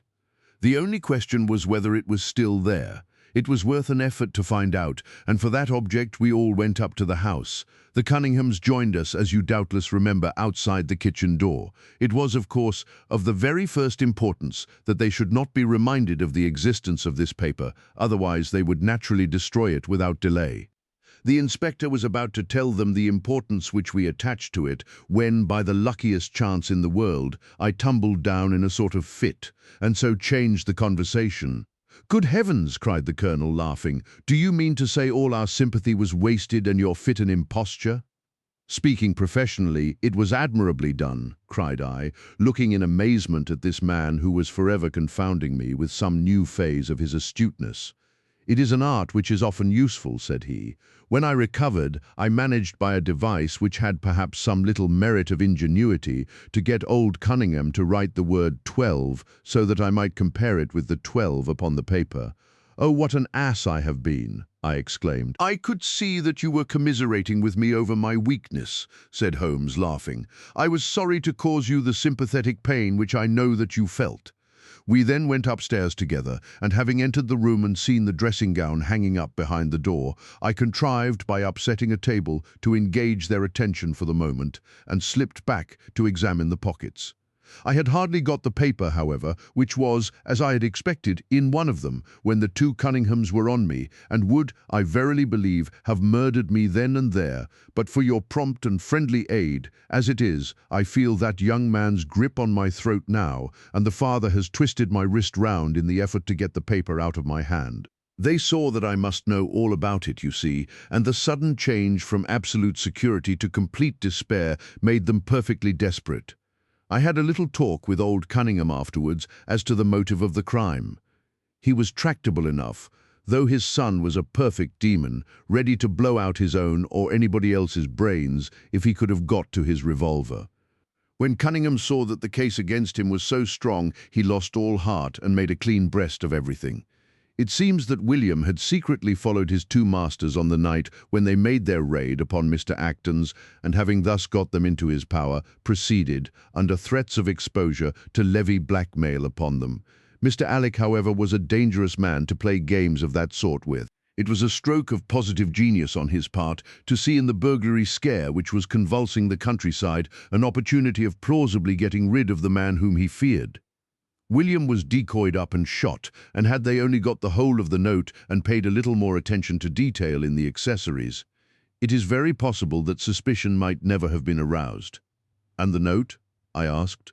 Sherlock Holmes placed the subjoined paper before us.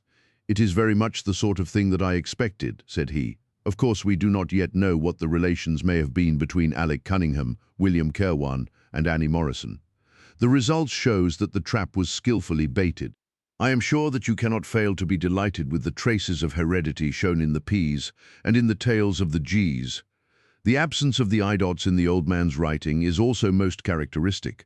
Watson, I think our quiet rest in the country has been a distinct success, and I shall certainly return much invigorated to Baker Street tomorrow."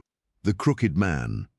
One summer night, a few months after my marriage, I was seated by my own hearth, smoking a last pipe and nodding over a novel, for my day's work had been an exhausting one. My wife had already gone upstairs, and the sound of the locking of the hall door some time before told me that the servants had also retired. I had risen from my seat and was knocking out the ashes of my pipe when I suddenly heard the clang of the bell. I looked at the clock. It was 11:45. This could not be a visitor at so late an hour. A patient, evidently, and possibly an all-night sitting. With a wry face I went out into the hall and opened the door. To my astonishment it was Sherlock Holmes who stood upon my step. "Ah, Watson," said he, "I hoped that I might not be too late to catch you. My dear fellow, pray come in. You look surprised, and no wonder, relieved too, I fancy. You still smoke the Arcadia mixture of your bachelor days, then? There's no mistaking that fluffy ash upon your coat. It's easy to tell that you have been accustomed to wear a uniform, Watson. You'll never pass as a pure-bred civilian as long as you keep that habit of carrying your handkerchief in your sleeve. Could you put me up tonight?" "With pleasure. You told me that you had bachelor quarters for one, and I see that you have no gentleman visitor at present. Your hat stand proclaims as much. I shall be delighted if you will stay. Thank you. I'll fill the vacant peg then. Sorry to see that you've had the British workman in the house. He's a token of evil. Not the drains, I hope." "No, the gas. Ah, he has left 2 nail marks from his boot upon your linoleum just where the light strikes it. No, thank you. I had some supper at Waterloo, but I'll smoke a pipe with you with pleasure." I handed him my pouch, and he seated himself opposite to me and smoked for some time in silence. I was well aware that nothing but business of importance would have brought him to me at such an hour, so I waited patiently until he should come round to it. "I see that you are professionally rather busy just now," said he, glancing very keenly across at me. "Yes, I've had a busy day," I answered. "It may seem very foolish in your eyes," I added, "but really I don't know how you deduced it." Holmes chuckled to himself. "I have the advantage of knowing your habits, my dear Watson," said he. "When your round is a short one you walk, and when it is a long one you use a hansom.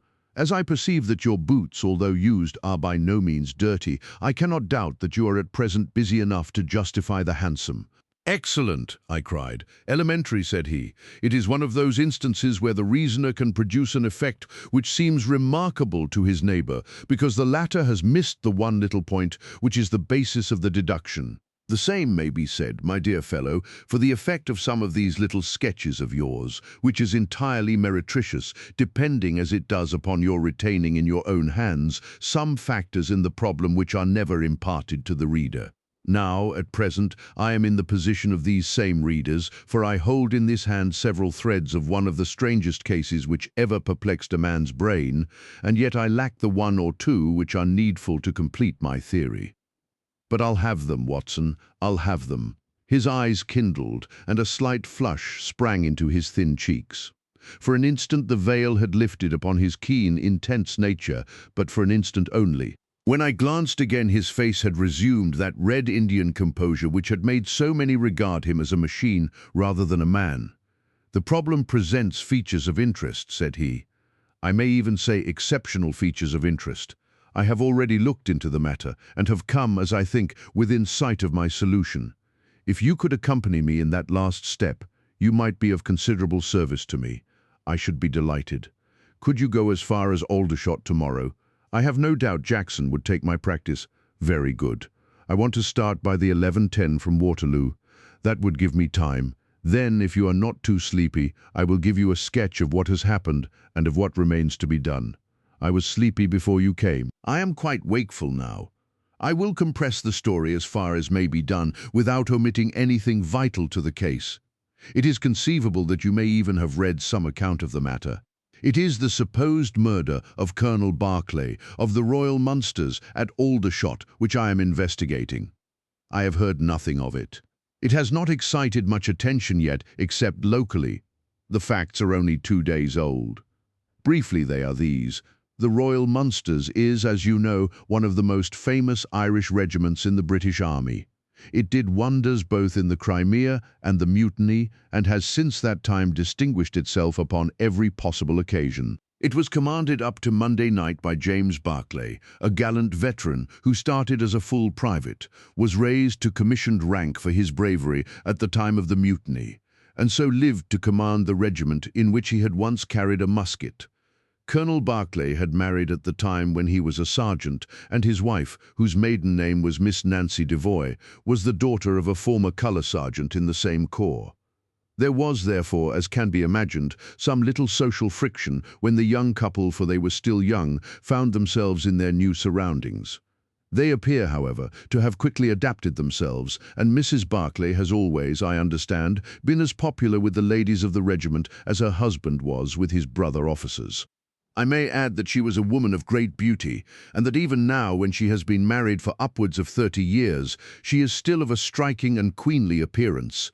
Colonel Berkeley's family life appears to have been a uniformly happy one. Major Murphy, to whom I owe most of my facts, assures me that he has never heard of any misunderstanding between the pair. On the whole, he thinks that Berkeley's devotion to his wife was greater than his wife's to Berkeley. He was acutely uneasy if he were absent from her for a day. She, on the other hand, though devoted and faithful, was less obtrusively affectionate, but they were regarded in the regiment as the very model of a middle-aged couple. There was absolutely nothing in their mutual relations to prepare people for the tragedy which was to follow. Colonel Berkeley himself seems to have had some singular traits in his character. He was a dashing, jovial old soldier in his usual mood, but there were occasions on which he seemed to show himself capable of considerable violence and vindictiveness. This side of his nature, however, appears never to have been turned towards his wife. Another fact, which had struck Major Murphy and 3 out of 5 of the other officers with whom I conversed, was the singular sort of depression which came upon him at times.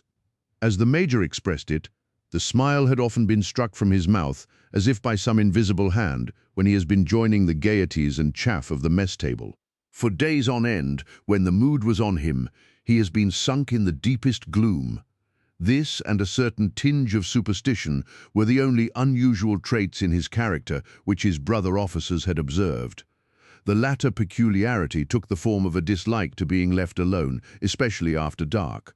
This puerile feature in a nature which was conspicuously manly had often given rise to comment and conjecture. The 1st Battalion of the Royal Munsters, which is the old 117th, has been stationed at Aldershot for some years. The married officers live out of barracks, and the colonel has during all this time occupied a villa called Lachine, about half a mile from the North Camp. The house stands in its own grounds, but the west side of it is not more than 30 yards from the high road. A coachman and 2 maids form the staff of servants. These, with their master and mistress, were the sole occupants of Lachine, for the Berkeleys had no children. Nor was it usual for them to have resident visitors. Now for the events at Lachine, between 9 and 10 on the evening of last Monday.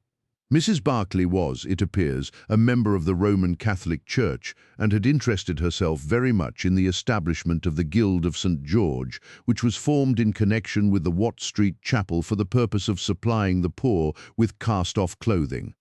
A meeting of the Guild had been held that evening at 8, and Mrs. Berkeley had hurried over her dinner in order to be present at it. When leaving the house, she was heard by the coachman to make some commonplace remark to her husband, and to assure him that she would be back before very long. She then called for Miss Morrison, a young lady who lives in the next villa, and the two went off together to their meeting. It lasted 40 minutes, and at 9:15, Mrs. Berkeley returned home, having left Miss Morrison at her door as she passed. There is a room which is used as a morning room at Lachine. This faces the road and opens by a large glass folding door onto the lawn. The lawn is 30 yards across and is only divided from the highway by a low wall with an iron rail above it. It was into this room that Mrs. Berkeley went upon her return. The blinds were not down, for the room was seldom used in the evening, but Mrs. Berkeley herself lit the lamp and then rang the bell, asking Jane Stewart, the housemaid, to bring her a cup of tea, which was quite contrary to her usual habits. The colonel had been sitting in the dining room, but hearing that his wife had returned, he joined her in the morning room. The coachman saw him cross the hall and enter it. He was never seen again alive. The tea which had been ordered was brought up at the end of 10 minutes. But the maid, as she approached the door, was surprised to hear the voices of her master and mistress in furious altercation. She knocked without receiving any answer, and even turned the handle, but only to find that the door was locked upon the inside. Naturally enough, she ran down to tell the cook, and the two women with the coachman came up into the hall and listened to the dispute, which was still raging. They all agreed that only two voices were to be heard, those of Barclay and of his wife. Barclay's remarks were subdued and abrupt, so that none of them were audible to the listeners.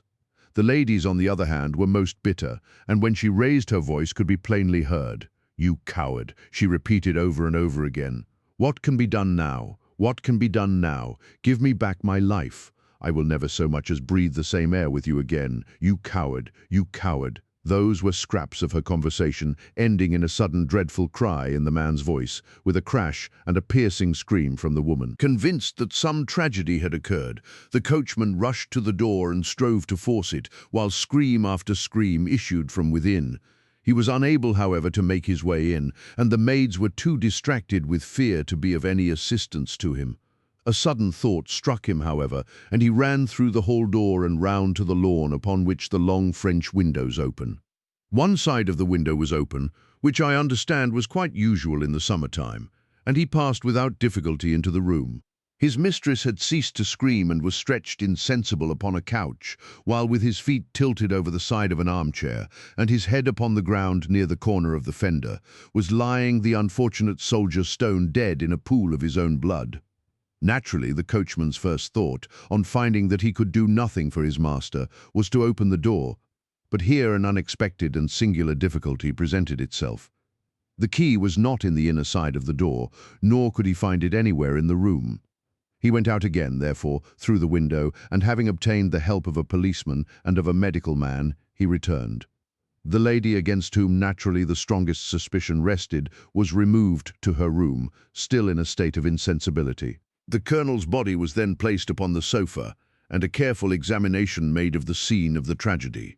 The injury from which the unfortunate veteran was suffering was found to be a jagged cut some 2 inches long at the back part of his head, which had evidently been caused by a violent blow from a blunt weapon. Nor was it difficult to guess what that weapon may have been. Upon the floor, close to the body, was lying a singular club of hard carved wood with a bone handle. The colonel possessed a varied collection of weapons brought from the different countries in which he had fought, and it is conjectured by the police that his club was among his trophies. The servants deny having seen it before, but among the numerous curiosities in the house, it is possible that it may have been overlooked. Nothing else of importance was discovered in the room by the police, save the inexplicable fact that neither upon Mrs. Barclay's person, nor upon that of the victim, nor in any part of the room, was the missing key to be found. The door had eventually to be opened by a locksmith from Aldershot. That was the state of things, Watson, when upon the Tuesday morning I, at the request of Major Murphy, went down to Aldershot to supplement the efforts of the police. I think that you will acknowledge that the problem was already one of interest, but my observations soon made me realize that it was in truth much more extraordinary than would at first sight appear. Before examining the room, I cross-questioned the servants, but only succeeded in eliciting the facts which I have already stated. One other detail of interest was remembered by Jane Stewart, the housemaid. You will remember that on hearing the sound of the quarrel, she descended and returned with the other servants.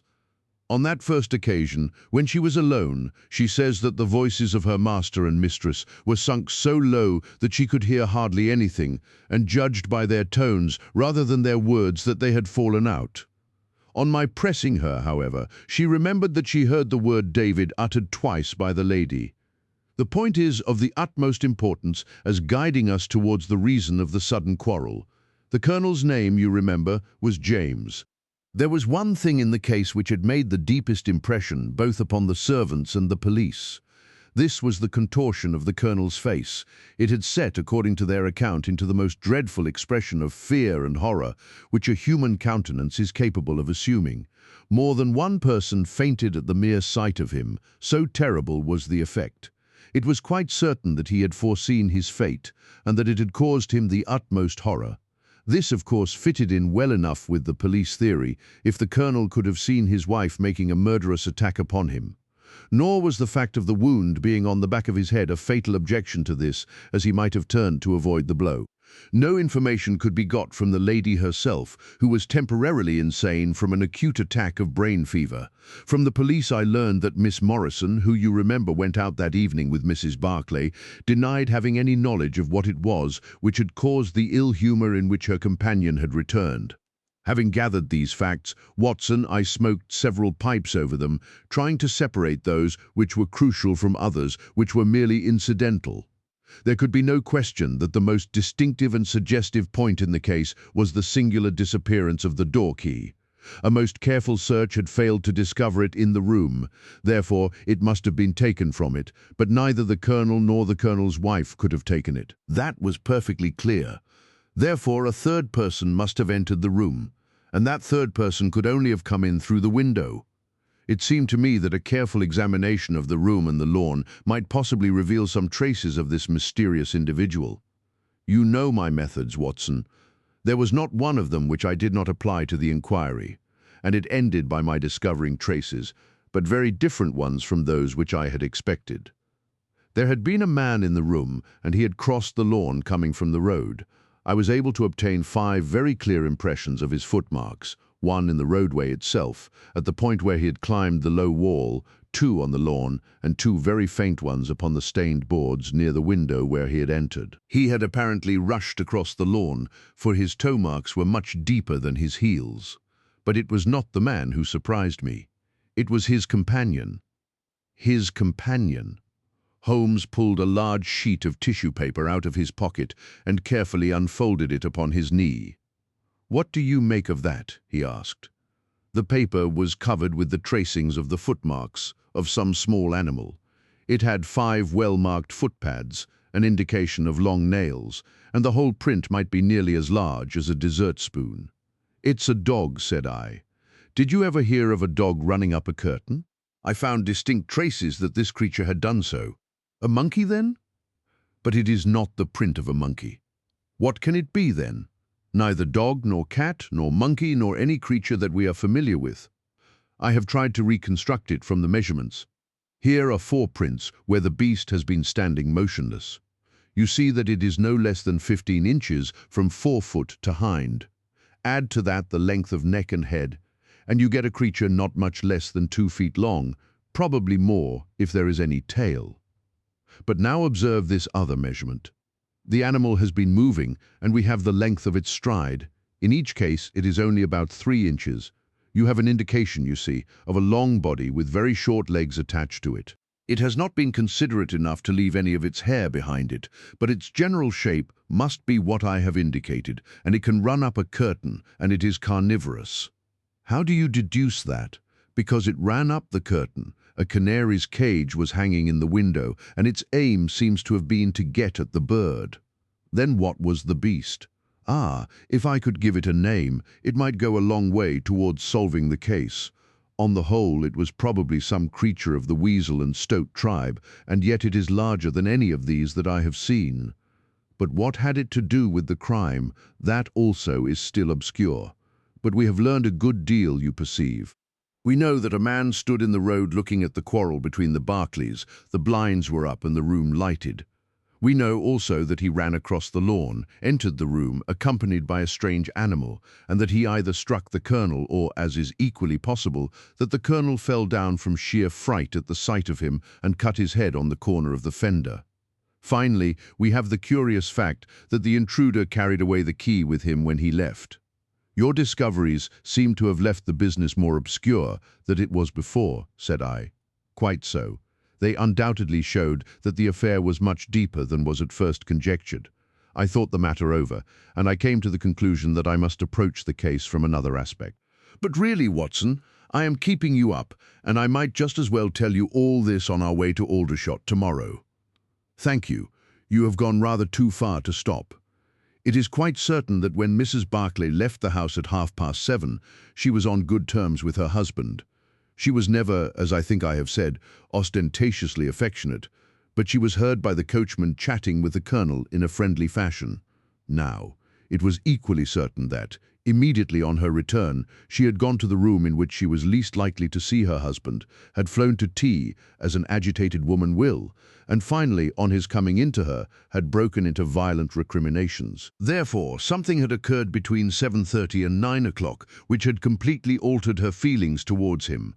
But Miss Morrison had been with her during the whole of that hour and a half. It was absolutely certain, therefore, in spite of her denial, that she must know something of the matter. My first conjecture was that possibly there had been some passages between this young lady and the old soldier, which the former had now confessed to the wife, that would account for the angry return and also for the girl's denial that anything had occurred, nor would it be entirely incompatible with most of the words overhead.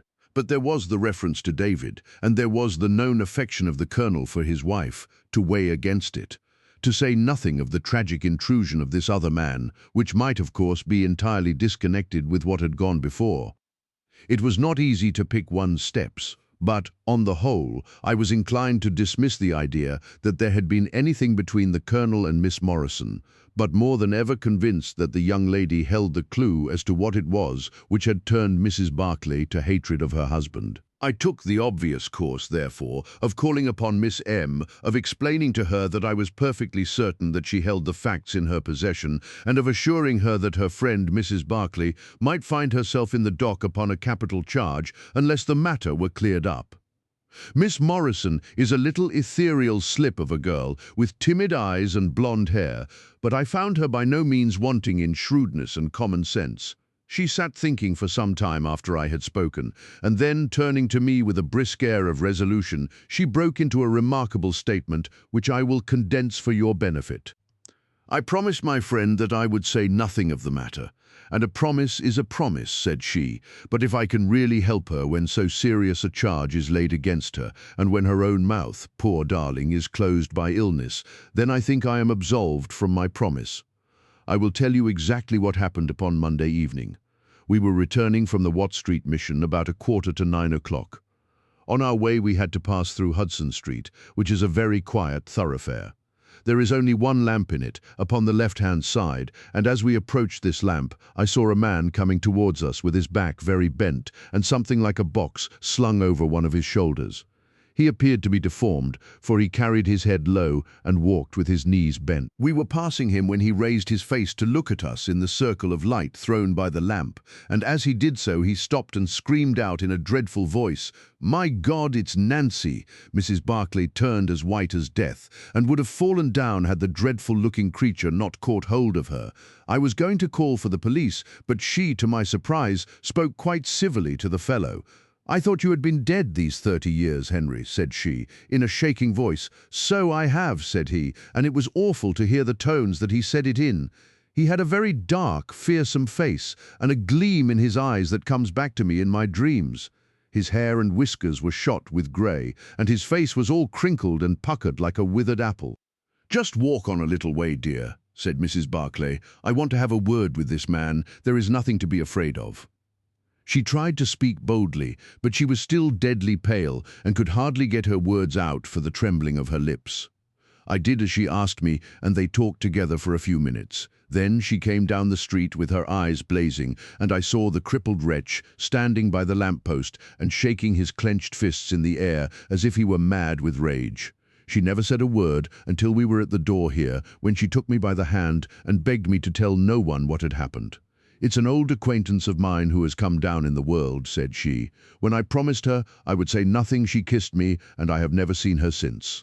I have told you now the whole truth, and if I withheld it from the police, it is because I did not realize then the danger in which my dear friend stood. I know that it can only be to her advantage that everything should be known. There was her statement, Watson, and to me, as you can imagine, it was like a light on a dark night. Everything which had been disconnected before began at once to assume its true place, and I had a shadowy presentiment of the whole sequence of events. My next step, obviously, was to find the man who had produced such a remarkable impression upon Mrs. Barclay. If he was still in Aldershot, it should not be a very difficult matter. There are not such a very great number of civilians, and a deformed man was sure to have attracted attention. I spent a day in the search, and by evening, this very evening, Watson, I had run him down. The man's name is Henry Wood, and he lives in lodgings in this same street in which the ladies met him. He has only been 5 days in the place. In the character of a registration agent, I had a most interesting gossip with his landlady. The man is by trade a conjurer and performer, going round the canteens after nightfall, and giving a little entertainment at each. He carries some creature about with him in that box, about which the landlady seemed to be in considerable trepidation, for she had never seen an animal like it. He uses it in some of his tricks, according to her account. So much the woman was able to tell me, and also that it was a wonder the man lived, seeing how twisted he was, and that he spoke in a strange tongue sometimes, and that for the last 2 nights she had heard him groaning and weeping in his bedroom. He was all right as far as money went, but in his deposit he had given her what looked like a bad florin. She showed it to me, Watson, and it was an Indian rupee. So now, my dear fellow, you see exactly how we stand and why it is I want you. It is perfectly plain that after the ladies parted from this man, he followed them at a distance, that he saw the quarrel between husband and wife through the window, that he rushed in, and that the creature which he carried in his box got loose. That is all very certain. But he is the only person in this world who can tell us exactly what happened in that room. And you intend to ask him? Most certainly, but in the presence of a witness. And I am the witness? If you will be so good, if he can clear the matter up, well and good. If he refuses, we have no alternative but to apply for a warrant. But how do you know he'll be there when we return? You may be sure that I took some precautions. I have one of my Baker Street boys mounting guard over him who would stick to him like a burr, go where he might. We shall find him in Hudson Street tomorrow, Watson. And meanwhile, I should be the criminal myself if I kept you out of bed any longer. It was midday when we found ourselves at the scene of the tragedy, and under my companion's guidance, we made our way at once to Hudson Street. In spite of his capacity for concealing his emotions, I could easily see that Holmes was in a state of suppressed excitement, while I was myself tingling with that half-sporting, half-intellectual pleasure which I invariably experienced when I associated myself with him in his investigations. "This is the street," said he, as we turned into a short thoroughfare lined with plain 2-storied brick houses. "Ah, here is Simpson to report. He's in all right, Mr. Holmes," cried a small street Arab, running up to us. "Good, Simpson," said Holmes, patting him on the head. "Come along, Watson. This is the house." He sent in his card with a message that he had come on important business, and a moment later we were face to face with the man whom we had come to see. In spite of the warm weather, he was crouching over a fire, and the little room was like an oven. The man sat all twisted and huddled in his chair, in a way which gave an indescribably impression of deformity. But the face which he turned towards us, though worn and swarthy, must at some time have been remarkable for its beauty. He looked suspiciously at us now, out of yellow-shot, bilious eyes, and without speaking or rising, he waved towards 2 chairs. "Mr. Henry Wood, late of India, I believe," said Holmes affably. "I've come over this little matter of Colonel Berkeley's death. What should I know about that?" "That's what I want to ascertain. You know, I suppose, that unless the matter is cleared up, Mrs. Berkeley, who is an old friend of yours, will in all probability be tried for murder." The man gave a violent start. "I don't know who you are," he cried, "nor how you come to know what you do know, but will you swear that this is true that you tell me? Why, they are only waiting for her to come to her senses to arrest her." "My God! Are you in the police yourself?" "No. What business is it of yours, then? It's every man's business to see justice done. You can take my word that she is innocent. Then you are guilty." "No, I am not. Who killed Colonel James Berkeley, then? It was a just providence that killed him, but mind you this, that if I had knocked his brains out, as it was in my heart to do, he would have had no more than his due from my hands. If his own guilty conscience had not struck him down, it is likely enough that I might have had his blood upon my soul. You want me to tell the story? Well, I don't know why I shouldn't, for there's no cause for me to be ashamed of it. It was in this way, sir. You see me now with my back like a camel, and my ribs all awry, but there was a time when Corporal Henry Wood was the smartest man in the 117th Foot. We were in India then, in cantonments, at a place we'll call Burti. Barclay, who died the other day, was sergeant in the same company as myself and the belle of the regiment. I, and the finest girl that ever had the breath of life between her lips, was Nancy Devoy, the daughter of the colour sergeant. There were two men that loved her, and one that she loved, and you'll smile when you look at this poor thing huddled before the fire, and hear me say that it was for my good looks that she loved me. Well, though I had her heart, her father was set upon her marrying Barclay. I was a harum-scarum, reckless lad, and he had had an education, and was already marked for the sword belt. But the girl held true to me, and it seemed that I would have had her when the mutiny broke out, and all hell was loose in the country. We were shut up in Burti, the regiment of us, with half a battery of artillery, a company of Sikhs, and a lot of civilians and womenfolk. There were 10,000 rebels round us, and they were as keen as a set of terriers round a rat cage. About the second week of it, our water gave out, and it was a question whether we could communicate with General Neil's column, which was moving up country. It was our only chance, for we could not hope to fight our way out with all the women and children, so I volunteered to go out and to warn General Neil of our danger. My offer was accepted, and I talked it over with Sergeant Barclay, who was supposed to know the ground better than any other man, and who drew up a route by which I might get through the rebel lines. At 10 o'clock the same night, I started off upon my journey. There were 1,000 lives to save, but it was of only one that I was thinking when I dropped over the wall that night. My way ran down a dried-up watercourse, which we hoped would screen me from the enemy's sentries, but as I crept round the corner of it, I walked right into 6 of them, who were crouching down in the dark, waiting for me. In an instant I was stunned with a blow and bound hand and foot. But the real blow was to my heart and not to my head, for as I came to and listened to as much as I could understand of their talk, I heard enough to tell me that my comrade, the very man who had arranged the way that I was to take, had betrayed me by means of a native servant into the hands of the enemy. Well, there's no need for me to dwell on that part of it. You know now what James Barclay was capable of. Burti was relieved by Neil next day, but the rebels took me away with them in their retreat, and it was many a long year before ever I saw a white face again. I was tortured, and tried to get away, and was captured, and tortured again. You can see for yourselves the state in which I was left. Some of them that fled into Nepal took me with them, and then afterwards I was up past Darjeeling. The hill folk up there murdered the rebels who had me, and I became their slave for a time until I escaped. But instead of going south, I had to go north, until I found myself among the Afghans. There I wandered about for many a year, and at last came back to the Punjab, where I lived mostly among the natives, and picked up a living by the conjuring tricks that I had learned. What use was it for me, a wretched cripple, to go back to England, or to make myself known to my old comrades? Even my wish for revenge would not make me do that. I had rather that Nancy and my old pals should think of Harry Wood as having died with a straight back, than see him living and crawling with a stick like a chimpanzee. They never doubted that I was dead, and I meant that they never should. I heard that Barclay had married Nancy, and that he was rising rapidly in the regiment, but even that did not make me speak. But when one gets old, one has a longing for home. For years I've been dreaming of the bright green fields and the hedges of England. At last I determined to see them before I died. I saved enough to bring me across, and then I came here where the soldiers are, for I know their ways and how to amuse them, and so earn enough to keep me. Your narrative is most interesting, said Sherlock Holmes. I have already heard of your meeting with Mrs. Barclay and your mutual recognition.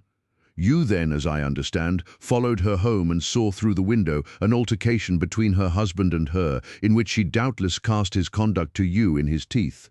Your own feelings overcame you, and you ran across the lawn and broke in upon them. I did, sir, and at the sight of me he looked as I have never seen a man look before, and over he went with his head on the fender. But he was dead before he fell. I read death on his face as plain as I can read that text over the fire.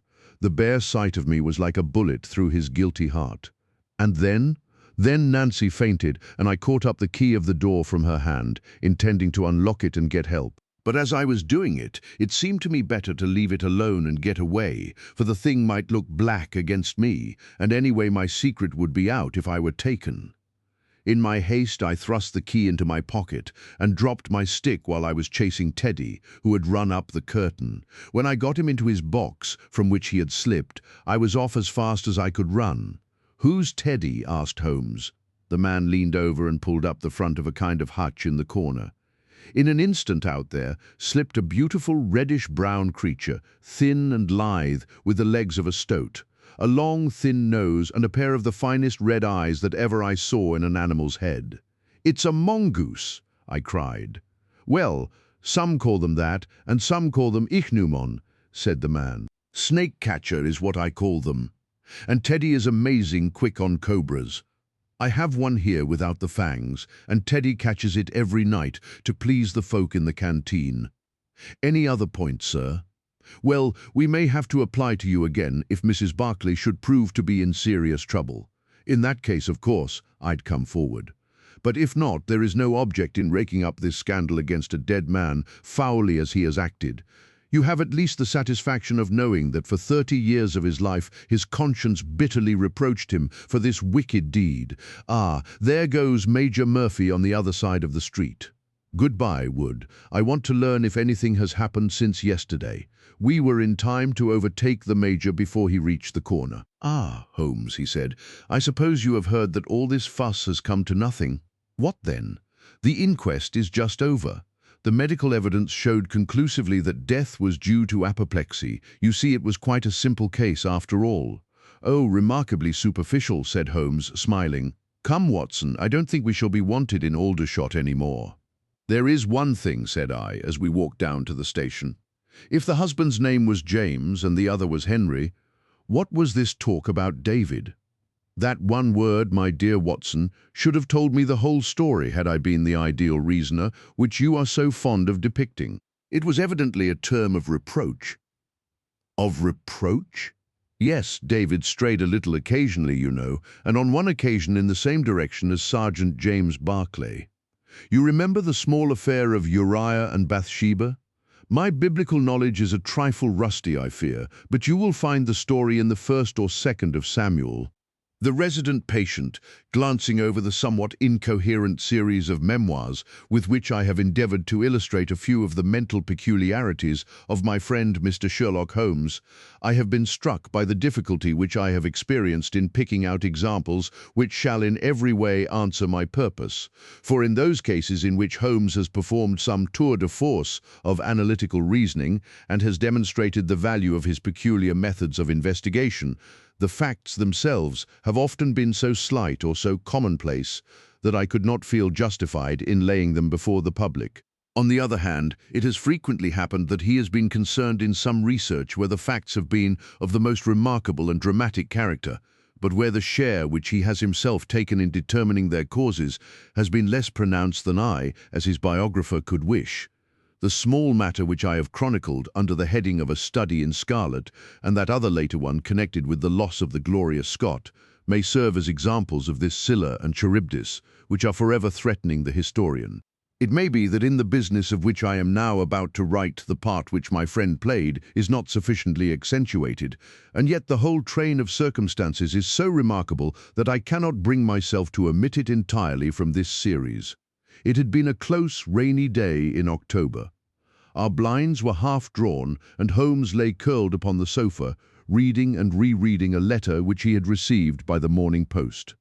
For myself, my term of service in India had trained me to stand heat better than cold, and a thermometer of 90 was no hardship. But the paper was uninteresting. Parliament had risen, everybody was out of town, and I yearned for the glades of the New Forest, or the shingle of Southsea. A depleted bank account had caused me to postpone my holiday, and as to my companion, neither the country nor the sea presented the slightest attraction to him. He loved to lie in the very center of 5 millions of people, with his filaments stretching out and running through them, responsive to every little rumor or suspicion of unsolved crime.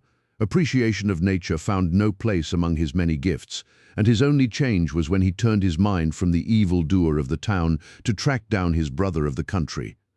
I cannot be sure of the exact date, for some of my memoranda upon the matter have been mislaid, but it must have been towards the end of the first year during which Holmes and I shared chambers in Baker Street. It was boisterous October weather, and we had both remained indoors all day. I, because I feared with my shaken health to face the keen autumn wind, while he was deep in some of those abstruse chemical investigations which absorbed him utterly as long as he was engaged upon them. Towards evening, however, the breaking of a test tube brought his research to a premature ending, and he sprang up from his chair with an exclamation of impatience and a clouded brow. "A day's work ruined, Watson," said he, striding across to the window. "Ha! The stars are out and the wind has fallen. What do you say to a ramble through London?" I was weary of our little sitting room and gladly acquiesced. For 3 hours we strolled about together, watching the ever-changing kaleidoscope of life as it ebbs and flows through Fleet Street and the Strand. His characteristic talk, with its keen observance of detail and subtle power of inference, held me amused and enthralled. It was 10 o'clock before we reached Baker Street again. A brougham was waiting at our door. "Whom? A doctor's general practitioner, I perceive," said Holmes. "Not been long in practice, but has had a good deal to do. Come to consult us, I fancy." Lucky! We came back. I was sufficiently conversant with Holmes's methods to be able to follow his reasoning and to see that the nature and state of the various medical instruments in the wicker basket, which hung in the lamplight inside the brougham, had given him the data for his swift deduction. The light in our window above showed that this late visit was indeed intended for us. With some curiosity as to what could have sent a brother medico to us at such an hour, I followed Holmes into our sanctum. A pale, taper-faced man with sandy whiskers rose up from a chair by the fire as we entered. His age may not have been more than 3 or 4 and 30, but his haggard expression and unhealthy hue told of a life which has sapped his strength and robbed him of his youth. His manner was nervous and shy, like that of a sensitive gentleman, and the thin white hand which he laid on the mantelpiece as he rose was that of an artist rather than of a surgeon. His dress was quiet and sombre, a black frock coat, dark trousers, and a touch of colour about his necktie. "Good evening, Doctor," said Holmes cheerily. "I am glad to see that you have only been waiting a very few minutes." "You spoke to my coachman, then?" "No, it was the candle on the side table that told me. Pray resume your seat and let me know how I can serve you." "My name is Dr. Percy Trevelyan," said our visitor, "and I live at 403 Brook Street." "Are you not the author of a monograph upon obscure nervous lesions?" I asked. His pale cheeks flushed with pleasure at hearing that his work was known to me. "I so seldom hear of the work that I thought it was quite dead," said he. "My publishers gave me a most discouraging account of its sale." "You are yourself, I presume, a medical man, a retired army surgeon. My own hobby has always been nervous disease. I should wish to make it an absolute specialty, but of course a man must take what he can get at first. This, however, is beside the question, Mr. Sherlock Holmes, and I quite appreciate how valuable your time is. The fact is that a very singular train of events has occurred recently at my house in Brook Street, and tonight they came to such a head that I felt it was quite impossible for me to wait another hour before asking for your advice and assistance." Sherlock Holmes sat down and lit his pipe. "You are very welcome to both," said he. "Pray let me have a detailed account of what the circumstances are which have disturbed you." "One or two of them are so trivial," said Dr. Trevelyan, "that really I am almost ashamed to mention them. But the matter is so inexplicable, and the recent turn which it has taken is so elaborate, that I shall lay it all before you, and you shall judge what is essential and what is not. I am compelled to begin with to say something of my own college career. I am a London University man, you know, and I am sure that you will not think that I am unduly singing my own praises if I say that my student career was considered by my professors to be a very promising one. After I had graduated, I continued to devote myself to research, occupying a minor position in King's College Hospital, and I was fortunate enough to excite considerable interest by my research into the pathology of catalepsy, and finally to win the Bruce Pinkerton Prize and Medal by the monograph on nervous lesions, to which your friend has just alluded. I should not go too far if I were to say that there was a general impression at that time that a distinguished career lay before me.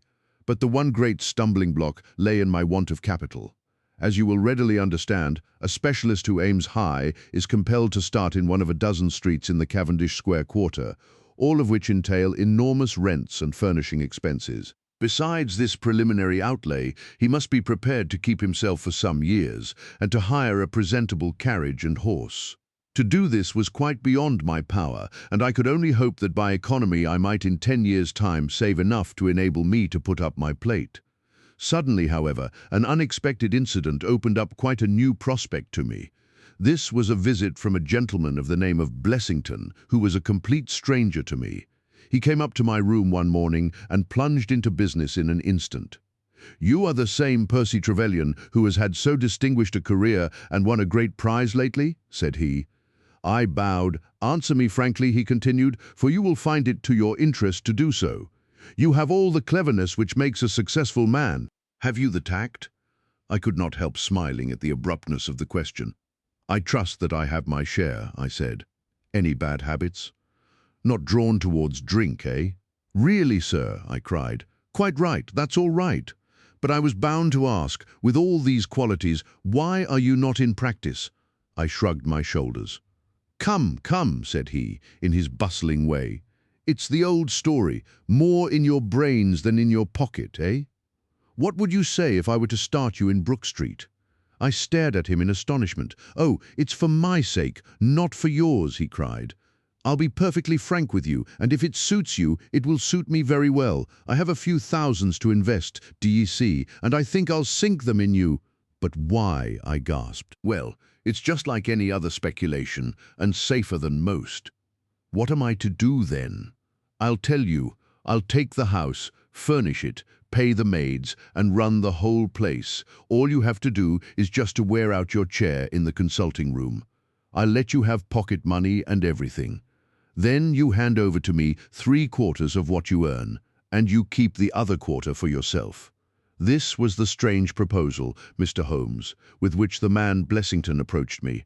I won't weary you with the account of how we bargained and negotiated. It ended in my moving into the house next Lady Day and starting in practice on very much the same conditions as he had suggested. He came himself to live with me in the character of a resident patient. His heart was weak, it appears, and he needed constant medical supervision. He turned the 2 best rooms of the first floor into a sitting room and bedroom for himself. He was a man of singular habits, shunning company, and very seldom going out. His life was irregular, but in one respect he was regularity itself. Every evening, at the same hour, he walked into the consulting room, examined the books, put down 5 and 3 for every guinea that I had earned, and carried the rest off to the strong-box in his own room. I may say with confidence that he never had occasion to regret his speculation. From the first, it was a success. A few good cases and the reputation which I had won in the hospital brought me rapidly to the front, and during the last few years I have made him a rich man. So much, Mr. Holmes, for my past history and my relations with Mr. Blessington. It only remains for me now to tell you what has occurred to bring me here tonight. Some weeks ago, Mr. Blessington came down to me in, as it seemed to me, a state of considerable agitation.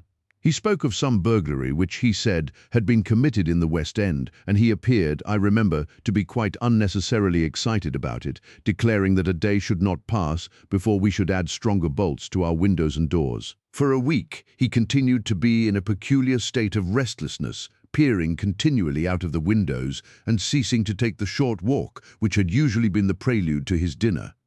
From his manner it struck me that he was in mortal dread of something or somebody, but when I questioned him upon the point, he became so offensive that I was compelled to drop the subject. Gradually, as time passed, his fears appeared to die away, and he had renewed his former habits, when a fresh event reduced him to the pitiable state of prostration in which he now lies. What happened was this. 2 days ago I received the letter which I now read to you. Neither address nor date is attached to it. A Russian nobleman who is now resident in England, it runs, would be glad to avail himself of the professional assistance of Dr. Percy Trevelyan. He has been for some years a victim to cataleptic attacks, on which, as is well known, Dr. Trevelyan is an authority. He proposes to call at about 6:15 tomorrow evening if Dr. Trevelyan will make it convenient to be at home. This letter interested me deeply because the chief difficulty in the study of catalepsy is the rareness of the disease. You may believe then that I was in my consulting room when, at the appointed hour, the page showed in the patient. He was an elderly man, thin, demure, and commonplace, by no means the conception one forms of a Russian nobleman. I was much more struck by the appearance of his companion. This was a tall young man, surprisingly handsome, with a dark, fierce face and the limbs and chest of a Hercules. He had his hand under the other's arm as they entered, and helped him to a chair with a tenderness which one would hardly have expected from his appearance. "You will excuse my coming in, doctor," said he to me, speaking English with a slight lisp. "This is my father, and his health is a matter of the most overwhelming importance to me." I was touched by this filial anxiety. "You would perhaps care to remain during the consultation," said I. "Not for the world," he cried with a gesture of horror. "It is more painful to me than I can express. If I were to see my father in one of these dreadful seizures, I am convinced that I should never survive it. My own nervous system is an exceptionally sensitive one. With your permission, I will remain in the waiting room while you go into my father's case." To this, of course, I assented, and the young man withdrew. The patient and I then plunged into a discussion of his case, of which I took exhaustive notes. He was not remarkable for intelligence, and his answers were frequently obscure, which I attributed to his limited acquaintance with our language. Suddenly, however, as I sat writing, he ceased to give any answer at all to my inquiries, and on my turning towards him I was shocked to see that he was sitting bolt upright in his chair, staring at me with a perfectly blank and rigid face. He was again in the grip of his mysterious malady. My first feeling, as I have just said, was one of pity and horror. My second, I fear, was rather one of professional satisfaction. I made notes of my patient's pulse and temperature, tested the rigidity of his muscles, and examined his reflexes. There was nothing markedly abnormal in any of these conditions, which harmonized with my former experiences. I had obtained good results in such cases by the inhalation of nitrite of amyl, and the present seemed an admirable opportunity of testing its virtues. The bottle was downstairs in my laboratory, so leaving my patient seated in his chair, I ran down to get it. There was some little delay in finding it, 5 minutes, let us say, and then I returned.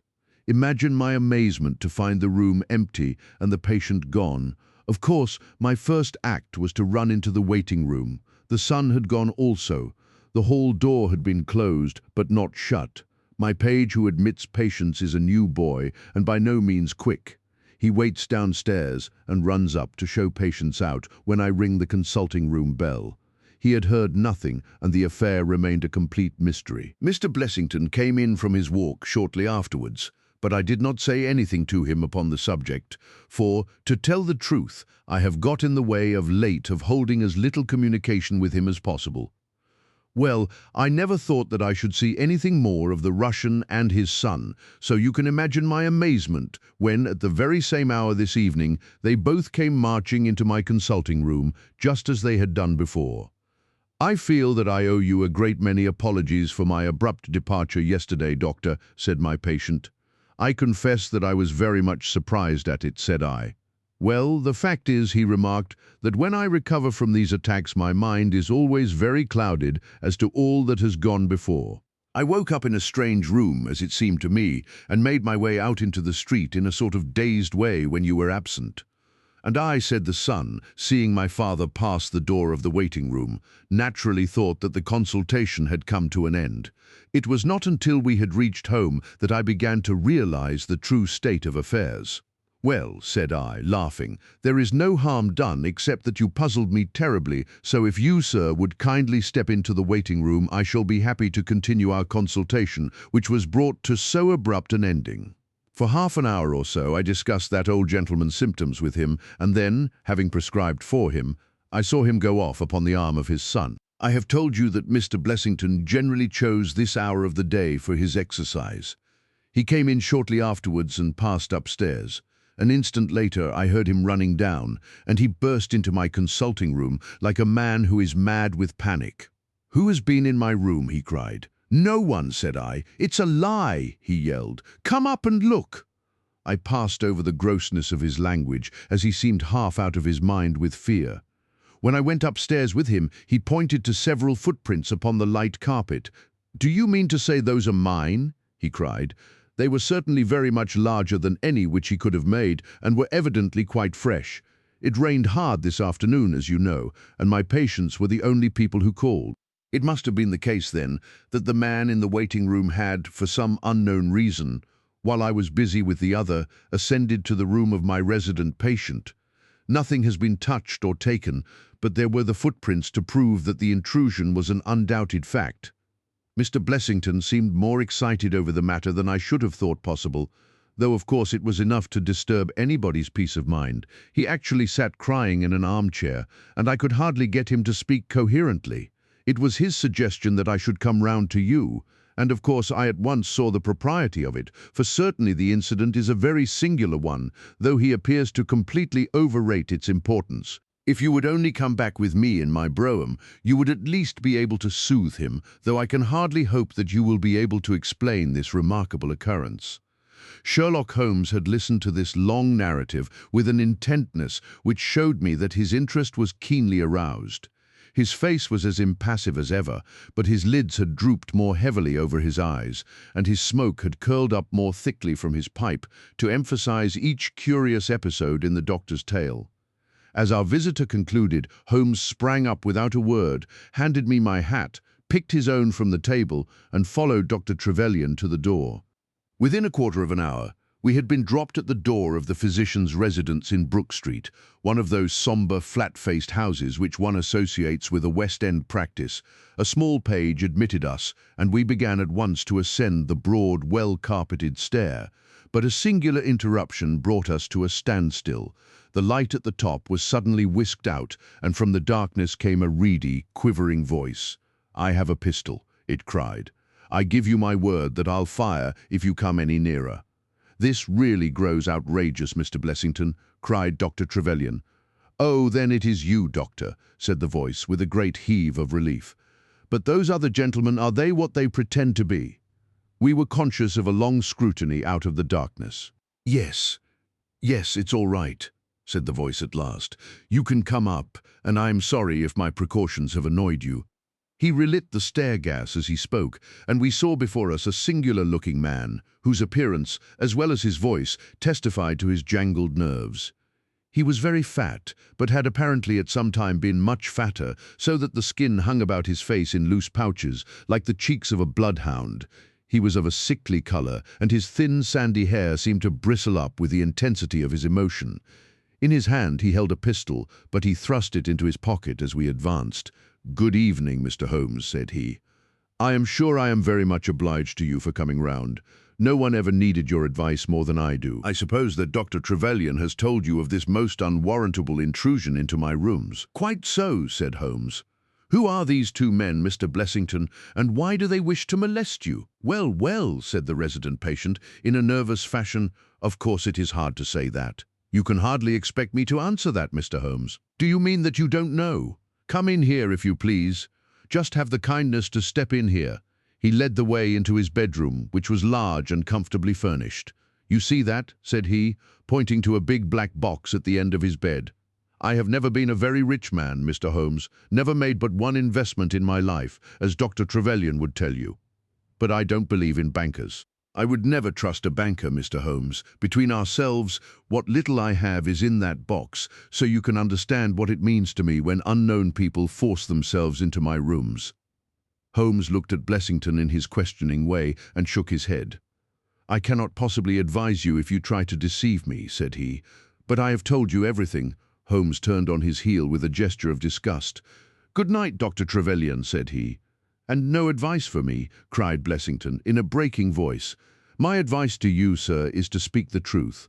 A minute later we were in the street and walking for home. We had crossed Oxford Street and were halfway down Harley Street before I could get a word from my companion. "Sorry to bring you out on such a fool's errand, Watson," he said at last. "It is an interesting case, too, at the bottom of it. I can make little of it," I confessed. "Well, it is quite evident that there are two men, more perhaps, but at least two who are determined for some reason to get at this fellow Blessington. I have no doubt in my mind that both on the first and on the second occasion that young man penetrated to Blessington's room, while his confederate, by an ingenious device, kept the doctor from interfering. And the catalepsy? A fraudulent imitation, Watson. Though I should hardly dare to hint as much to our specialist, it is a very easy complaint to imitate. I have done it myself. And then, by the purest chance, Blessington was out on each occasion. Their reason for choosing so unusual an hour for a consultation was obviously to ensure that there should be no other patient in the waiting room. It just happened, however, that this hour coincided with Blessington's constitutional, which seems to show that they were not very well acquainted with his daily routine. Of course, if they had been merely after plunder, they would at least have made some attempt to search for it. Besides, I can read in a man's eye when it is his own skin that he is frightened for. It is inconceivable that this fellow could have made two such vindictive enemies as these appear to be without knowing of it. I hold it, therefore, to be certain that he does know who these men are, and that for reasons of his own he suppresses it. It is just possible that tomorrow may find him in a more communicative mood. Is there not one alternative, I suggested, grotesquely improbably, no doubt, but still just conceivable? Might the whole story of the cataleptic Russian and his son be a concoction of Dr. Trevelyan's, who has, for his own purposes, been in Blessington's rooms? I saw in the gaslight that Holmes wore an amused smile at this brilliant departure of mine. "My dear fellow," said he, "it was one of the first solutions which occurred to me, but I was soon able to corroborate the doctor's tale. This young man has left prints upon the stair carpet, which made it quite superfluous for me to ask to see those which he had made in the room. When I tell you that his shoes were square-toed instead of being pointed like Blessington's, and were quite an inch and a third longer than the doctor's, you will acknowledge that there can be no doubt as to his individuality. But we may sleep on it now, for I shall be surprised if we do not hear something further from Brook Street in the morning." Sherlock Holmes's prophecy was soon fulfilled, and in a dramatic fashion. At 7:30 next morning, in the first glimmer of daylight, I found him standing by my bedside in his dressing gown. "There's a brougham waiting for us, Watson," said he. "What's the matter then?" "The Brook Street business. Any fresh news?" "Tragic, but ambiguous," said he, pulling up the blind. "Look at this, a sheet from a notebook, with 'For God's sake, come at once, P.T.' scrawled upon it in pencil. Our friend the doctor was hard put to it when he wrote this. Come along, my dear fellow, for it's an urgent call. In a quarter of an hour or so we were back at the physician's house. He came running out to meet us with a face of horror. 'Oh, such a business!' he cried, with his hands to his temples. 'What then? Blessington has committed suicide.' Holmes whistled. 'Yes, he hanged himself during the night. We had entered, and the doctor had preceded us into what was evidently his waiting room. I really hardly know what I am doing,' he cried. 'The police are already upstairs. It has shaken me most dreadfully. When did you find it out?' He has a cup of tea taken into him early every morning. When the maid entered, about 7, there the unfortunate fellow was hanging in the middle of the room. He had tied his cord to the hook on which the heavy lamp used to hang, and he had jumped off from the top of the very box that he showed us yesterday." Holmes stood for a moment in deep thought. "With your permission," said he at last, "I should like to go upstairs and look into the matter." We both ascended, followed by the doctor. It was a dreadful sight which met us as we entered the bedroom door. I have spoken of the impression of flabbiness which this man Blessington conveyed. As he dangled from the hook, it was exaggerated and intensified until he was scarce human in his appearance. The neck was drawn out like a plucked chicken's, making the rest of him seem the more obese and unnatural by the contrast. He was clad only in his long night-dress, and his swollen ankles and ungainly feet protruded starkly from beneath it. Beside him stood a smart-looking police inspector who was taking notes in a pocket-book. "Ah, Mr. Holmes," said he, heartily, as my friend entered, "I am delighted to see you." "Good morning, Lanner," answered Holmes. "You won't think me an intruder, I am sure. Have you heard of the events which led up to this affair?" "Yes, I heard something of them. Have you formed any opinion?" "As far as I can see, the man has been driven out of his senses by fright. The bed has been well slept in, you see. There's his impression deep enough. It's about 5 in the morning, you know, that suicides are most common. That would be about his time for hanging himself. It seems to have been a very deliberate affair. I should say that he has been dead about 3 hours, judging by the rigidity of the muscles," said I. "Noticed anything peculiar about the room?" asked Holmes. found a screwdriver and some screws on the wash-hand stand. Seems to have smoked heavily during the night too.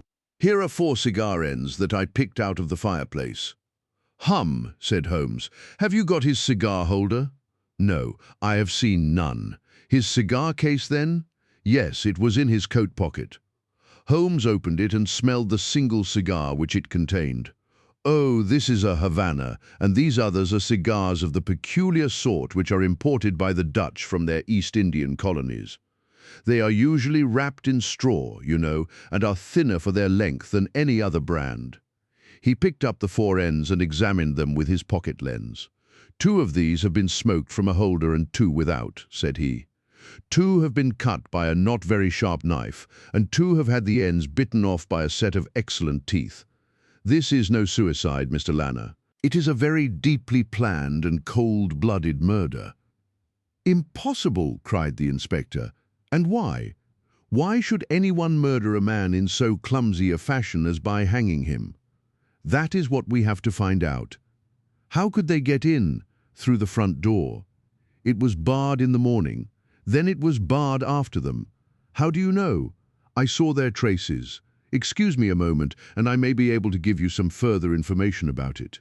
He went over to the door, and turning the lock, he examined it in his methodical way.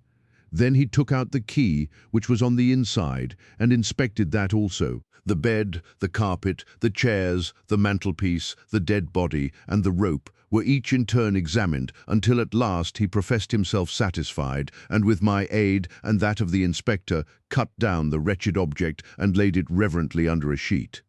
"How about this rope?" he asked. "It is cut off this," said Dr. Trevelyan, drawing a large coil from under the bed. He was morbidly nervous of fire, and always kept this beside him, so that he might escape by the window in case the stairs were burning. "That must have saved them trouble," said Holmes thoughtfully. "Yes, the actual facts are very plain, and I shall be surprised if by the afternoon I cannot give you the reasons for them as well. I will take this photograph of Blessington, which I see upon the mantelpiece, as it may help me in my inquiries." "But you have told us nothing," cried the doctor. "Oh, there can be no doubt as to the sequence of events," said Holmes. "There were 3 of them in it, the young man, the old man, and a third, to whose identity I have no clue. The first 2, I need hardly remark, are the same who masqueraded as the Russian Count and his son, so we can give a very full description of them. They were admitted by a confederate inside the house. If I might offer you a word of advice, Inspector, it would be to arrest the page who, as I understand, has only recently come into your service, Doctor." "The young imp cannot be found," said Dr. Trevelyan. "The maid and the cook have just been searching for him." Holmes shrugged his shoulders. "He has played a not unimportant part in this drama," said he, "the 3 men having ascended the stairs, which they did on tiptoe, the elder man first, the younger man second, and the unknown man in the rear." "My dear Holmes," I ejaculated. "Oh, there could be no question as to the superimposing of the footmarks. I had the advantage of learning which was which last night. They ascended then to Mr. Blessington's room, the door of which they found to be locked. With the help of a wire, however, they forced round the key, even without the lens you will perceive, by the scratches on this ward, where the pressure was applied. On entering the room, their first proceeding must have been to gag Mr. Blessington. He may have been asleep, or he may have been so paralyzed with terror as to have been unable to cry out. These walls are thick, and it is conceivable that his shriek, if he had time to utter one, was unheard. Having secured him, it is evident to me that a consultation of some sort was held. Probably it was something in the nature of a judicial proceeding. It must have lasted for some time, for it was then that these cigars were smoked. The older man sat in that wicker chair. It was he who used the cigar holder. The younger man sat over yonder. He knocked his ash off against the chest of drawers. The third fellow paced up and down. Blessington, I think, sat upright in the bed. But of that I cannot be absolutely certain. Well, it ended by their taking Blessington and hanging him. The matter was so prearranged that it is my belief that they brought with them some sort of block or pulley which might serve as a gallows. That screwdriver and those screws were, as I conceive, for fixing it up. Seeing the hook, however, they naturally saved themselves the trouble. Having finished their work, they made off, and the door was barred behind them by their confederate. We had all listened with the deepest interest to this sketch of the night's doings, which Holmes had deduced from signs so subtle and minute that even when he had pointed them out to us, we could scarcely follow him in his reasoning. The inspector hurried away on the instant to make inquiries about the page, while Holmes and I returned to Baker Street for breakfast. "I'll be back by 3, said he, when we had finished our meal. "Both the inspector and the doctor will meet me here at that hour, and I hope by that time to have cleared up any little obscurity which the case may still present." Our visitors arrived at the appointed time, but it was 3:15 before my friend put in an appearance. From his expression as he entered, however, I could see that all had gone well with him. "Any news, Inspector?" "We have got the boy, sir." "Excellent, and I have got the men." "You have got them," we cried, "all 3. Well, at least I have got their identity. This so-called Blessington is, as I expected, well known at headquarters, and so are his assailants. Their names are Biddle, Hayward, and Moffat." "The Worthington Bank gang," cried the inspector. "Precisely," said Holmes. "Then Blessington must have been Sutton." "Exactly," said Holmes. "Why, that makes it as clear as crystal," said the inspector. But Trevelyan and I looked at each other in bewilderment. "You must surely remember the great Worthington Bank business," said Holmes. 5 men were in it, these 4 and a 5th called Cartwright. Tobin, the caretaker, was murdered, and the thieves got away with £7,000. This was in 1875. They were all 5 arrested, but the evidence against them was by no means conclusive. This Blessington or Sutton, who was the worst of the gang, turned informer. On his evidence, Cartwright was hanged, and the other 3 got 15 years apiece. When they got out the other day, which was some years before their full term, they set themselves, as you perceive, to hunt down the traitor and to avenge the death of their comrade upon him. Twice they tried to get at him and failed. A 3rd time, you see, it came off. Is there anything further which I can explain, Dr. Trevelyan?" "I think you have made it all remarkable clear," said the doctor. "No doubt the day on which he was perturbed was the day when he had seen of their release in the newspapers." "Quite so. His talk about a burglary was the merest blind. But why could he not tell you this? Well, my dear sir, knowing the vindictive character of his old associates, he was trying to hide his own identity from everybody as long as he could.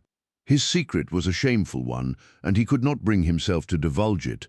However, wretch as he was still living under the shield of British law, and I have no doubt, Inspector, that you will see that, though that shield may fail to guard, the sword of justice is still there to avenge.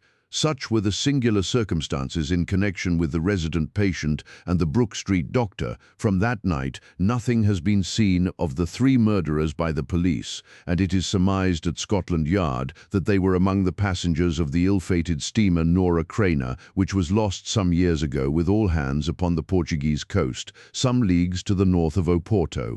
The proceedings against the page broke down for want of evidence, and the Brook Street mystery, as it was called, has never until now been fully dealt with in any public print. The Greek interpreter, during my long and intimate acquaintance with Mr. Sherlock Holmes, I had never heard him refer to his relations, and hardly ever to his own early life.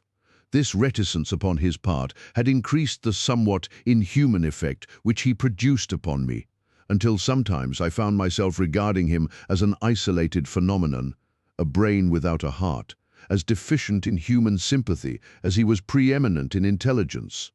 His aversion to women and his disinclination to form new friendships were both typical of his unemotional character, but not more so than his complete suppression of every reference to his own people. I had come to believe that he was an orphan with no relatives living, but one day, to my very great surprise, he began to talk to me about his brother. It was after tea on a summer evening, and the conversation, which had roamed in a desultory, spasmodic fashion from golf clubs to the causes of the change in the obliquity of the ecliptic, came round at last to the question of atavism and hereditary aptitudes. The point under discussion was how far any singular gift in an individual was due to his ancestry, and how far to his own early training. "In your own case," said I, "from all that you have told me, it seems obvious that your faculty of observation and your peculiar facility for deduction are due to your own systematic training." "To some extent," he answered thoughtfully. My ancestors were country squires, who appear to have led much the same life as is natural to their class. But, nonetheless, my turn that way is in my veins, and may have come with my grandmother, who was the sister of Vernet, the French artist. Art in the blood is liable to take the strangest forms. But how do you know that it is hereditary? Because my brother Mycroft possesses it in a larger degree than I do. This was news to me indeed. If there were another man with such singular powers in England, how was it that neither police nor public had heard of him? I put the question with a hint that it was my companion's modesty which made him acknowledge his brother as his superior. Holmes laughed at my suggestion. "My dear Watson," said he, "I cannot agree with those who rank modesty among the virtues. To the logician all things should be seen exactly as they are, and to underestimate oneself is as much a departure from truth as to exaggerate one's own powers. When I say, therefore, that Mycroft has better powers of observation than I, you may take it that I am speaking the exact and literal truth. Is he your junior? 7 years my senior. How comes it that he is unknown? Oh, he is very well known in his own circle. Where then? Well, in the Diogenes Club, for example. I had never heard of the institution, and my face must have proclaimed as much, for Sherlock Holmes pulled out his watch. The Diogenes Club is the queerest club in London, and Mycroft one of the queerest men. He's always there from 5:15 to 8:20. It's 6 now, so if you care for a stroll this beautiful evening, I shall be very happy to introduce you to 2 curiosities. 5 minutes later, we were in the street, walking towards Regent's Circus. "You wonder," said my companion, "why it is that Mycroft does not use his powers for detective work. He is incapable of it. But I thought you said. I said that he was my superior in observation and deduction. If the art of the detective began and ended in reasoning from an armchair, my brother would be the greatest criminal agent that ever lived. But he has no ambition and no energy. He will not even go out of his way to verify his own solution, and would rather be considered wrong than take the trouble to prove himself right. Again and again I have taken a problem to him, and have received an explanation which has afterwards proved to be the correct one, and yet he was absolutely incapable of working out the practical points which must be gone into before a case could be laid before a judge or jury. It is not his profession, then? By no means. What is to me a means of livelihood is to him the merest hobby of a dilettante. He has an extraordinary faculty for figures and audits the books in some of the government departments. Mycroft lodges in Pall Mall, and he walks round the corner into Whitehall every morning and back every evening. From year's end to year's end, he takes no other exercise and is seen nowhere else, except only in the Diogenes Club, which is just opposite his rooms. I cannot recall the name. Very likely not. There are many men in London, you know, who, some from shyness, some from misanthropy, have no wish for the company of their fellows. Yet they are not averse to comfortable chairs and the latest periodicals. It is for the convenience of these that the Diogenes Club was started, and it now contains the most unsociable and unclubbable men in town. No member is permitted to take the least notice of any other one. Save in the stranger's room, no talking is, under any circumstances, allowed, and 3 offences, if brought to the notice of the committee, render the talker liable to expulsion. My brother was one of the founders, and I have myself found it a very soothing atmosphere. We had reached Pall Mall as we talked, and were walking down it from the St. James's End. Sherlock Holmes stopped at a door some little distance from the Carlton, and cautioning me not to speak, he led the way into the hall. Through the glass panelling I caught a glimpse of a large and luxurious room, in which a considerable number of men were sitting about and reading papers, each in his own little nook. Holmes showed me into a small chamber which looked out into Pall Mall, and then, leaving me for a minute, he came back with a companion whom I knew could only be his brother. Mycroft Holmes was a much larger and stouter man than Sherlock. His body was absolutely corpulent, but his face, though massive, had preserved something of the sharpness of expression which was so remarkable in that of his brother. His eyes, which were of a peculiarly light, watery grey, seemed to always retain that far-away, introspective look which I had only observed in Sherlock's when he was exerting his full powers. "I am glad to meet you, sir," said he, putting out a broad, fat hand like the flipper of a seal. I hear of Sherlock everywhere since you became his chronicler. By the way, Sherlock, I expected to see you round last week to consult me over that Manor House case. I thought you might be a little out of your depth." "No, I solved it," said my friend, smiling. "It was Adams, of course." "Yes, it was Adams. I was sure of it from the first." The two sat down together in the bow window of the club. "To anyone who wishes to study mankind, this is the spot," said Mycroft. "Look at the magnificent types. Look at these two men who are coming towards us, for example. The billiard marger and the other?" "Precisely. What do you make of the other?" The two men had stopped opposite the window. Some chalk marks over the waistcoat pocket were the only signs of billiards which I could see in one of them. The other was a very small, dark fellow, with his hat pushed back and several packages under his arm. "An old soldier, I perceive," said Sherlock, "and very recently discharged," remarked the brother. "Served in India, I see, and a non-commissioned officer." "Royal Artillery, I fancy," said Sherlock, "and a widower. But with a child. Children, my dear boy, children." "Come," said I, laughing, "this is a little too much." "Surely," answered Holmes, "it is not hard to say that a man with that bearing expression of authority and sun-baked skin is a soldier, is more than a private, and is not long from India.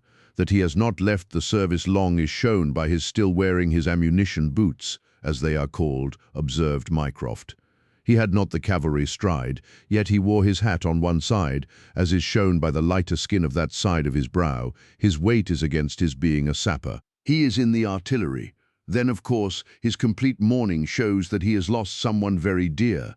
The fact that he is doing his own shopping looks as though it were his wife. He has been buying things for children, you perceive. There is a rattle, which shows that one of them is very young. The wife probably died in childbed. The fact that he has a picture book under his arm shows that there is another child to be thought of." I began to understand what my friend meant when he said that his brother possessed even keener faculties than he did himself. He glanced across at me and smiled. Mycroft took snuff from a tortoise-shell box and brushed away the wandering grains from his coat front with a large red silk handkerchief. "By the way, Sherlock," said he, "I have had something quite after your own heart, a most singular problem, submitted to my judgment. I really had not the energy to follow it up save in a very incomplete fashion, but it gave me a basis for some pleasing speculation. If you would care to hear the facts, my dear Mycroft, I should be delighted." The brother scribbled a note upon a leaf of his pocketbook, and ringing the bell, he handed it to the waiter. "I have asked Mr. Maylis to step across," said he. "He lodges on the floor above me, and I have some slight acquaintance with him, which led him to come to me in his perplexity. Mr. Maylis is a Greek by extraction, as I understand, and he is a remarkable linguist. He earns his living partly as interpreter in the law courts, and partly by acting as guide to any wealthy Orientals who may visit the Northumberland Avenue hotels. I think I will leave him to tell his very remarkable experience in his own fashion." A few minutes later, we were joined by a short, stout man whose olive face and coal-black hair proclaimed his southern origin, though his speech was that of an educated Englishman. He shook hands eagerly with Sherlock Holmes, and his dark eyes sparkled with pleasure when he understood that the specialist was anxious to hear his story. "I do not believe that the police credit me on my word, I do not," said he in a wailing voice. "Just because they have never heard of it before, they think that such a thing cannot be. But I know that I shall never be easy in my mind until I know what has become of my poor man with the sticking plaster upon his face." "I am all attention," said Sherlock Holmes. "This is Wednesday evening," said Mr. Maylis. "Well then, it was Monday night, only 2 days ago, you understand, that all this happened. I am an interpreter, as perhaps my neighbor there has told you. I interpret all languages, or nearly all, but as I am a Greek by birth and with a Grecian name, it is with that particular tongue that I am principally associated. For many years I have been the chief Greek interpreter in London, and my name is very well known in the hotels. It happens not unfrequently that I am sent for at strange hours by foreigners who get into difficulties, or by travellers who arrive late and wish my services. I was not surprised, therefore, on Monday night when a Mr. Latimer, a very fashionably dressed young man, came up to my rooms and asked me to accompany him in a cab which was waiting at the door. A Greek friend had come to see him upon business, he said, and as he could speak nothing but his own tongue, the services of an interpreter were indispensable. He gave me to understand that his house was some little distance off, in Kensington, and he seemed to be in a great hurry, bustling me rapidly into the cab when we had descended to the street. I say into the cab, but I soon became doubtful as to whether it was not a carriage in which I found myself. It was certainly more roomy than the ordinary four-wheeled disgrace to London, and the fittings, though frayed, were of rich quality. Mr. Latimer seated himself opposite to me, and we started off through Charing Cross and up the Shaftesbury Avenue. We had come out upon Oxford Street, and I had ventured some remark as to this being a roundabout way to Kensington, when my words were arrested by the extraordinary conduct of my companion. He began by drawing a most formidable-looking bludgeon loaded with lead from his pocket, and switching it backward and forward several times, as if to test its weight and strength. Then he placed it without a word upon the seat beside him. Having done this, he drew up the windows on each side, and I found to my astonishment that they were covered with paper so as to prevent my seeing through them. "I am sorry to cut off your view, Mr. Mellis," said he. "The fact is that I have no intention that you should see what the place is to which we are driving. It might possibly be inconvenient to me if you could find your way there again." As you can imagine, I was utterly taken aback by such an address.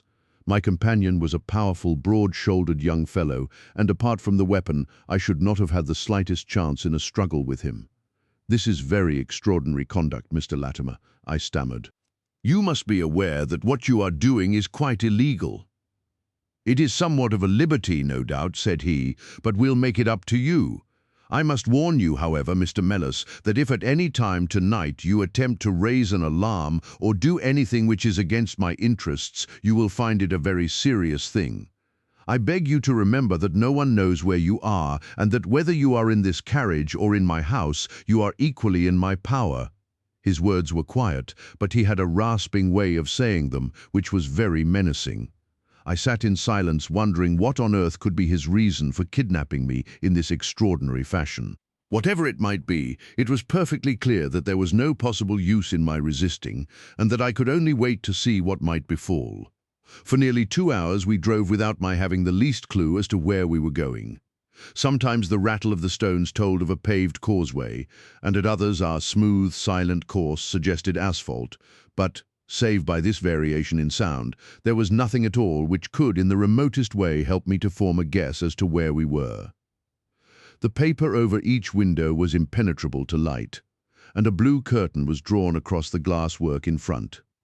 It was 7:15 when we left Pall Mall, and my watch showed me that it was 10 minutes to 9 when we at last came to a standstill. My companion let down the window, and I caught a glimpse of a low, arched doorway with a lamp burning above it. As I was hurried from the carriage, it swung open, and I found myself inside the house, with a vague impression of a lawn and trees on each side of me as I entered. Whether these were private grounds, however, or bona fide country was more than I could possibly venture to say. There was a coloured gas lamp inside, which was turned so low that I could see little save that the hall was of some size and hung with pictures. In the dim light I could make out that the person who had opened the door was a small, mean-looking, middle-aged man with rounded shoulders. As he turned towards us, the glint of the light showed me that he was wearing glasses. "Is this Mr. Mellis, Harold?" said he. "Yes. Well done, well done. No ill will, Mr. Mellis, I hope, but we could not get on without you. If you deal fair with us, you'll not regret it, but if you try any tricks, God help you." He spoke in a nervous, jerky fashion, and with little giggling laughs in between, but somehow he impressed me with fear more than the other. "What do you want with me?" I asked. "Only to ask a few questions of a Greek gentleman who is visiting us, and to let us have the answers. But say no more than you are told to say, or," here came the nervous giggle again, "you had better never have been born."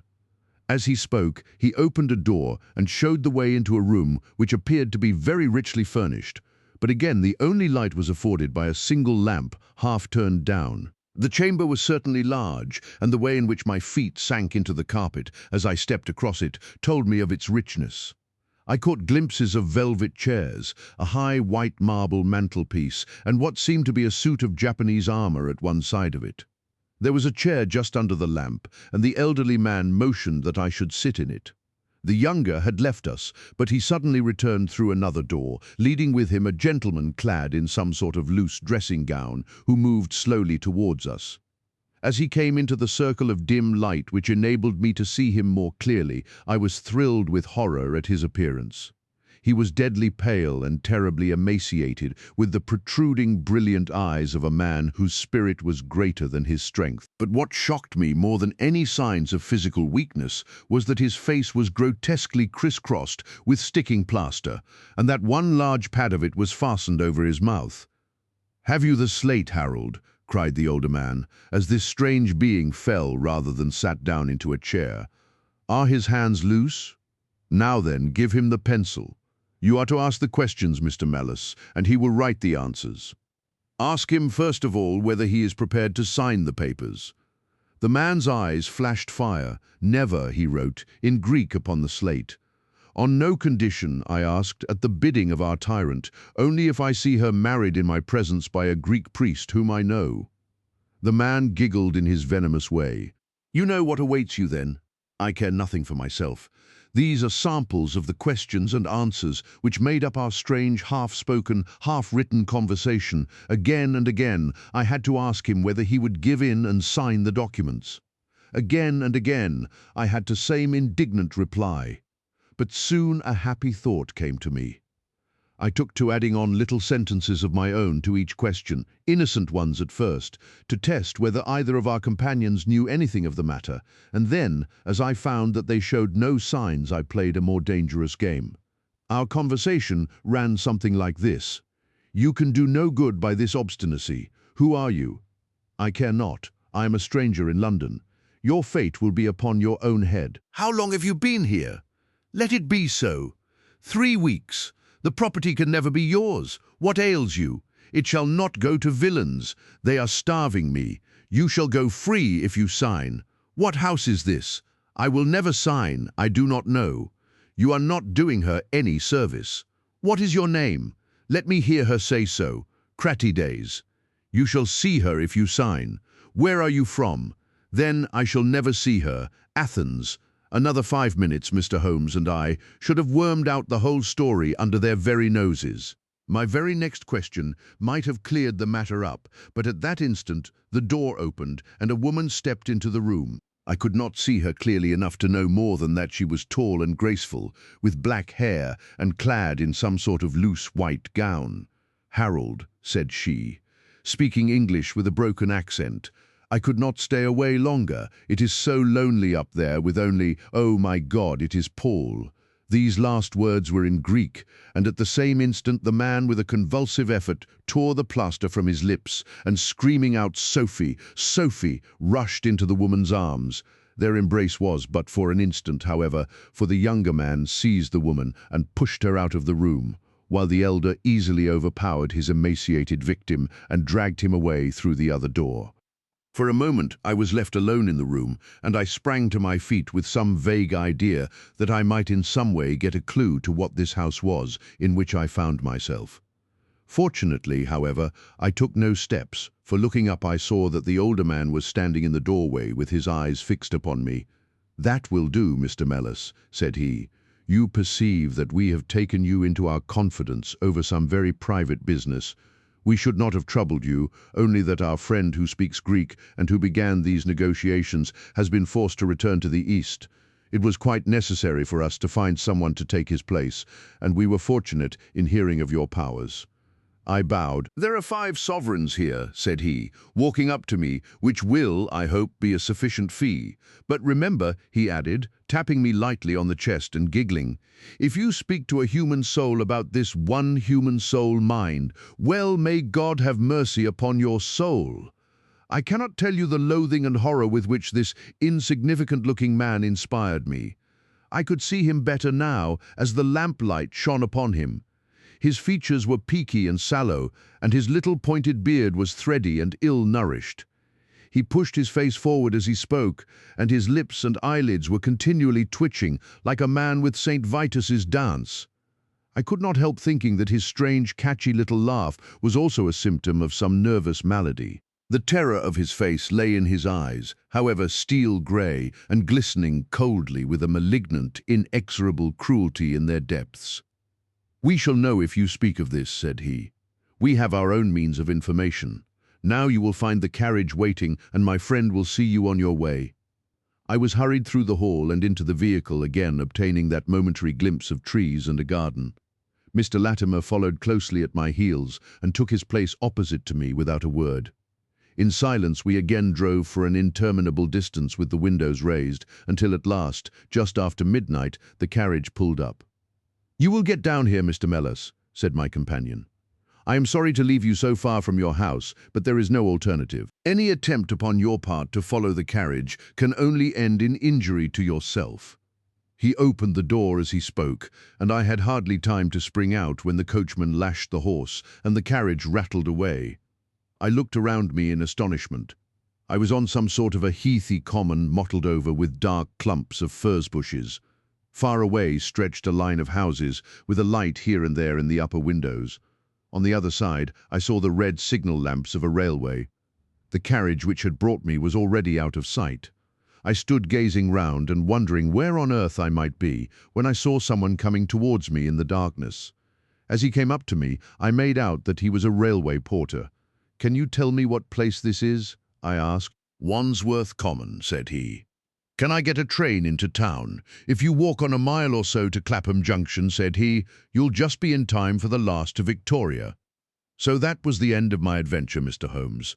I do not know where I was, nor whom I spoke with, nor anything save what I have told you, but I know that there is foul play going on, and I want to help that unhappy man if I can. I told the whole story to Mr. Mycroft Holmes next morning, and subsequently to the police. We all sat in silence for some little time after listening to this extraordinary narrative. Then Sherlock looked across at his brother. "Any steps?" he asked. Mycroft picked up the Daily News, which was lying on the side table. "Anybody supplying any information as to the whereabouts of a Greek gentleman named Paul Cratides from Athens, who is unable to speak English, will be rewarded. A similar reward paid to anyone giving information about a Greek lady whose first name is Sophie, X2473. That was in all the dailies. No answer. How about the Greek legation? I have inquired. They know nothing. A wire to the head of the Athens police then? Sherlock has all the energy of the family, said Mycroft, turning to me. Well, you take the case up by all means and let me know if you do any good. Certainly, answered my friend, rising from his chair. I'll let you know, and Mr. Mellis also. In the meantime, Mr. Mellis, I should certainly be on my guard if I were you, for of course they must know through these advertisements that you have betrayed them. As we walked home together, Holmes stopped at a telegraph office and sent off several wires. You see, Watson, he remarked, our evening has been by no means wasted. Some of my most interesting cases have come to me in this way through Mycroft. The problem which we have just listened to, although it can admit of but one explanation, has still some distinguishing features. You have hopes of solving it. Well, knowing as much as we do, it will be singular indeed if we fail to discover the rest. You must yourself have formed some theory which will explain the facts to which we have listened. In a vague way, yes. What was your idea, then? It seemed to me to be obvious that this Greek girl had been carried off by the young Englishman named Harold Latimer. Carried off from where? Athens, perhaps. Sherlock Holmes shook his head. This young man could not talk a word of Greek. The lady could talk English fairly well, inference that she had been in England some little time, but he had not been in Greece. Well, then, we will presume that she had come on a visit to England and that this Harold had persuaded her to fly with him. That is more probable than the brother, for that, I fancy, must be the relationship comes over from Greece to interfere. He imprudently puts himself into the power of the young man and his older associate. They seize him and use violence towards him in order to make him sign some papers to make over the girl's fortune, of which he may be trustee to them. This he refuses to do. In order to negotiate with him, they have to get an interpreter, and they pitch upon this, Mr. Mellis, having used some other one before. The girl is not told of the arrival of her brother, and finds it out by the merest accident. Excellent, Watson, cried Holmes. I really fancy that you are not far from the truth. You see that we hold all the cards, and we have only to fear some sudden act of violence on their part. If they give us time, we must have them. But how can we find where this house lies? Well, if our conjecture is correct, and the girl's name is, or was, Sophie Cratides, we should have no difficulty in tracing her. That must be our main hope, for the brother is, of course, a complete stranger. It is clear that some time has elapsed since this Harold established these relations with the girl, some weeks, at any rate, since the brother in Greece has had time to hear of it and come across. If they have been living in the same place during this time, it is probable that we shall have some answer to Mycroft's advertisement. We had reached our house in Baker Street while we had been talking. Holmes ascended the stair first, and as he opened the door of our room, he gave a start of surprise. Looking over his shoulder, I was equally astonished. His brother Mycroft was sitting smoking in the armchair. "Come in, Sherlock. Come in, sir," said he blandly, smiling at our surprised faces. "You don't expect such energy from me, do you, Sherlock? But somehow this case attracts me. How did you get here?" "I passed you in a hansom. There has been some new development." "I had an answer to my advertisement." "Ah." "Yes, it came within a few minutes of your leaving. And to what effect?" Mycroft Holmes took out a sheet of paper. "Here it is," said he, "written with a J pen on royal cream paper by a middle-aged man with a weak constitution. 'Sir,' he says, 'in answer to your advertisement of today's date, I beg to inform you that I know the young lady in question very well. If you should care to call upon me, I could give you some particulars as to her painful history. She is living at present at the Myrtles, Beckenham. Yours faithfully, J. Davenport.' He writes from Lower Brixton," said Mycroft Holmes. "Do you not think that we might drive to him now, Sherlock, and learn these particulars? My dear Mycroft, the brother's life is more valuable than the sister's story. I think we should call at Scotland Yard for Inspector Gregson and go straight out to Beckenham. We know that a man is being done to death, and every hour may be vital." "Better pick up Mr. Mellis on our way," I suggested. "We may need an interpreter." "Excellent," said Sherlock Holmes. "Send the boy for a four-wheeler, and we shall be off at once." He opened the table drawer as he spoke, and I noticed that he slipped his revolver into his pocket. "Yes," said he, in answer to my glance. "I should say, from what we have heard, that we are dealing with a particularly dangerous gang. It was almost dark before we found ourselves in Pall Mall at the rooms of Mr. Mellis. A gentleman had just called for him, and he was gone." "Can you tell me where?" asked Mycroft Holmes. "I don't know, sir," answered the woman who had opened the door. "I only know that he drove away with a gentleman in a carriage." "Did the gentleman give a name?" "No, sir. He wasn't a tall, handsome, dark young man." "Oh, no, sir." "He was a little gentleman with glasses, thin in the face, but very pleasant in his ways, for he was laughing all the time that he was talking." "Come along," cried Sherlock Holmes abruptly. "This grows serious," he observed as we drove to Scotland Yard. "These men have got hold of Mellis again. He is a man of no physical courage, as they are well aware from their experience the other night. This villain was able to terrorize him the instant that he got into his presence. No doubt they want his professional services, but, having used him, they may be inclined to punish him for what they will regard as his treachery. Our hope was that, by taking train, we might get to Beckenham as soon or sooner than the carriage. On reaching Scotland Yard, however, it was more than an hour before we could get Inspector Gregson and comply with the legal formalities which would enable us to enter the house. It was 10:15 before we reached London Bridge, and past before the four of us alighted on the Beckenham platform. A drive of half a mile brought us to the Myrtles, a large, dark house standing back from the road in its own grounds. Here we dismissed our cab and made our way up the drive together. "The windows are all dark," remarked the inspector. "The house seems deserted. Our birds are flown and the nest empty," said Holmes. "Why do you say so?" "A carriage heavily loaded with luggage has passed out during the last hour." The inspector laughed. "I saw the wheel tracks in the light of the gate lamp. But where does the luggage come in?" "You may have observed the same wheel tracks going the other way, but the outward-bound ones were very much deeper, so much so that we can say for a certainty that there was a very considerable weight on the carriage." "You get a trifle beyond me there," said the inspector, shrugging his shoulder. "It will not be an easy door to force, but we will try if we cannot make someone hear us." He hammered loudly at the knocker and pulled at the bell, but without any success. Holmes had slipped away, but he came back in a few minutes. "I have a window open," said he.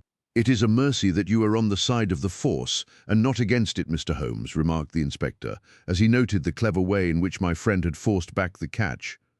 "Well, I think that under the circumstances we may enter without an invitation." One after the other we made our way into a large apartment, which was evidently that in which Mr. Mellis had found himself. The inspector had lit his lantern, and by its light we could see the two doors, the curtain, the lamp, and the suit of Japanese mail, as he had described them. On the table lay 2 glasses, an empty brandy bottle, and the remains of a meal. "What is that?" asked Holmes, suddenly. We all stood still and listened. A low moaning sound was coming from somewhere over our heads. Holmes rushed to the door and out into the hall. The dismal noise came from upstairs. He dashed up, the inspector and I at his heels, while his brother Mycroft followed as quickly as his great bulk would permit.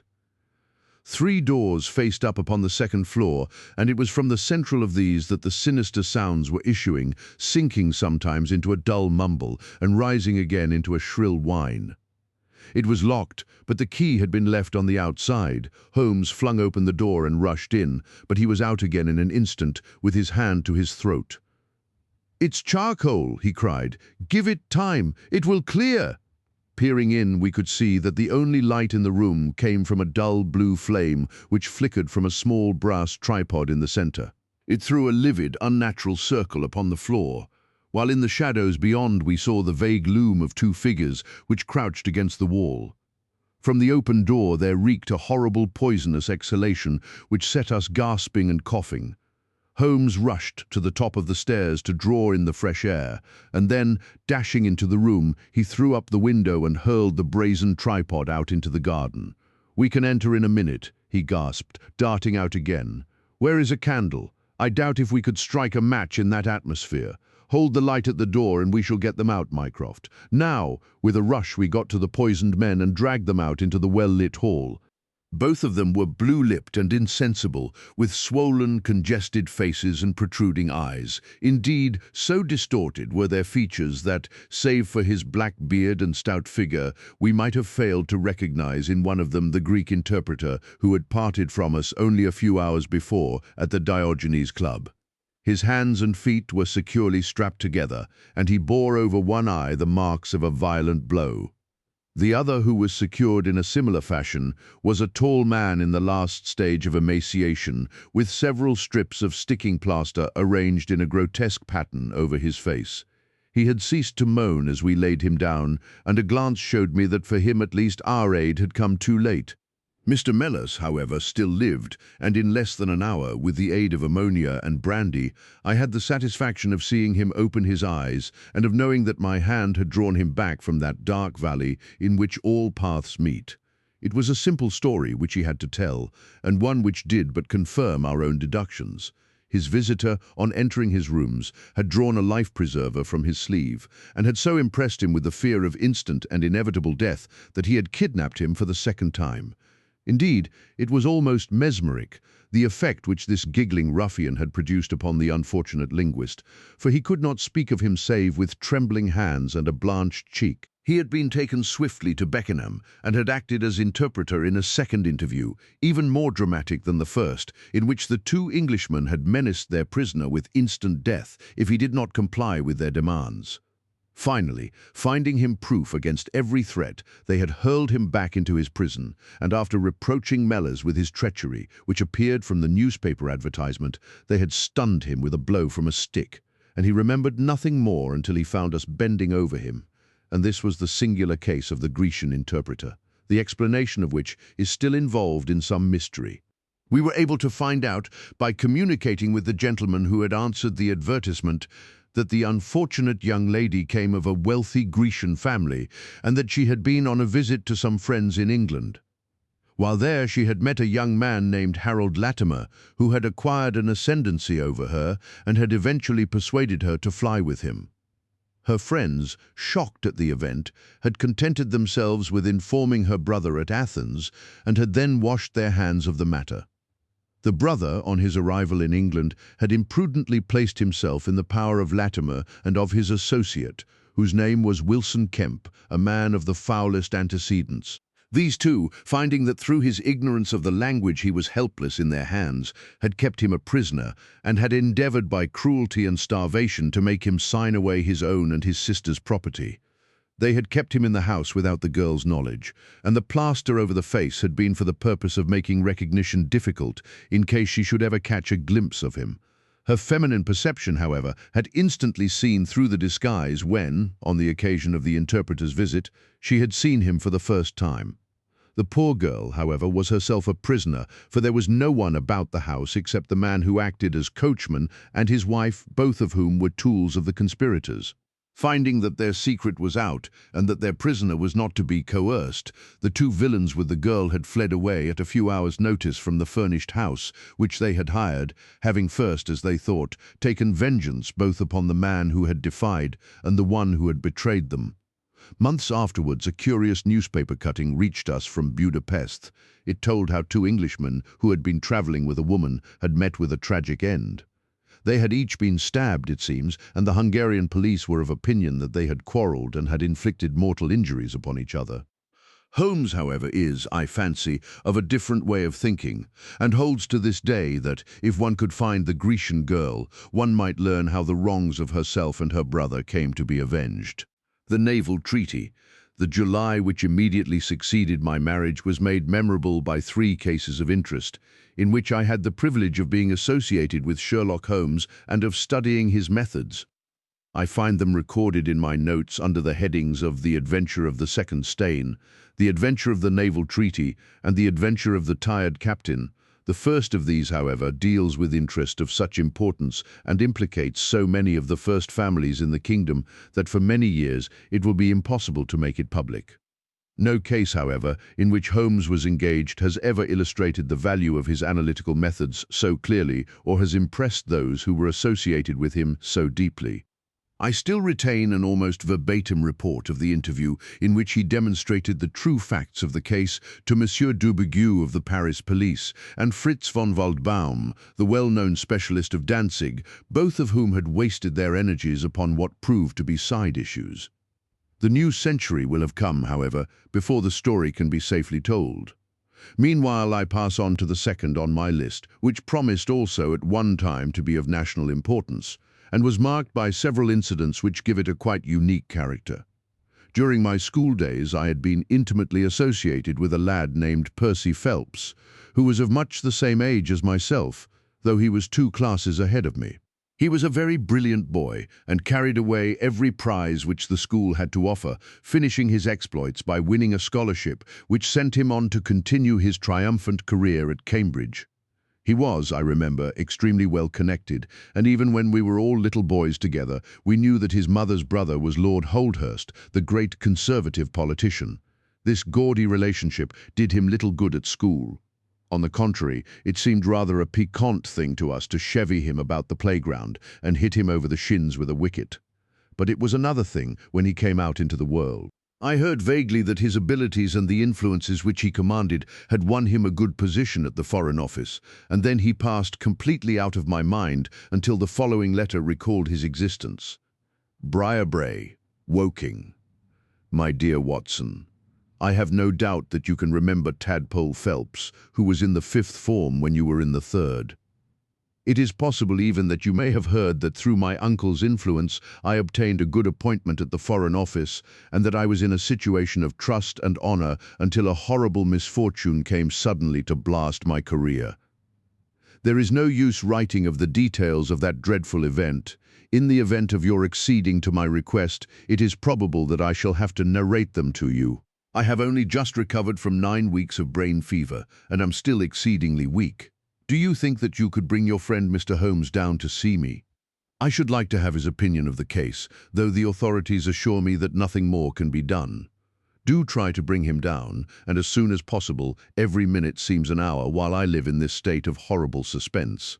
Assure him that if I have not asked his advice sooner, it was not because I did not appreciate his talents, but because I have been off my head ever since the blow fell. Now I am clear again, though I dare not think of it too much for fear of a relapse. I am still so weak that I have to write, as you see, by dictating. Do try to bring him. Your old school fellow, Percy Phelps. There was something that touched me as I read this letter, something pitiable in the reiterated appeals to bring Holmes. So moved was I that even had it been a difficult matter I should have tried it, but of course I knew well that Holmes loved his art, so that he was ever as ready to bring his aid as his client could be to receive it. My wife agreed with me that not a moment should be lost in laying the matter before him, and so within an hour of breakfast time I found myself back once more in the old rooms in Baker Street. Holmes was seated at his side table clad in his dressing gown and working hard over a chemical investigation. A large curved retort was boiling furiously in the bluish flame of a Bunsen burner, and the distilled drops were condensing into a 2-liter measure. My friend hardly glanced up as I entered, and I, seeing that his investigation must be of importance, seated myself in an armchair and waited. He dipped into this bottle or that, drawing out a few drops of each with his glass pipette, and finally brought a test tube containing a solution over to the table. In his right hand he held a slip of litmus paper. "You come at a crisis, Watson," said he. "If this paper remains blue, all is well. If it turns red, it means a man's life." He dipped it into the test tube and it flushed at once into a dull, dirty crimson. "Hum, I thought as much," he cried. "I will be at your service in an instant, Watson. You will find tobacco in the Persian slipper." He turned to his desk and scribbled off several telegrams, which were handed over to the page boy. Then he threw himself down into the chair opposite and drew up his knees until his fingers clasped round his long, thin shins. "A very commonplace little murder," said he. "You've got something better, I fancy. You are the stormy petrel of crime, Watson. What is it?" I handed him the letter, which he read with the most concentrated attention. "It does not tell us very much, does it?" he remarked as he handed it back to me. "Hardly anything. And yet the writing is of interest. But the writing is not his own, precisely. It is a woman's. A man's surely, I cried. No, a woman's, and a woman of rare character. You see, at the commencement of an investigation, it is something to know that your client is in close contact with someone who, for good or evil, has an exceptional nature. My interest is already awakened in the case. If you are ready, we will start at once for Woking and see this diplomatist who is in such evil case and the lady to whom he dictates his letters. We were fortunate enough to catch an early train at Waterloo, and in a little under an hour we found ourselves among the fir woods and the heather of Woking. Briarbrae proved to be a large detached house, standing in extensive grounds within a few minutes' walk of the station. On sending in our cards, we were shown into an elegantly appointed drawing-room, where we were joined in a few minutes by a rather stout man who received us with much hospitality. His age may have been nearer 40 than 30, but his cheeks were so ruddy and his eyes so merry that he still conveyed the impression of a plump and mischievous boy. "I am so glad that you have come," said he, shaking our hands with effusion. "Percy has been inquiring for you all morning. Ah, poor old chap, he clings to any straw. His father and his mother asked me to see you, for the mere mention of the subject is very painful to them. We have had no details yet," observed Holmes. "I perceive that you are not yourself a member of the family." Our acquaintance looked surprised, and then, glancing down, he began to laugh. "Of course you saw the J.H. monogram on my locket," said he. "For a moment I thought you had done something clever. Joseph Harrison is my name, and as Percy is to marry my sister Annie, I shall at least be a relation by marriage. You will find my sister in his room, for she has nursed him hand and foot these 2 months back. Perhaps we'd better go in at once, for I know how impatient he is." The chamber in which we were shown was on the same floor as the drawing-room. It was furnished partly as a sitting and partly as a bedroom, with flowers arranged daintily in every nook and corner. A young man, very pale and worn, was lying upon a sofa near the open window, through which came the rich scent of the garden and the balmy summer air. A woman was sitting beside him, who rose as we entered. "Shall I leave, Percy?" she asked. He clutched her hand to detain her. "How are you, Watson?" said he cordially. "I should never have known you under that moustache, and I dare say you would not be prepared to swear to me. This, I presume, is your celebrated friend, Mr. Sherlock Holmes." I introduced him in a few words, and we both sat down. The stout young man had left us, but his sister still remained with her hand in that of the invalid. She was a striking-looking woman, a little short and thick for symmetry, but with a beautiful olive complexion, large, dark Italian eyes, and a wealth of deep black hair. Her rich tints made the white face of her companion the more worn and haggard by the contrast. "I won't waste your time," said he, raising himself upon the sofa. "I'll plunge into the matter without further preamble.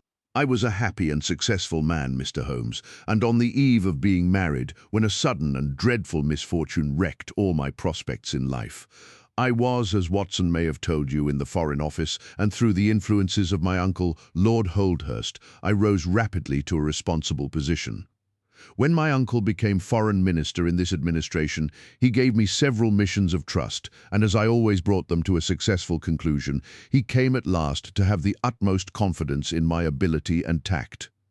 Nearly 10 weeks ago, to be more accurate, on the 23rd of May, he called me into his private room, and after complimenting me on the good work which I had done, he informed me that he had a new commission of trust for me to execute.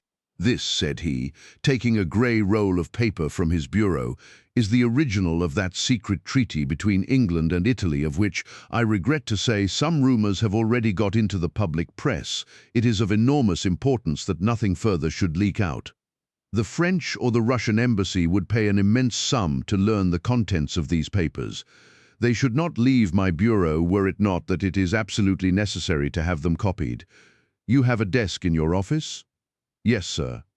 "Then take the treaty and lock it up there. I shall give directions that you may remain behind when the others go, so that you may copy it at your leisure without fear of being overlooked. When you have finished, relock both the original and the draft in the desk, and hand them over to me personally tomorrow morning."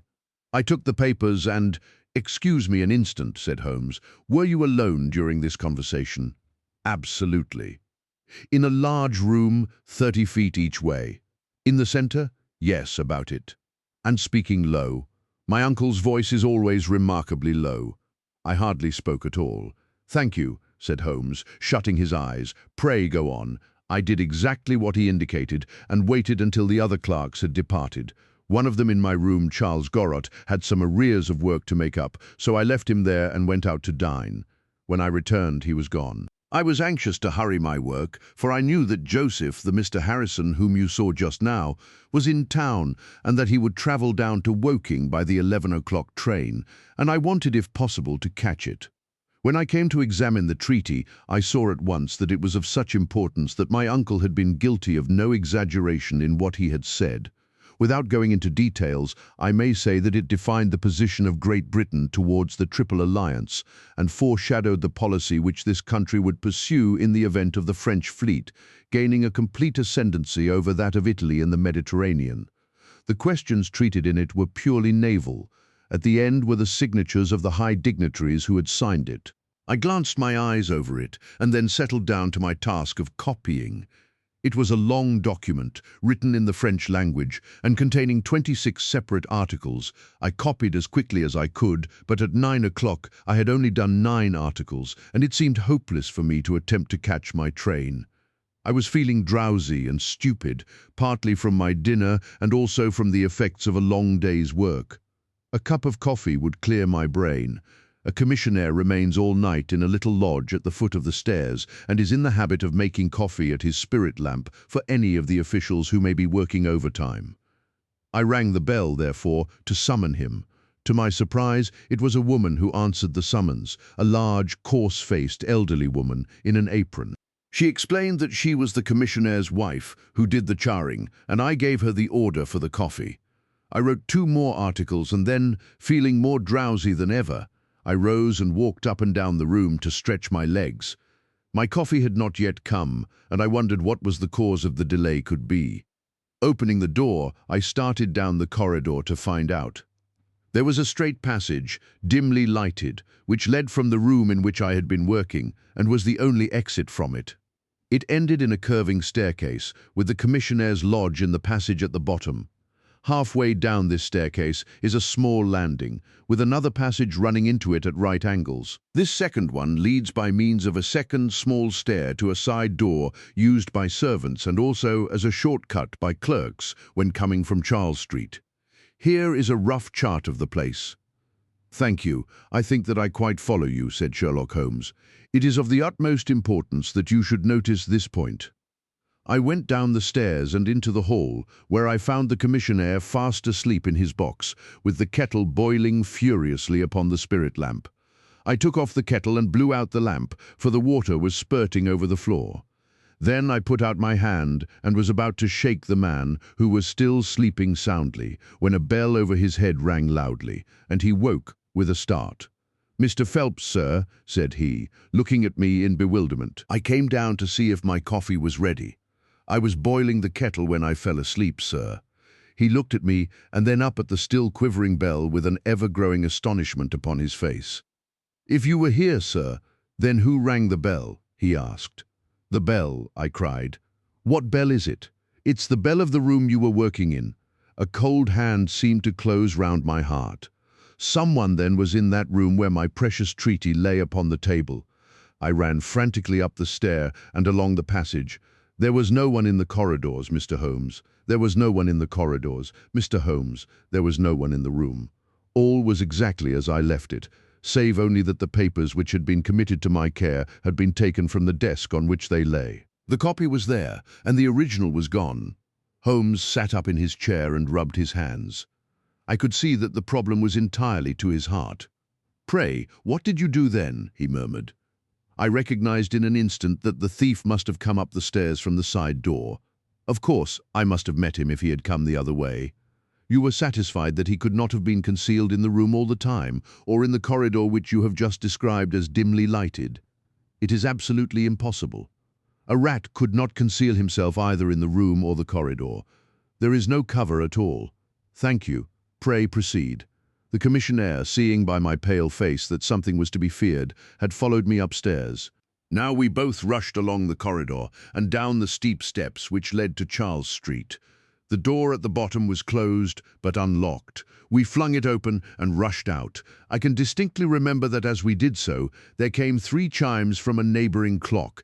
It was 10:15.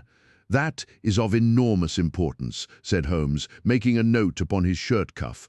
The night was very dark, and a thin, warm rain was falling. There was no one in Charles Street, but a great traffic was going on, as usual, in Whitehall, at the extremity. We rushed along the pavement, bare-headed, as we were, and at the far corner we found a policeman standing. "A robbery has been committed," I gasped. "A document of immense value has been stolen from the Foreign Office. Has anyone passed this way?" "I have been standing here for a quarter of an hour, sir," said he. "Only one person has passed during that time, a woman, tall and elderly, with a paisley shawl." "Ah, that is only my wife," cried the commissionaire. "Has no one else passed?" "No one. Then it must be the other way that the thief took," cried the fellow, tugging at my sleeve. But I was not satisfied, and the attempts which he made to draw me away increased my suspicions. "Which way did the woman go?" I cried. "I don't know, sir. I noticed her pass, but I had no special reason for watching her. She seemed to be in a hurry." "How long ago was it?" "Oh, not very many minutes. Within the last 5. Well, it could not be more than 5. You're only wasting your time, sir, and every minute now is of importance," cried the commissionaire. "Take my word for it that my old woman has nothing to do with it, and come down to the other end of the street." "Well, if you won't, I will." And with that he rushed off in the other direction. But I was after him in an instant and caught him by the sleeve. "Where do you live?" said I. 16 Ivy Lane, Brixton," he answered. "But don't let yourself be drawn away upon a false scent, Mr. Phelps. Come to the other end of the street, and let us see if we can hear of anything." Nothing was to be lost by following his advice. With the policeman we both hurried down, but only to find the street full of traffic. Many people coming and going, but all only too eager to get to a place of safety upon so wet a night. There was no longer who could tell us who had passed. Then we returned to the office and searched the stairs and the passage without result. The corridor which led to the room was laid down with a kind of creamy linoleum, which shows an impression very easily. We examined it very carefully, but found no outline of any footmark. Had it been raining all evening? Since about 7. How is it then that the woman who came into the room about 9 left no traces with her muddy boots? I am glad you raised the point. It occurred to me at the time. The charwomen are in the habit of taking off their boots at the commissionnaire's office and putting on list slippers. That is very clear. There were no marks then, though the night was a wet one. The chain of events is certainly one of extraordinary interest. What did you do next? We examined the room also. There is no possibility of a secret door, and the windows are quite 30 feet from the ground. Both of them were fastened on the inside. The carpet prevents any possibility of a trap door, and the ceiling is of the ordinary whitewashed kind. I will pledge my life that whoever stole my papers could only have come through the door. How about the fireplace? They use none. There is a stove. The bell rope hangs from the wire just to the right of my desk. Whoever rang it must have come right up to the desk to do it. But why should any criminal wish to ring the bell? It is a most insoluble mystery. Certainly the incident was unusual. What were your next steps? You examined the room, I presume, to see if the intruder had left any traces, any cigar end or dropped glove or hairpin or other trifle. There was nothing of the sort. No smell? Well, we never thought of that. Ah, a scent of tobacco would have been worth a great deal to us in such an investigation. I never smoke myself, so I think I should have observed it if there had been any smell of tobacco. There was absolutely no clue of any kind. The only tangible fact was that the commissionnaire's wife, Mrs. Tangey, was the name, had hurried out of the place. He could give no explanation, save that it was about the time when the woman always went home. The policeman and I agreed that our best plan would be to seize the woman before she could get rid of the papers, presuming that she had them. The alarm had reached Scotland Yard by this time, and Mr. Forbes, the detective, came round at once and took up the case with a great deal of energy. We hired a hansom, and in half an hour we were at the address which had been given to us. A young woman opened the door, who proved to be Mrs. Tangey's eldest daughter. Her mother had not come back yet, and we were shown into the front room to wait. About 10 minutes later, a knock came at the door, and here we made the one serious mistake for which I blame myself. Instead of opening the door ourselves, we allowed the girl to do so. We heard her say, "Mother, there are 2 men in the house waiting to see you," and an instant afterwards we heard the patter of feet rushing down the passage. Forbes flung open the door, and we both ran into the back room or kitchen, but the woman had got there before us. She stared at us with defiant eyes, and then, suddenly recognizing me, an expression of absolute astonishment came over her face. "Why, if it isn't Mr. Phelps, of the office," she cried. "Come, come, who did you think we were when you ran away from us?" asked my companion. "I thought you were the brokers," said she. "We have had some trouble with a tradesman." "That's not quite good enough," answered Forbes. "We have reason to believe that you have taken a paper of importance from the Foreign Office, and that you ran in here to dispose of it. You must come back with us to Scotland Yard to be searched." It was in vain that she protested and resisted. A 4-wheeler was brought, and we all 3 drove back in it. We had first made an examination of the kitchen, and especially of the kitchen fire, to see whether she might have made away with the papers during the instant that she was alone. There were no signs, however, of any ashes or scraps. When we reached Scotland Yard, she was handed over at once to the female searcher. I waited in an agony of suspense until she came back with her report. There were no signs of the papers. Then, for the first time, the horror of my situation came in its full force. Hitherto I had been acting, and action had numbed thought. I had been so confident of regaining the treaty at once that I had not dared to think of what would be the consequence if I failed to do so. But now there was nothing more to be done, and I had leisure to realize my position. It was horrible. Watson there would tell you that I was a nervous, sensitive boy at school. It is my nature. I thought of my uncle and of his colleagues in the cabinet, of the shame which I had brought upon him, upon myself, upon everyone connected with me. What, though I was the victim of an extraordinary accident, no allowance is made for accidents where diplomatic interests are at stake, I was ruined, shamefully, hopelessly ruined. I don't know what I did. I fancy I must have made a scene. I have a dim recollection of a group of officials who crowded round me, endeavouring to soothe me. One of them drove down with me to Waterloo and saw me into the Woking train. I believe that he would have come all the way had it not been that Dr. Ferrier, who lives near me, was going down by that very train. The doctor most kindly took charge of me, and it was well he did so, for I had a fit in the station, and before we reached home I was practically a raving maniac. You can imagine the state of things here when they were roused from their beds by the doctor's ringing and found me in this condition. Poor Annie here and my mother were broken-hearted. Dr. Ferrier had just heard enough from the detective at the station to be able to give an idea of what had happened, and his story did not mend matters. It was evident to all that I was in for a long illness, so Joseph was bundled out of this cheery bedroom, and it was turned into a sick room for me. Here I have lain, Mr. Holmes, for over 9 weeks, unconscious and raving with brain fever. If it had not been for Miss Harrison here and for the doctor's care, I should not be speaking to you now. She has nursed me by day, and a hired nurse has looked after me by night, for in my mad fits I was capable of anything. Slowly my reason has cleared, but it is only during the last 3 days that my memory has quite returned. Sometimes I wish that it never had. The first thing that I did was to wire to Mr. Forbes, who had the case in hand. He came out and assures me that though everything has been done, no trace of a clue has been discovered. The commissionaire and his wife have been examined in every way without any light being thrown upon the matter. The suspicions of the police then rested upon young Gorot, who, as you may remember, stayed over time in the office that night. His remaining behind and his French name were really the only 2 points which could suggest suspicion, but as a matter of fact, I did not begin work until he had gone, and his people are of Huguenot extraction, but as English in sympathy and tradition as you and I are. Nothing was found to implicate him in any way, and there the matter dropped. I turn to you, Mr. Holmes, as absolutely my last hope. If you fail me, then my honor as well as my position are forever forfeited. The invalid sank back upon his cushions, tired out by this long recital, while his nurse poured him out a glass of some stimulating medicine. Holmes sat silently, with his head thrown back, and his eyes closed, in an attitude which might seem listless to a stranger, but which I knew betokened the most intense self-absorption. "Your statement has been so explicit," said he, at last, "that you have really left me very few questions to ask. There is one of the very utmost importance, however. Did you tell anyone that you had this special task to perform?" "No one."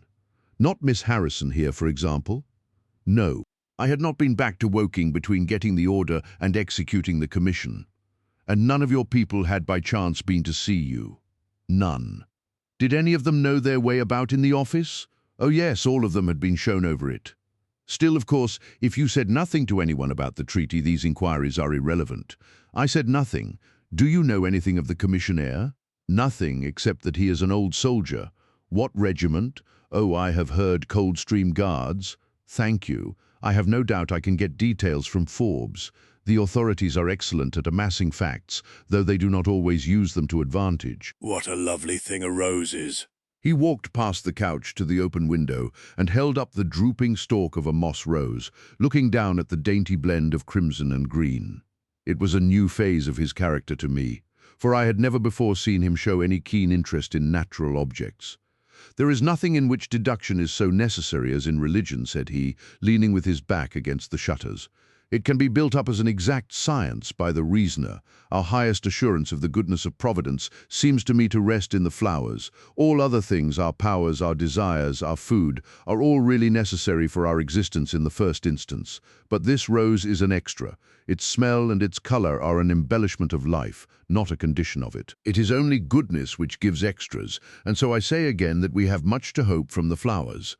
Percy Phelps and his nurse looked at Holmes during this demonstration with surprise and a good deal of disappointment written upon their faces. He had fallen into a reverie, with the moss rose between his fingers. It had lasted some minutes before the young lady broke in upon it. "Do you see any prospect of solving this mystery, Mr. Holmes?" she asked, with a touch of asperity in her voice.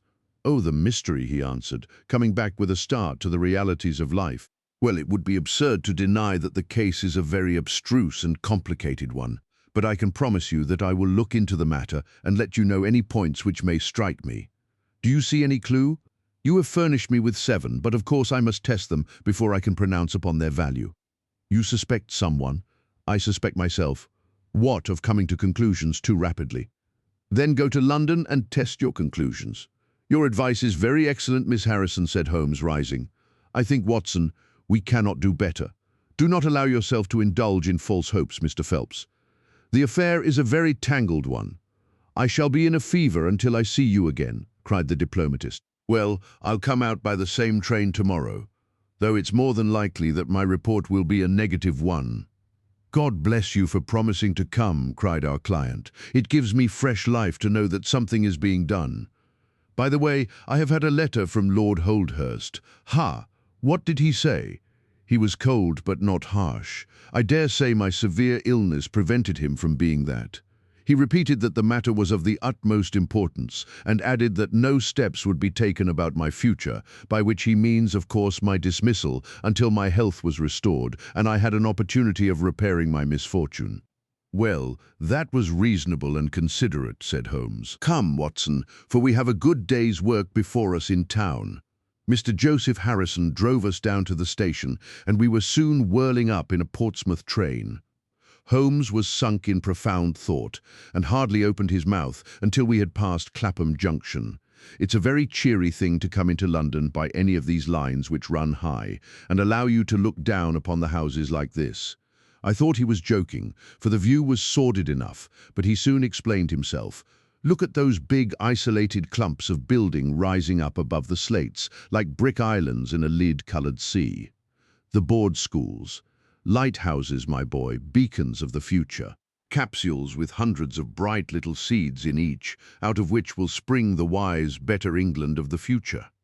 I suppose that man Phelps does not drink? I should not think so, nor should I, but we are bound to take every possibility into account. The poor devil has certainly got himself into very deep water, and it's a question whether we shall ever be able to get him ashore. What did you think of Miss Harrison? A girl of strong character. Yes, but she is a good sort, or I am mistaken. She and her brother are the only children of an ironmaster somewhere up Northumberland way. He got engaged to her when travelling last winter, and she came down to be introduced to his people with her brother as escort. Then came the smash, and she stayed on to nurse her lover, while brother Joseph, finding himself pretty snug, stayed on too. I've been making a few independent inquiries, you see, but today must be a day of inquiries. My practice, I began. "Oh, if you find your own cases more interesting than mine," said Holmes with some asperity.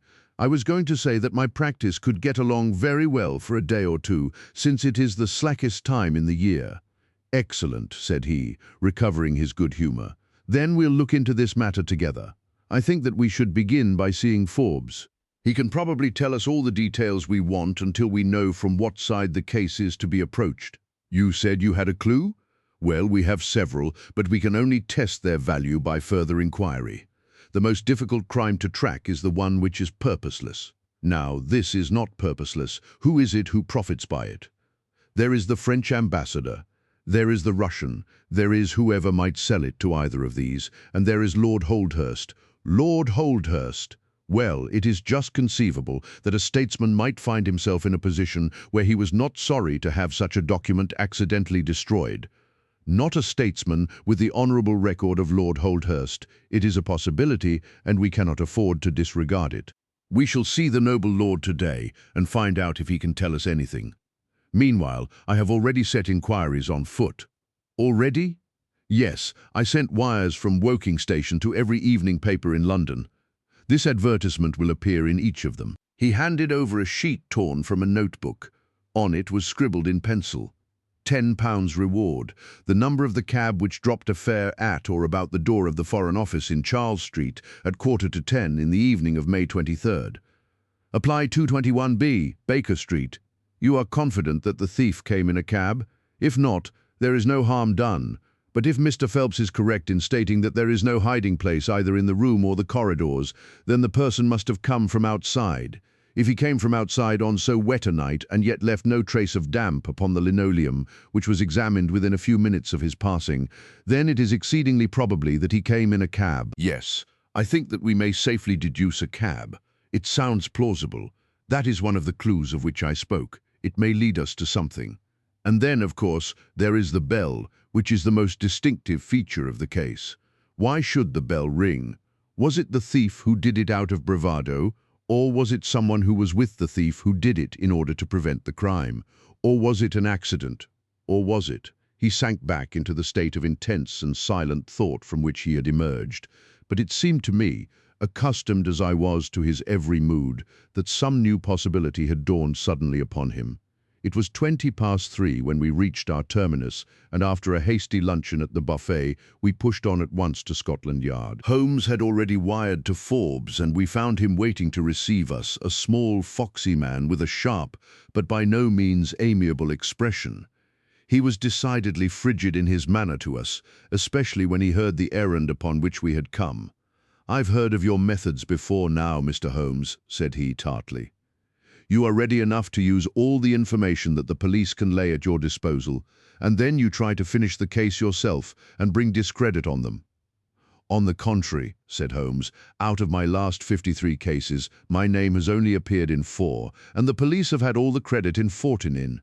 I don't blame you for not knowing this, for you are young and inexperienced, but if you wish to get on in your new duties, you will work with me and not against me."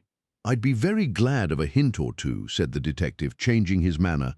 "I've certainly had no credit from the case so far. What steps have you taken?" "Tangi, the commissionaire, has been shadowed. He left the guards with a good character, and we can find nothing against him. His wife is a bad lot, though. I fancy she knows more about this than appears." "Have you shadowed her?" "We have set one of our women on to her. Mrs. Tangi drinks, and our woman has been with her twice when she was well on, but she could get nothing out of her. I understand that they have had brokers in the house." "Yes, but they were paid off." "Where did the money come from?" "That was all right. His pension was due. They have not shown any sign of being in funds." "What explanation did she give of having answered the bell when Mr. Phelps rang for the coffee?" "She said that her husband was very tired and she wished to relieve him." "Well, certainly that would agree with his being found a little later asleep in his chair. There is nothing against them then but the woman's character. Did you ask her why she hurried away that night?" "Her haste attracted the attention of the police constable. She was later than usual and wanted to get home. Did you point out to her that you and Mr. Phelps, who started at least 20 minutes after he got home before her?" "She explains that by the difference between a bus and a hansom." "Did she make it clear why, on reaching her house, she ran into the back kitchen?" "Because she had the money there with which to pay off the brokers." "She has at least an answer for everything." "Did you ask her whether in leaving she met anyone or saw anyone loitering about Charles Street?"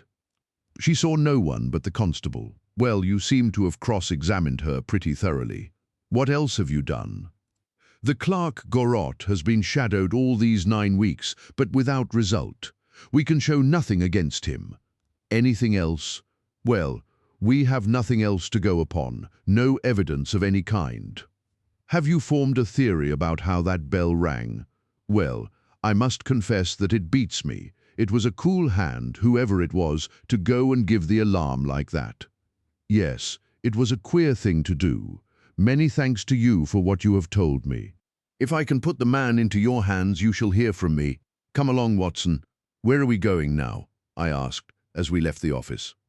"We are now going to interview Lord Holdhurst, the Cabinet Minister and future Premier of England." We were fortunate in finding that Lord Holdhurst was still in his chambers in Downing Street, and on Holmes sending in his card, we were instantly shown up. The statesman received us with that old-fashioned courtesy for which he is remarkable, and seated us on the 2 luxuriant lounges on either side of the fireplace. Standing on the rug between us, with his slight, tall figure, his sharp features, thoughtful face, and curling hair prematurely tinged with grey, he seemed to represent that not too common type, a nobleman who is in truth noble. "Your name is very familiar to me, Mr. Holmes," said he, smiling, "and of course I cannot pretend to be ignorant of the object of your visit. There has only been one occurrence in these offices which could call for your attention. In whose interest are you acting, may I ask?" "In that of Mr. Percy Phelps," answered Holmes. "Ah, my unfortunate nephew, you can understand that our kinship makes it the more impossible for me to screen him in any way. I fear that the incident must have a very prejudicial effect upon his career. But if the document is found, that, of course, would be different. I had 1 or 2 questions which I wish to ask you, Lord Holdhurst. I shall be happy to give you any information in my power. Was it in this room that you gave your instructions as to the copying of the document?" "It was. Then you could hardly have been overheard." "It is out of the question. Did you ever mention to anyone that it was your intention to give anyone the treaty to be copied? Never. You are certain of that? Absolutely. Well, since you never said so, and Mr. Phelps never said so, and nobody else knew anything of the matter, then the thief's presence in the room was purely accidental. He saw his chance, and he took it. The statesman smiled. "You take me out of my province there," said he. Holmes considered for a moment. "There is another very important point which I wish to discuss with you," said he. "You feared, as I understand, that very grave results might follow from the details of this treaty becoming known." A shadow passed over the expressive face of the statesman. "Very grave results indeed. And have they occurred?" "Not yet. If the treaty had reached, let us say, the French or Russian Foreign Office, you would expect to hear of it." "I should," said Lord Holdhurst, with a wry face. "Since nearly 10 weeks have elapsed, then, and nothing has been heard, it is not unfair to suppose that for some reason the treaty has not reached them." Lord Holdhurst shrugged his shoulders. "We can hardly suppose, Mr. Holmes, that the thief took the treaty in order to frame it and hang it up. Perhaps he is waiting for a better price. If he waits a little longer, he will get no price at all. The treaty will cease to be secret in a few months." "That is most important," said Holmes. "Of course, it is a possible supposition that the thief has had a sudden illness, an attack of brain fever, for example," asked the statesman, flashing a swift glance at him. "I did not say so," said Holmes imperturbably. "And now, Lord Holdhurst, we have already taken up too much of your valuable time, and we shall wish you good day." "Every success to your investigation, be the criminal who it may," answered the nobleman as he bowed us out the door. "He's a fine fellow," said Holmes as we came out into Whitehall. "But he has a struggle to keep up his position. He is far from rich and has many calls. You noticed, of course, that his boots had been resold. Now, Watson, I won't detain you from your legitimate work any longer. I shall do nothing more today unless I have an answer to my cab advertisement. But I should be extremely obliged to you if you would come down with me to Woking tomorrow by the same train which we took yesterday." I met him accordingly next morning, and we travelled down to Woking together. He had had no answer to his advertisement, he said, and no fresh light had been thrown upon the case. He had, when he so willed it, the utter immobility of countenance of a Red Indian, and I could not gather from his appearance whether he was satisfied or not with the position of the case. His conversation, I remember, was about the Bertillon system of measurements, and he expressed his enthusiastic admiration of the French savant. We found our client still under the charge of his devoted nurse, but looking considerably better than before. He rose from the sofa and greeted us without difficulty when we entered. "Any news?" he asked eagerly. "My report, as I expected, is a negative one," said Holmes. "I have seen Forbes, and I have seen your uncle, and I have set 1 or 2 trains of inquiry upon foot, which may lead to something." "You have not lost heart, then?" "By no means." "God bless you for saying that," cried Miss Harrison. "If we keep our courage and our patience, the truth must come out." "We have more to tell you than you have for us," said Phelps, reseating himself upon the couch. "I hoped you might have something." "Yes, we have had an adventure during the night, and one which might have proved to be a serious one." His expression grew very grave as he spoke, and a look of something akin to fear sprang up in his eyes. "Do you know," said he, "that I begin to believe that I am the unconscious center of some monstrous conspiracy, and that my life is aimed at as well as my honor?" "Ah!" cried Holmes. "It sounds incredible, for I have not, as far as I know, an enemy in the world. Yet from last night's experience I can come to no other conclusion. Pray, let me hear it. You must know that last night was the very first night that I have ever slept without a nurse in the room. I was so much better that I thought I could dispense with one. I had a nightlight burning, however. Well, about 2 in the morning I had sunk into a light sleep when I was suddenly aroused by a slight noise. It was like the sound which a mouse makes when it is gnawing a plank, and I lay listening to it for some time under the impression that it must come from that cause. Then it grew louder, and suddenly there came from the window a sharp metallic snick. I sat up in amazement. There could be no doubt what the sounds were now. The first ones had been caused by someone forcing an instrument through the slit between the sashes, and the second by the catch being pressed back. There was a pause then for about 10 minutes, as if the person were waiting to see whether the noise had awakened me. Then I heard a gentle creaking as the window was very slowly opened. I could stand it no longer, for my nerves are not what they used to be. I sprang out of bed and flung open the shutters. A man was crouching at the window. I could see little of him, for he was gone like a flash. He was wrapped in some sort of cloak which came across the lower part of his face. One thing only I am sure of, and that is that he had some weapon in his hand. It looked to me like a long knife. I distinctly saw the gleam of it as he turned to run. "This is most interesting," said Holmes. "Pray, what did you do then?" "I should have followed him through the open window if I had been stronger. As it was, I rang the bell and roused the house. It took me some little time, for the bell rings in the kitchen and the servants all sleep upstairs. I shouted, however, and that brought Joseph down, and he roused the others. Joseph and the groom found marks on the bed outside the window, but the weather has been so dry lately that they found it hopeless to follow the trail across the grass.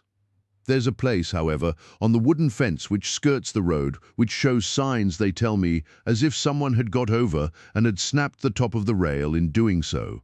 I have said nothing to the local police yet, for I thought I had best have your opinion first." This tale of our client's appeared to have an extraordinary effect upon Sherlock Holmes. He rose from his chair and paced about the room in uncontrollable excitement. "Misfortunes never come single," said Phelps, smiling, though it was evident that his adventure had somewhat shaken him. "You have certainly had your share," said Holmes. "Do you think you could walk round the house with me?" "Oh yes, I should like a little sunshine. Joseph will come too."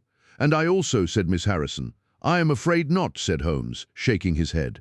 "I think I must ask you to remain sitting exactly where you are." The young lady resumed her seat with an air of displeasure. Her brother, however, had joined us, and we set off all four together. We passed round the lawn to the outside of the young diplomatist's window. There were, as he had said, marks upon the bed, but they were hopelessly blurred and vague. Holmes stopped over them for an instant, and then rose, shrugging his shoulders. "I don't think anyone could make much of this," said he. "Let us go round the house and see why this particular room was chose by the burglar. I should have thought those larger windows of the drawing-room and dining-room would have had more attractions for him." "They are more visible from the road," suggested Mr. Joseph Harrison. "Ah, yes, of course. There is a door here which he might have attempted. What is it for?" "It is the side entrance for tradespeople. Of course it is locked at night. Have you ever had an alarm like this before?" "Never," said our client. "Do you keep plate in the house, or anything to attract burglars?" "Nothing of value." Holmes strolled round the house with his hands in his pockets and a negligent air which was unusual with him. "By the way," said he to Joseph Harrison, "you found some place, I understand, where the fellow scaled the fence. Let us have a look at that." The plump young man led us to a spot where the top of one of the wooden rails had been cracked. A small fragment of the wood was hanging down. Holmes pulled it off and examined it critically. "Do you think that was done last night? It looks rather old, does it not?" "Well, possibly so. There are no marks of anyone jumping down upon the other side." "No, I fancy we shall get no help here. Let us go back to the bedroom and talk the matter over." Percy Phelps was walking very slowly, leaning upon the arm of his future brother-in-law. Holmes walked swiftly across the lawn, and we were at the open window of the bedroom long before the others came up. "Miss Harrison," said Holmes, speaking with the utmost intensity of manner, "you must stay where you are all day. Let nothing prevent you from staying where you are all day. It is of the utmost importance."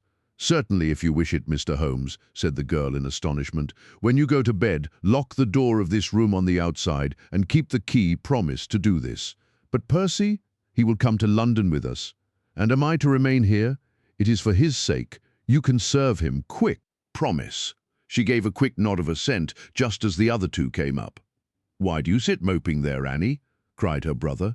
"Come out into the sunshine." "No, thank you, Joseph. I have a slight headache, and this room is deliciously cool and soothing. What do you propose now, Mr. Holmes?" asked our client. "Well, in investigating this minor affair, we must not lose sight of our main inquiry. It would be a very great help to me if you would come up to London with us." "At once?" "Well, as soon as you conveniently can, say in an hour. I feel quite strong enough, if I can really be of any help, the greatest possible. Perhaps you would like me to stay there tonight?" "I was just going to propose it."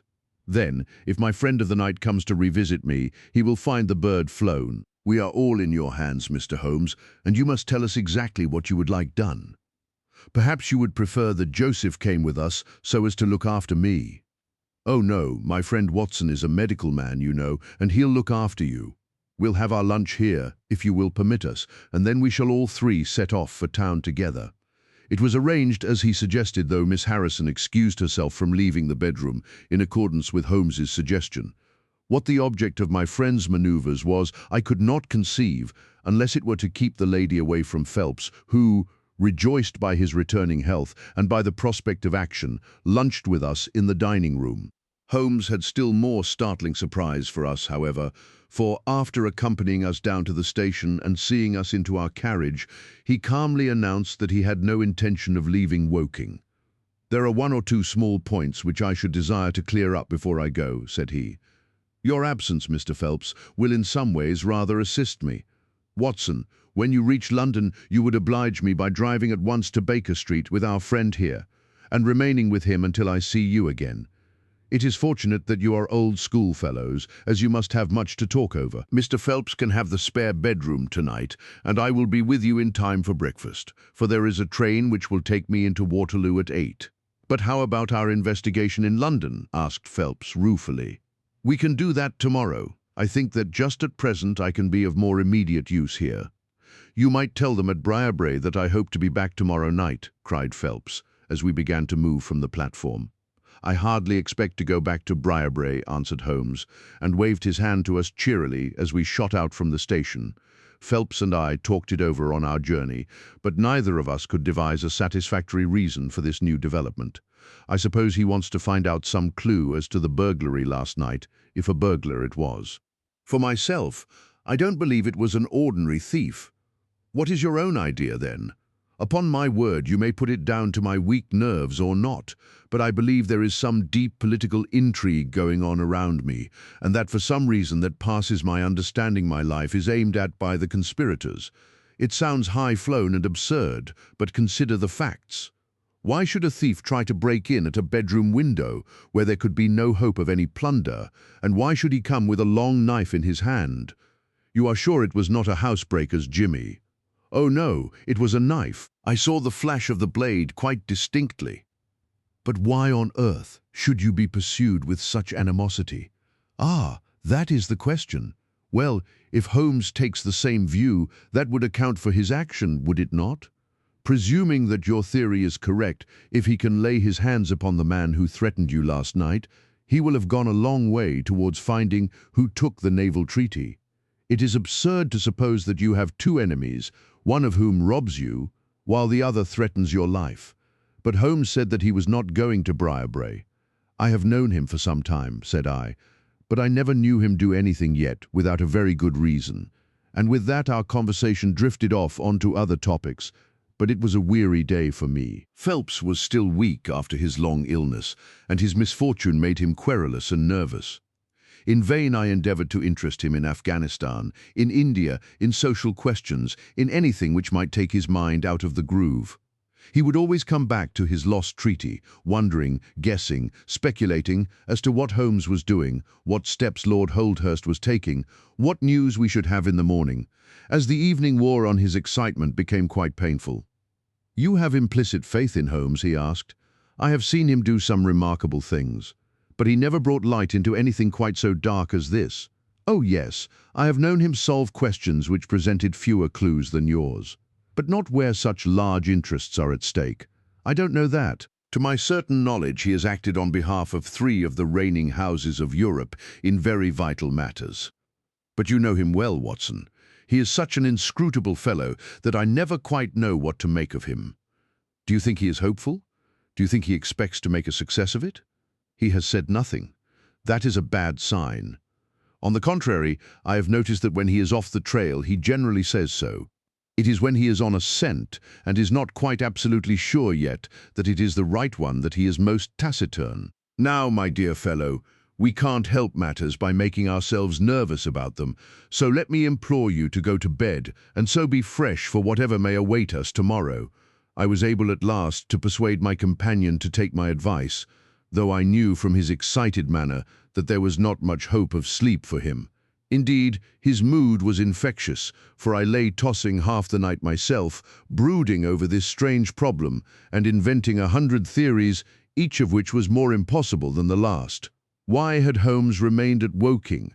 Why had he asked Miss Harrison to remain in the sick room all day? Why had he been so careful not to inform the people at Briarbrae that he intended to remain near them? I cudgelled my brains until I fell asleep in the endeavour to find some explanation which would cover all these facts. It was 7 o'clock when I awoke, and I set off at once for Phelps's room to find him haggard and spent after a sleepless night. His first question was whether Holmes had arrived yet. "He'll be here when he promised," said I, "and not an instant sooner or later." And my words were true, for shortly after 8 a hansom dashed up to the door, and our friend got out of it. Standing in the window, we saw that his left hand was swathed in a bandage, and that his face was very grim and pale. He entered the house, but it was some little time before he came upstairs. "He looks like a beaten man," cried Phelps. I was forced to confess that he was right. "After all," said I, "the clue of the matter lies probably here in town." Phelps gave a groan.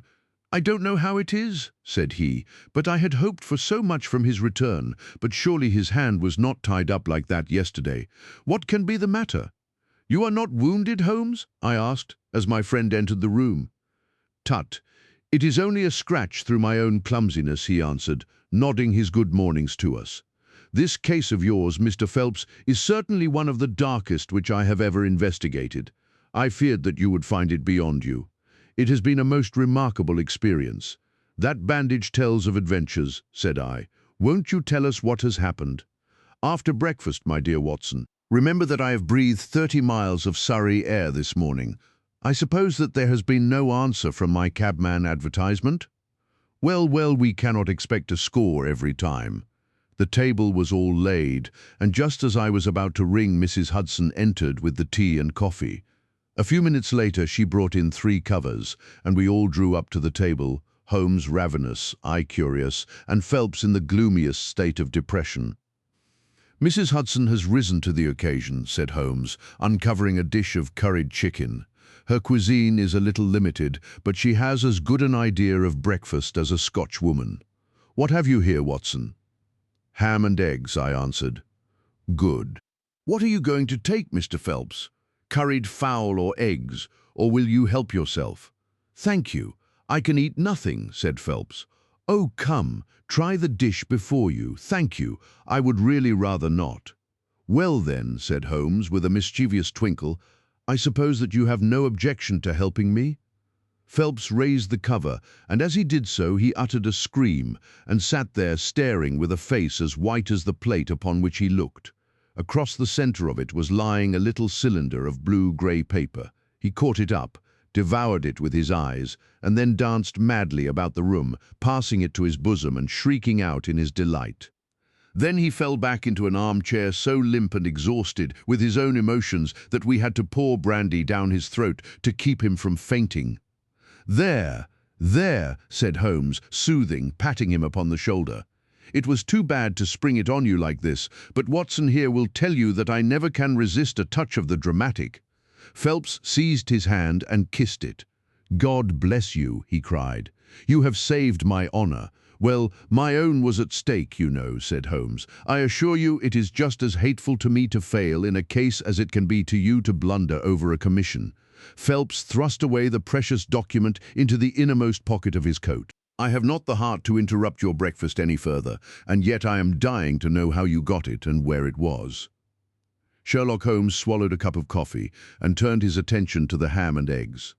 Then he rose, lit his pipe, and settled himself down into his chair. "I'll tell you what I did first, and how I came to do it afterwards," said he.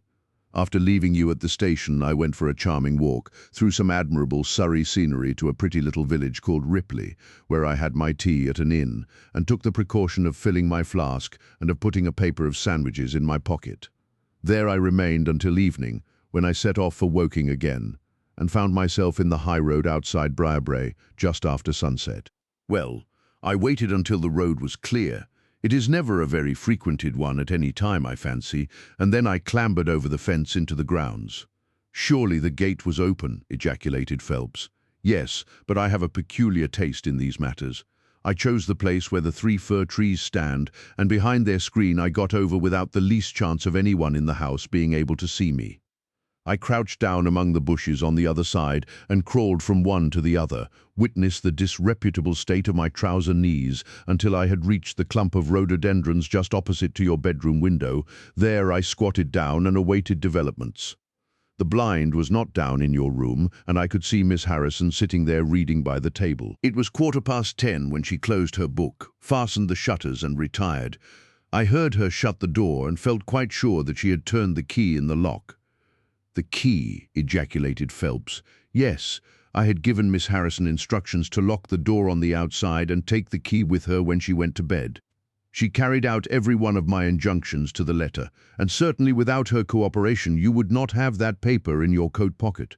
She departed then, and the lights went out, and I was left squatting in the rhododendron bush. The night was fine, but still it was a very weary vigil. Of course, it has the sort of excitement about it that the sportsman feels when he lies beside the watercourse and waits for the big game. It was very long, though, almost as long, Watson, as when you and I waited in that deadly room when we looked into the little problem of the speckled band. There was a church clock down at Woking which struck the quarters, and I thought more than once that it had stopped.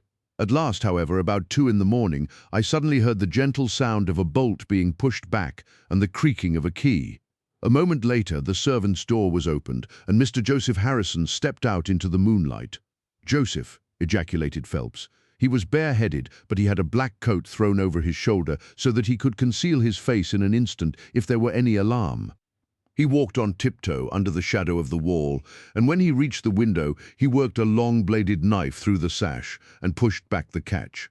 Then he flung open the window, and putting his knife through the crack in the shutters, he thrust the bar up and swung them open. From where I lay, I had a perfect view of the inside of the room and of every one of his movements. He lit the 2 candles which stood upon the mantelpiece, and then he proceeded to turn back the corner of the carpet in the neighborhood of the door. Presently he stopped and picked out a square piece of board, such as is usually left to enable plumbers to get at the joints of the gas pipes. This one covered, as a matter of fact, the T-joint which gives off the pipe which supplies the kitchen underneath. Out of this hiding place he drew that little cylinder of paper, pushed down the board, rearranged the carpet, blew out the candles, and walked straight into my arms as I stood waiting for him outside the window. Well, he has rather more viciousness than I gave him credit for, has Master Joseph. He flew at me with his knife, and I had to grasp him twice, and got a cut over the knuckles before I had the upper hand of him. He looked murder out of the only eye he could see with when we had finished, but he listened to reason and gave up the papers. Having got them, I let my man go, but I wired full particulars to Forbes this morning.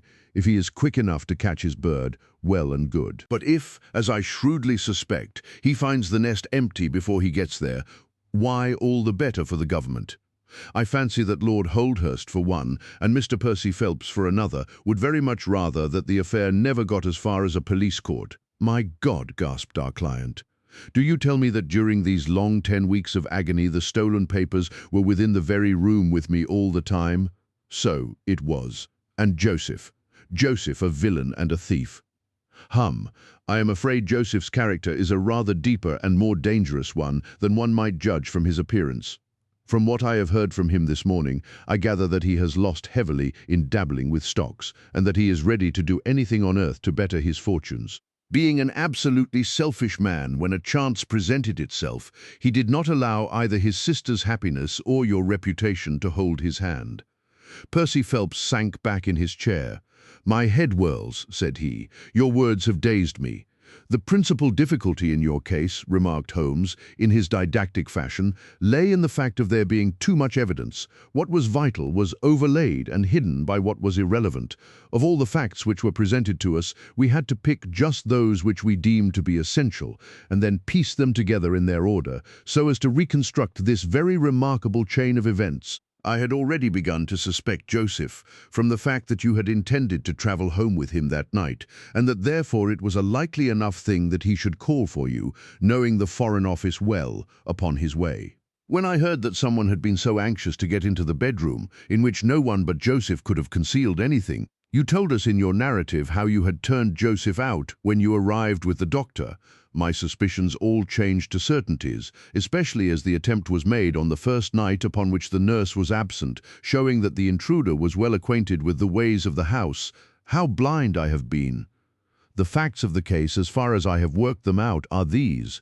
This Joseph Harrison entered the office through the Charles Street door, and knowing his way he walked straight into your room the instant after you left it. Finding no one there, he promptly rang the bell, and at the instant that he did so, his eyes caught the paper upon the table. A glance showed him that chance had put in his way a state document of immense value, and in an instant he had thrust it into his pocket and was gone. A few minutes elapsed, as you remember, before the sleepy commissionaire drew your attention to the bell, and those were just enough to give the thief time to make his escape. He made his way to Woking by the first train, and having examined his booty and assured himself that it really was of immense value, he had concealed it in what he thought was a very safe place, with the intention of taking it out again in a day or two and carrying it to the French embassy, or wherever he thought that a long price was to be had. Then came your sudden return. He, without a moment's warning, was bundled out of his room, and from that time onward there were always at least two of you there to prevent him from regaining his treasure. The situation to him must have been a maddening one. But at last he thought he saw his chance. He tried to steal in, but was baffled by your wakefulness. You remember that you did not take your usual draught that night. I remember. I fancy that he had taken steps to make that draught efficacious, and that he quite relied upon your being unconscious. Of course, I understood that he would repeat the attempt whenever it could be done with safety. You leaving the room gave him the chance he wanted. I kept Miss Harrison in it all day so that he might not anticipate us. Then, having given him the idea that the coast was clear, I kept guard as I have described. I already knew that the papers were probably in the room, but I had no desire to rip up all the planking and skirting in search of them. I let him take them, therefore, from the hiding place, and so saved myself an infinity of trouble. Is there any other point which I can make clear? Why did he try the window on the first occasion? I asked, when he might have entered by the door. In reaching the door he would have to pass 7 bedrooms. On the other hand, he could get out onto the lawn with ease. Anything else? You do not think, asked Phelps, that he had any murderous intention? The knife was only meant as a tool? It may be so, answered Holmes, shrugging his shoulders. I can only say for certain that Mr. Joseph Harrison is a gentleman to whose mercy I should be extremely unwilling to trust. The final problem. This is with a heavy heart that I take up my pen to write these the last words in which I shall ever record the singular gifts by which my friend Mr. Sherlock Holmes was distinguished. In an incoherent and, as I deeply feel, an entirely inadequate fashion, I have endeavored to give some account of my strange experiences in his company from the chance which first brought us together at the period of the study in scarlet, up to the time of his interference in the matter of the Naval Treaty, an interference which had the unquestionable effect of preventing a serious international complication. It was my intention to have stopped there, and to have said nothing of that event which has created a void in my life which the lapse of 2 years has done little to fill. My hand has been forced, however, by the recent letters in which Colonel James Moriarty defends the memory of his brother, and I have no choice but to lay the facts before the public exactly as they occurred. I alone know the absolute truth of the matter, and I am satisfied that the time has come when no good purpose is to be served by its suppression. As far as I know, there have been only 3 accounts in the public press: that in the Journal de Genève on May 6, 1891, the Reuters dispatch in the English papers on May 7th, and finally the recent letters to which I have alluded. Of these, the first and second were extremely condensed, while the last is, as I shall now show, an absolute perversion of the facts. It lies with me to tell for the first time what really took place between Professor Moriarty and Mr. Sherlock Holmes. It may be remembered that after my marriage and my subsequent start in private practice, the very intimate relations which had existed between Holmes and myself became to some extent modified. He still came to me from time to time when he desired a companion in his investigation, but these occasions grew more and more seldom until I find that in the year 1890 there were only 3 cases of which I retain any record. During the winter of that year and the early spring of 1891, I saw in the papers that he had been engaged by the French government upon a matter of supreme importance, and I received 2 notes from Holmes, dated from Narbonne and from Nimes, from which I gathered that his stay in France was likely to be a long one. It was with some surprise, therefore, that I saw him walk into my consulting room upon the evening of April 24th. It struck me that he was looking even paler and thinner than usual. "Yes, I have been using myself up rather too freely," he remarked, in answer to my look rather than to my words. "I have been a little pressed of late. Have you any objection to my closing your shutters?" The only light in the room came from the lamp upon the table at which I had been reading. Holmes edged his way round the wall and, flinging the shutters together, he bolted them securely. "You are afraid of something?" I asked. "Well, I am." "Of what?" "Of air guns, my dear Holmes." "What do you mean?" "I think that you know me well enough, Watson, to understand that I am by no means a nervous man. At the same time, it is stupidity rather than courage to refuse to recognize danger when it is close upon you. Might I trouble you for a match?" He drew in the smoke of his cigarette, as if the soothing influence was grateful to him. "I must apologize for calling so late," said he, "and I must further beg you to be so unconventional as to allow me to leave your house presently by scrambling over your back garden wall." "But what does it all mean?" I asked. He held out his hand, and I saw in the light of the lamp that 2 of his knuckles were burst and bleeding. "It is not an airy nothing, you see," said he, smiling. "On the contrary, it is solid enough for a man to break his hand over. Is Mrs. Watson in? She is away upon a visit." "Indeed, you are alone." "Quite. Then it makes it the easier for me to propose that you should come away with me for a week to the continent."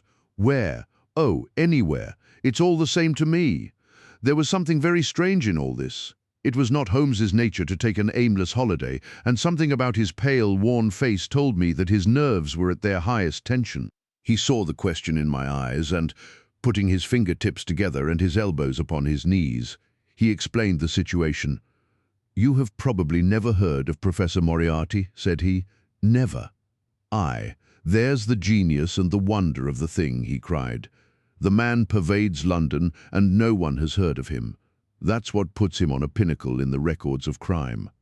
I tell you, Watson, in all seriousness, that if I could beat that man, if I could free society of him, I should feel that my own career had reached its summit, and I should be prepared to turn to some more placid line in life. Between ourselves, the recent cases in which I have been of assistance to the royal family of Scandinavia and to the French Republic have left me in such a position that I could continue to live in the quiet fashion which is most congenial to me and to concentrate my attention upon my chemical researches.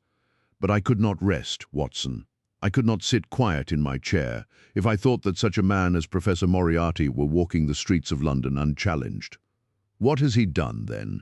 His career has been an extraordinary one.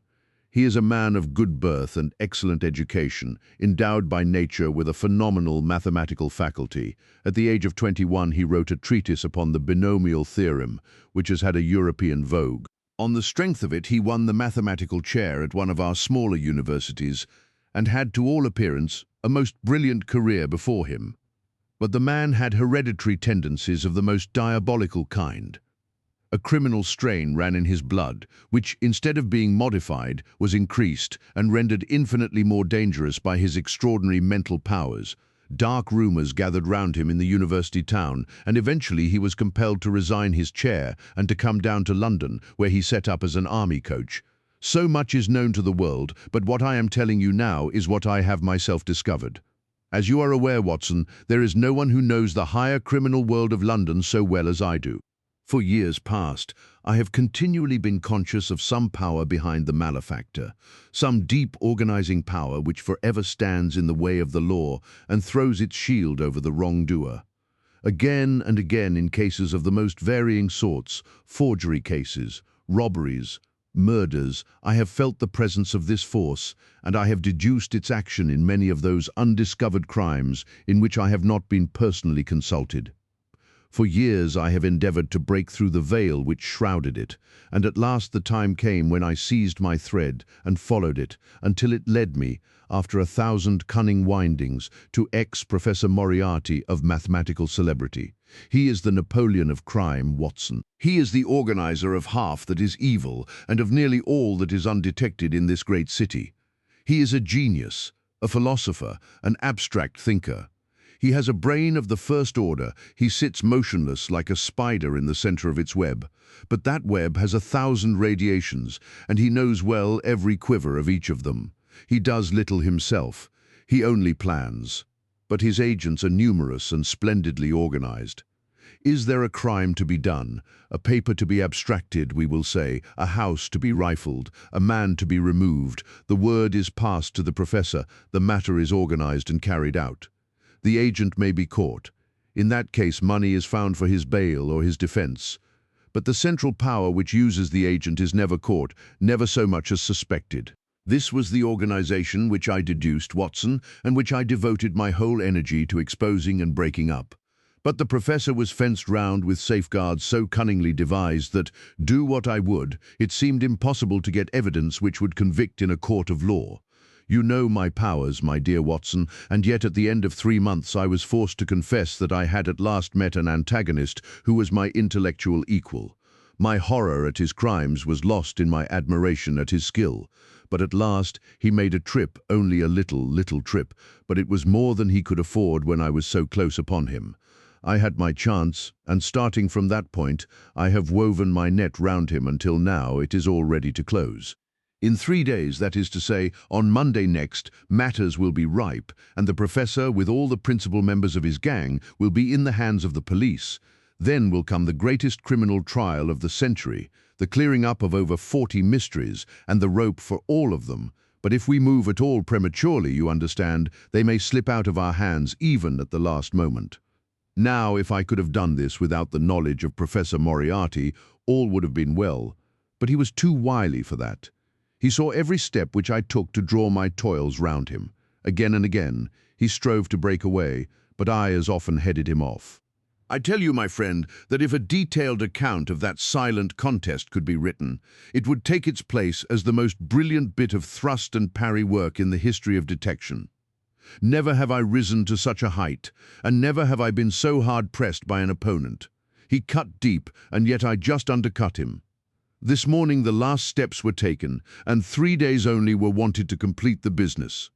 I was sitting in my room thinking the matter over, when the door opened and Professor Moriarty stood before me. My nerves are fairly proof, Watson, but I must confess to a start when I saw the very man who had been so much in my thoughts standing there on my threshold. His appearance was quite familiar to me. He is extremely tall and thin, his forehead domes out in a white curve, and his 2 eyes are deeply sunken in his head. He is clean-shaven, pale and ascetic-looking, retaining something of the professor in his features. His shoulders are rounded from much study, and his face protrudes forward and is forever slowly oscillating from side to side in a curiously reptilian fashion. He peered at me with great curiosity in his puckered eyes. "You have less frontal development than I should have expected," said he at last. "It is a dangerous habit to finger loaded firearms in the pocket of one's dressing gown. The fact is that upon his entrance I had instantly recognized the extreme personal danger in which I lay. The only conceivable escape for him lay in silencing my tongue. In an instant I had slipped the revolver from the drawer into my pocket and was covering him through the cloth. At his remark I drew the weapon out and laid it cocked upon the table. He still smiled and blinked, but there was something about his eyes which made me feel very glad that I had it there. "You evidently don't know me," said he. "On the contrary," I answered, "I think it is fairly evident that I do. Pray take a chair. I can spare you 5 minutes if you have anything to say." "All that I have to say has already crossed your mind," said he. "Then possibly my answer has crossed yours," I replied. "You stand fast?" "Absolutely." He clapped his hand into his pocket, and I raised the pistol from the table. But he merely drew out a memorandum book in which he had scribbled some dates. "You crossed my path on the 4th of January," said he. "On the 23d you incommoded me. By the middle of February I was seriously inconvenienced by you. At the end of March I was absolutely hampered in my plans, and now, at the close of April, I find myself placed in such a position through your continual persecution that I am in positive danger of losing my liberty. The situation is becoming an impossible one." "Have you any suggestion to make?" I asked. "You must drop it, Mr. Holmes," said he, swaying his face about. "You really must, you know." "After Monday," said I. "Tut, tut," said he. "I am quite sure that a man of your intelligence will see that there can be but one outcome to this affair. It is necessary that you should withdraw. You have worked things in such a fashion that we have only one resource left. It has been an intellectual treat to me to see the way in which you have grappled with this affair, and I say unaffectedly that it would be a grief to me to be forced to take any extreme measure. You smile, sir, but I assure you that it really would." "Danger is part of my trade," I remarked. "That is not danger," said he. "It is inevitable destruction. You stand in the way not merely of an individual, but of a mighty organization, the full extent of which you, with all your cleverness, have been unable to realize. You must stand clear, Mr. Holmes, or be trodden underfoot." "I am afraid," said I, rising, "that in the pleasure of this conversation I am neglecting business of importance which awaits me elsewhere." He rose also and looked at me in silence, shaking his head sadly. "Well, well," said he at last. "It seems a pity, but I have done what I could. I know every move of your game. You can do nothing before Monday. It has been a duel between you and me, Mr. Holmes. You hope to place me in the dock. I tell you that I will never stand in the dock. You hope to beat me. I tell you that you will never beat me. If you are clever enough to bring destruction upon me, rest assured that I shall do as much to you." "You have paid me several compliments, Mr. Moriarty," said I. "Let me pay you one in return when I say that if I were assured of the former eventuality, I would, in the interests of the public, cheerfully accept the latter. I can promise you the one but not the other." He snarled and so turned his rounded back upon me and went peering and blinking out of the room. That was my singular interview with Professor Moriarty. I confess that it left an unpleasant effect upon my mind. His soft, precise fashion of speech leaves a conviction of sincerity which a mere bully could not produce. Of course, you will say, why not take police precautions against him? The reason is that I am well convinced that it is from his agents the blow would fall. I have the best proofs that it would be so. You have already been assaulted, my dear Watson. Professor Moriarty is not a man who lets the grass grow under his feet. I went out about midday to transact some business in Oxford Street. As I passed the corner which leads from Bentinck Street on to the Welbeck Street, crossing a two-horse van, furiously driven, whizzed round, and was on me like a flash. I sprang for the footpath and saved myself by the fraction of a second. The van dashed round by Marylebone Lane and was gone in an instant. I kept to the pavement after that, Watson, but as I walked down Vere Street, a brick came down from the roof of one of the houses and was shattered to fragments at my feet. I called the police and had the place examined. There were slates and bricks piled up on the roof preparatory to some repairs, and they would have me believe that the wind had toppled over one of these. Of course, I knew better, but I could prove nothing. I took a cab after that and reached my brother's rooms in Pall Mall, where I spent the day. Now I have come round to you, and on my way I was attacked by a rough with a bludgeon. I knocked him down, and the police have him in custody. But I can tell you with the most absolute confidence that no possible connection will ever be traced between the gentleman upon whose front teeth I have barked my knuckles and the retiring mathematical coach, who is, I dare say, working out problems upon a blackboard 10 miles away. You will not wonder, Watson, that my first act on entering your rooms was to close your shutters, and that I have been compelled to ask your permission to leave the house by some less conspicuous exit than the front door. I had often admired my friend's courage, but never more than now, as he sat quietly checking off a series of incidents which must have combined to make up a day of horror. "You will spend the night here?" I said. "No, my friend, you might find me a dangerous guest. I have my plans laid, and all will be well. Matters have gone so far now that they can move without my help as far as the arrest goes, though my presence is necessary for a conviction. It is obvious, therefore, that I cannot do better than get away for the few days which remain before the police are at liberty to act. It would be a great pleasure to me, therefore, if you could come on to the continent with me. The practice is quiet, said I, and I have an accommodating neighbour. I should be glad to come, and to start tomorrow morning, if necessary. Oh yes, it is most necessary. Then these are your instructions, and I beg, my dear Watson, that you will obey them to the letter, for you are now playing a double-handed game with me against the cleverest rogue and the most powerful syndicate of criminals in Europe. Now listen, you will dispatch whatever luggage you intend to take by a trusty messenger unaddressed to Victoria tonight. In the morning, you will send for a hansom, desiring your man to take neither the first nor the second which may present itself. Into this hansom you will jump, and you will drive to the Strand end of the Lowther Arcade, handing the address to the cabman upon a slip of paper, with a request that he will not throw it away. Have your fare ready, and the instant that your cab stops, dash through the arcade, timing yourself to reach the other side at 9:15. You will find a small brougham waiting close to the curb, driven by a fellow with a heavy black cloak, tipped at the collar with red. Into this you will step, and you will reach Victoria in time for the Continental Express. Where shall I meet you? At the station. The second first-class carriage from the front will be reserved for us. The carriage is our rendezvous, then? Yes. It was in vain that I asked Holmes to remain for the evening. It was evident to me that he thought he might bring trouble to the roof he was under, and that was the motive which impelled him to go.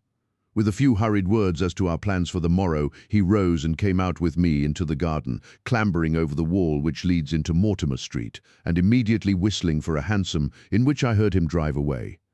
In the morning, I obeyed Holmes's injunctions to the letter. A hansom was procured with such precaution as would prevent its being one which was placed ready for us, and I drove immediately after breakfast to the Lowther Arcade, through which I hurried at the top of my speed. A brougham was waiting, with a very massive driver wrapped in a dark cloak, who, the instant that I had stepped in, whipped up the horse and rattled off to Victoria Station. On my alighting there, he turned the carriage and dashed away again without so much as a look in my direction. So far all had gone admirably. My luggage was waiting for me, and I had no difficulty in finding the carriage which Holmes had indicated, the less so as it was the only one in the train which was marked engaged. My only source of anxiety now was the non-appearance of Holmes. The station clock marked only 7 minutes from the time when we were due to start. In vain I searched among the groups of travellers and leave-takers for the lithe figure of my friend. There was no sign of him. I spent a few minutes in assisting a venerable Italian priest who was endeavouring to make a porter understand, in his broken English, that his luggage was to be booked through to Paris. Then, having taken another look round, I returned to my carriage, where I found that the porter, in spite of the ticket, had given me my decrepit Italian friend as a travelling companion. It was useless for me to explain to him that his presence was an intrusion, for my Italian was even more limited than his English, so I shrugged my shoulders resignedly and continued to look out anxiously for my friend. A chill of fear had come over me, as I thought that his absence might mean that some blow had fallen during the night. Already the doors had all been shut and the whistle blown when, "My dear Watson," said a voice, "you have not even condescended to say good morning." I turned in uncontrollable astonishment. The aged ecclesiastic had turned his face towards me. For an instant the wrinkles were smoothed away, the nose drew away from the chin, the lower lip ceased to protrude, and the mouth to mumble. The dull eyes regained their fire, the drooping figure expanded. The next, the whole frame collapsed again, and Holmes had gone as quickly as he had come. "Good heavens!" I cried. "How you startled me!" "Every precaution is still necessary," he whispered. "I have reason to think that they are hot upon our trail."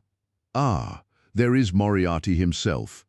The train had already begun to move as Holmes spoke.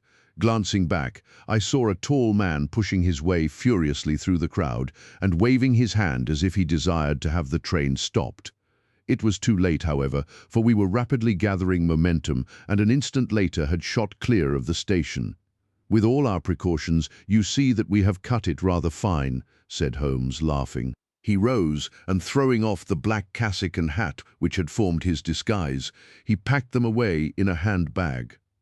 "Have you seen the morning paper, Watson?" "No. You haven't seen about Baker Street, then?" "Baker Street? They set fire to our rooms last night. No great harm was done." Good heavens, Holmes, this is intolerable. They must have lost my track completely after their bludgeon man was arrested. Otherwise, they could not have imagined that I had returned to my rooms. They have evidently taken the precaution of watching you, however, and that is what has brought Moriarty to Victoria. You could not have made any slip in coming. I did exactly what you advised. Did you find your brougham? Yes, it was waiting. Did you recognize your coachman? No, it was my brother Mycroft. It is an advantage to get about in such a case without taking a mercenary into your confidence. But we must plan what we are to do about Moriarty now. As this is an express, and as the boat runs in connection with it, I should think we have shaken him off very effectively. My dear Watson, you evidently did not realize my meaning when I said that this man may be taken as being quite on the same intellectual plane as myself. You do not imagine that if I were the pursuer, I should allow myself to be baffled by so slight an obstacle. Why then should you think so meanly of him? What will he do? What I should do? What would you do then?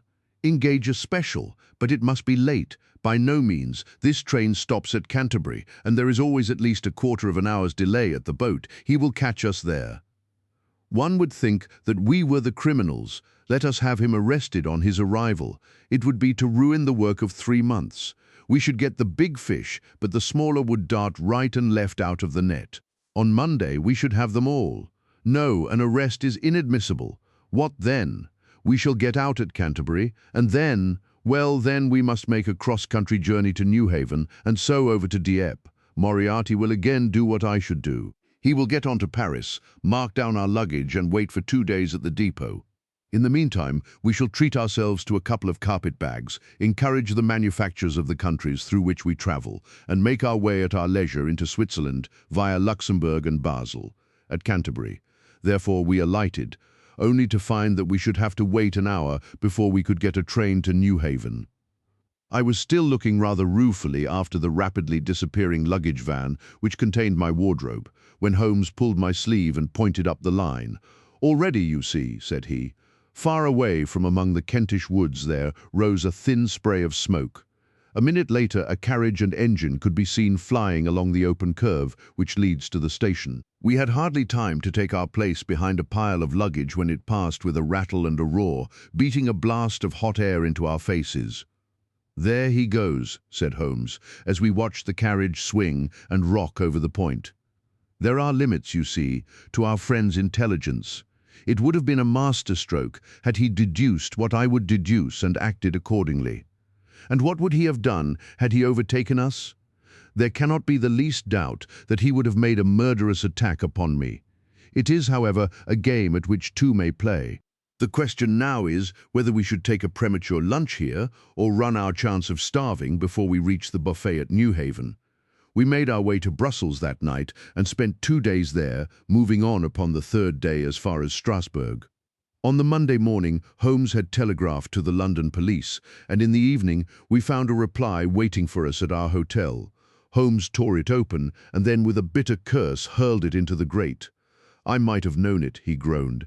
"He has escaped, Moriarty. They have secured the whole gang with the exception of him. He has given them the slip, of course. When I had left the country there was no one to cope with him. But I did think that I had put the game in their hands. I think that you had better return to England, Watson." "Why? Because you will find me a dangerous companion now. This man's occupation is gone. He is lost if he returns to London. If I read his character right, he will devote his whole energies to revenging himself upon me. He said as much in our short interview, and I fancy that he meant it. I should certainly recommend you to return to your practice." It was hardly an appeal to be successful with one who was an old campaigner as well as an old friend. We sat in the Strasbourg salle à manger, arguing the question for half an hour, but the same night we had resumed our journey and were well on our way to Geneva. For a charming week we wandered up the valley of the Rhône, and then branching off at Luc, we made our way over the Gemmi Pass, still deep in snow, and so, by way of Interlaken to Meiringen. It was a lovely trip, the dainty green of the spring below, the virgin white of the winter above. But it was clear to me that never for one instant did Holmes forget the shadow which lay across him. In the homely alpine villages or in the lonely mountain passes, I could tell by his quick, glancing eyes and his sharp scrutiny of every face that passed us that he was well convinced that, walk where we would, we could not walk ourselves clear of the danger which was dogging our footsteps. Once I remember, as we passed over the Gemmi and walked along the border of the melancholy Dorbansea, a large rock, which had been dislodged from the ridge upon our right, clattered down and roared into the lake behind us. In an instant Holmes had raced up onto the ridge and, standing upon a lofty pinnacle, craned his neck in every direction. It was in vain that our guide assured him that a fall of stones was a common chance in the springtime at that spot. He said nothing, but he smiled at me with the air of a man who sees the fulfillment of that which he had expected. And yet, for all his watchfulness, he was never depressed. On the contrary, I can never recollect having seen him in such exuberant spirits. Again and again he recurred to the fact that if he could be assured that society was freed from Professor Moriarty, he would cheerfully bring his own career to a conclusion. "I think that I may go so far as to say, Watson, that I have not lived wholly in vain," he remarked. "If my record were closed tonight, I could still survey it with equanimity. The air of London is the sweeter for my presence. In over 1,000 cases I am not aware that I have ever used my powers upon the wrong side. Of late I have been tempted to look into the problems furnished by nature rather than those more superficial ones for which our artificial state of society is responsible. Your memoirs will draw to an end, Watson, upon the day that I crown my career by the capture or extinction of the most dangerous and capable criminal in Europe. I shall be brief and yet exact in the little which remains for me to tell. It is not a subject on which I would willingly dwell, and yet I am conscious that a duty devolves upon me to omit no detail. It was on the 3rd of May that we reached the little village of Meiringen, where we put up at the Englischer Hof, then kept by Peter Stuyler the elder. Our landlord was an intelligent man and spoke excellent English, having served for 3 years as waiter at the Grosvenor Hotel in London. At his advice, on the afternoon of the 4th, we set off together, with the intention of crossing the hills and spending the night at the hamlet of Rosenlaui. We had strict injunctions, however, on no account to pass the falls of Reichenbach, which are about halfway up the hill, without making a small detour to see them. It is, indeed, a fearful place. The torrent, swollen by the melting snow, plunges into a tremendous abyss from which the spray rolls up like the smoke from a burning house. The shaft into which the river hurls itself is an immense chasm, lined by glistening coal-black rock and narrowing into a creaming, boiling pit of incalculable depth which brims over and shoots the stream onward over its jagged lip. The long sweep of green water roaring forever down, and the thick flickering curtain of spray, hissing forever upward, turn a man giddy with their constant whirl and clamour. We stood near the edge, peering down at the gleam of the breaking water far below us against the black rocks, and listening to the half-human shout which came booming up with the spray out of the abyss. The path has been cut halfway round the fall to afford a complete view, but it ends abruptly, and the traveller has to return as he came. We had turned to do so when we saw a Swiss lad come running along it with a letter in his hand. It bore the mark of the hotel which we had just left, and was addressed to me by the landlord. It appeared that within a very few minutes of our leaving, an English lady had arrived who was in the last stage of consumption. She had wintered at Davos Platz, and was journeying now to join her friends at Lucerne when a sudden hemorrhage had overtaken her. It was thought that she could hardly live a few hours, but it would be a great consolation to her to see an English doctor, and, if I would only return, etc. The good Stuyler assured me in a postscript that he would himself look upon my compliance as a very great favour, since the lady absolutely refused to see a Swiss physician, and he could not but feel that he was incurring a great responsibility. The appeal was one which could not be ignored. It was impossible to refuse the request of a fellow countrywoman dying in a strange land. Yet I had my scruples about leaving Holmes. It was finally agreed, however, that he should retain the young Swiss messenger with him as guide and companion while I returned to Meiringen. My friend would stay some little time at the fall, he said, and would then walk slowly over the hill to Rosenlaui, where I was to rejoin him in the evening.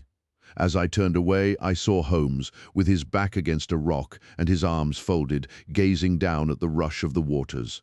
It was the last that I was ever destined to see of him in this world. When I was near the bottom of the descent, I looked back. It was impossible from that position to see the fall, but I could see the curving path which winds over the shoulder of the hill and leads to it.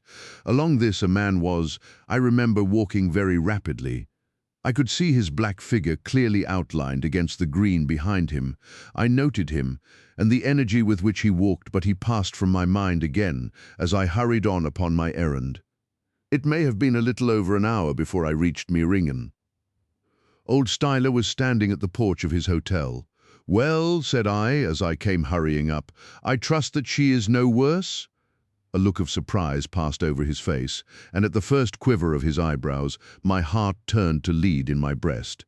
"You did not write this?" I said, pulling the letter from my pocket. "There is no sick Englishwoman in the hotel." "Certainly not," he cried.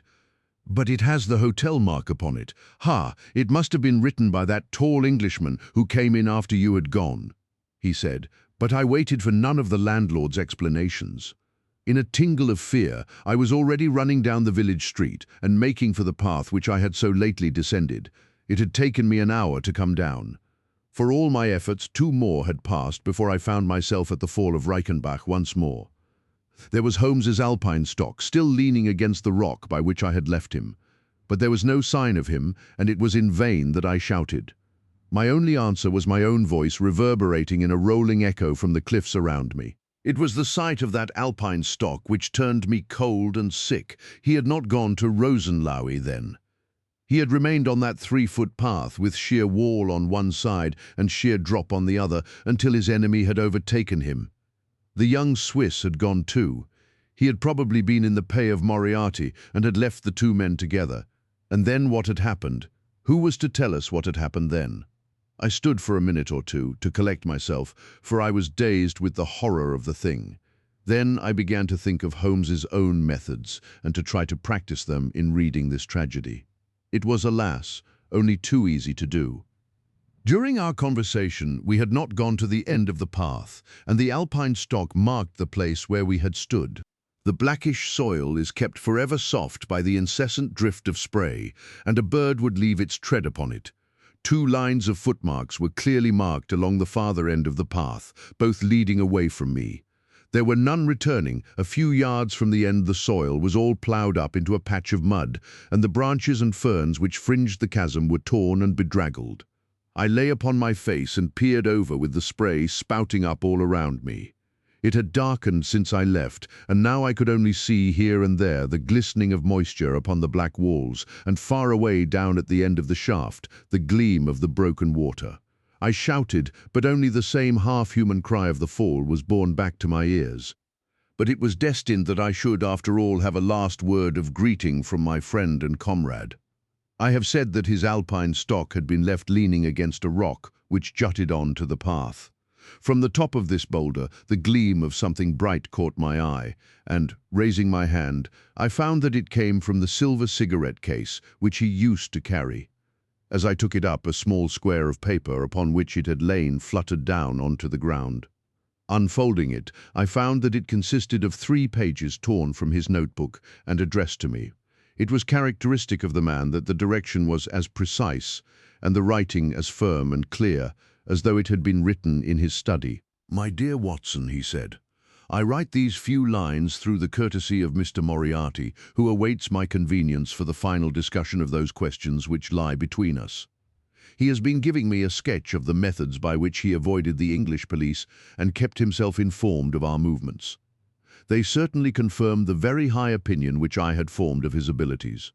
I am pleased to think that I shall be able to free society from any further effects of his presence, though I fear that it is at a cost which will give pain to my friends, and especially, my dear Watson, to you.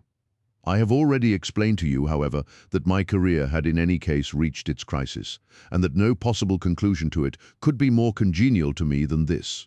Indeed, if I may make a full confession to you, I was quite convinced that the letter from Meiringen was a hoax, and I allowed you to depart on that errand under the persuasion that some development of this sort would follow.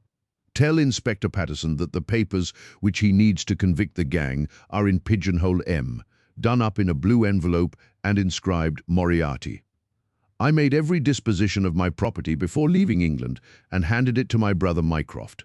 Pray give my greetings to Mrs. Watson, and believe me to be, my dear fellow, very sincerely yours, Sherlock Holmes. A few words may suffice to tell the little that remains. An examination by experts leaves little doubt that a personal contest between the two men ended, as it could hardly fail to end in such a situation, in their reeling over, locked in each other's arms. Any attempt at recovering the bodies was absolutely hopeless, and there, deep down in that dreadful cauldron of swirling water and seething foam, will lie for all time the most dangerous criminal and the foremost champion of the law of their generation. The Swiss youth was never found again, and there can be no doubt that he was one of the numerous agents whom Moriarty kept in his employ. As to the gang, it will be within the memory of the public how completely the evidence which Holmes had accumulated exposed their organization, and how heavily the hand of the dead man weighed upon them. Of their terrible chief few details came out during the proceedings, and if I have now been compelled to make a clear statement of his career, it is due to those injudicious champions who have endeavored to clear his memory by attacks upon him whom I shall ever regard as the best and the wisest man whom I have ever known.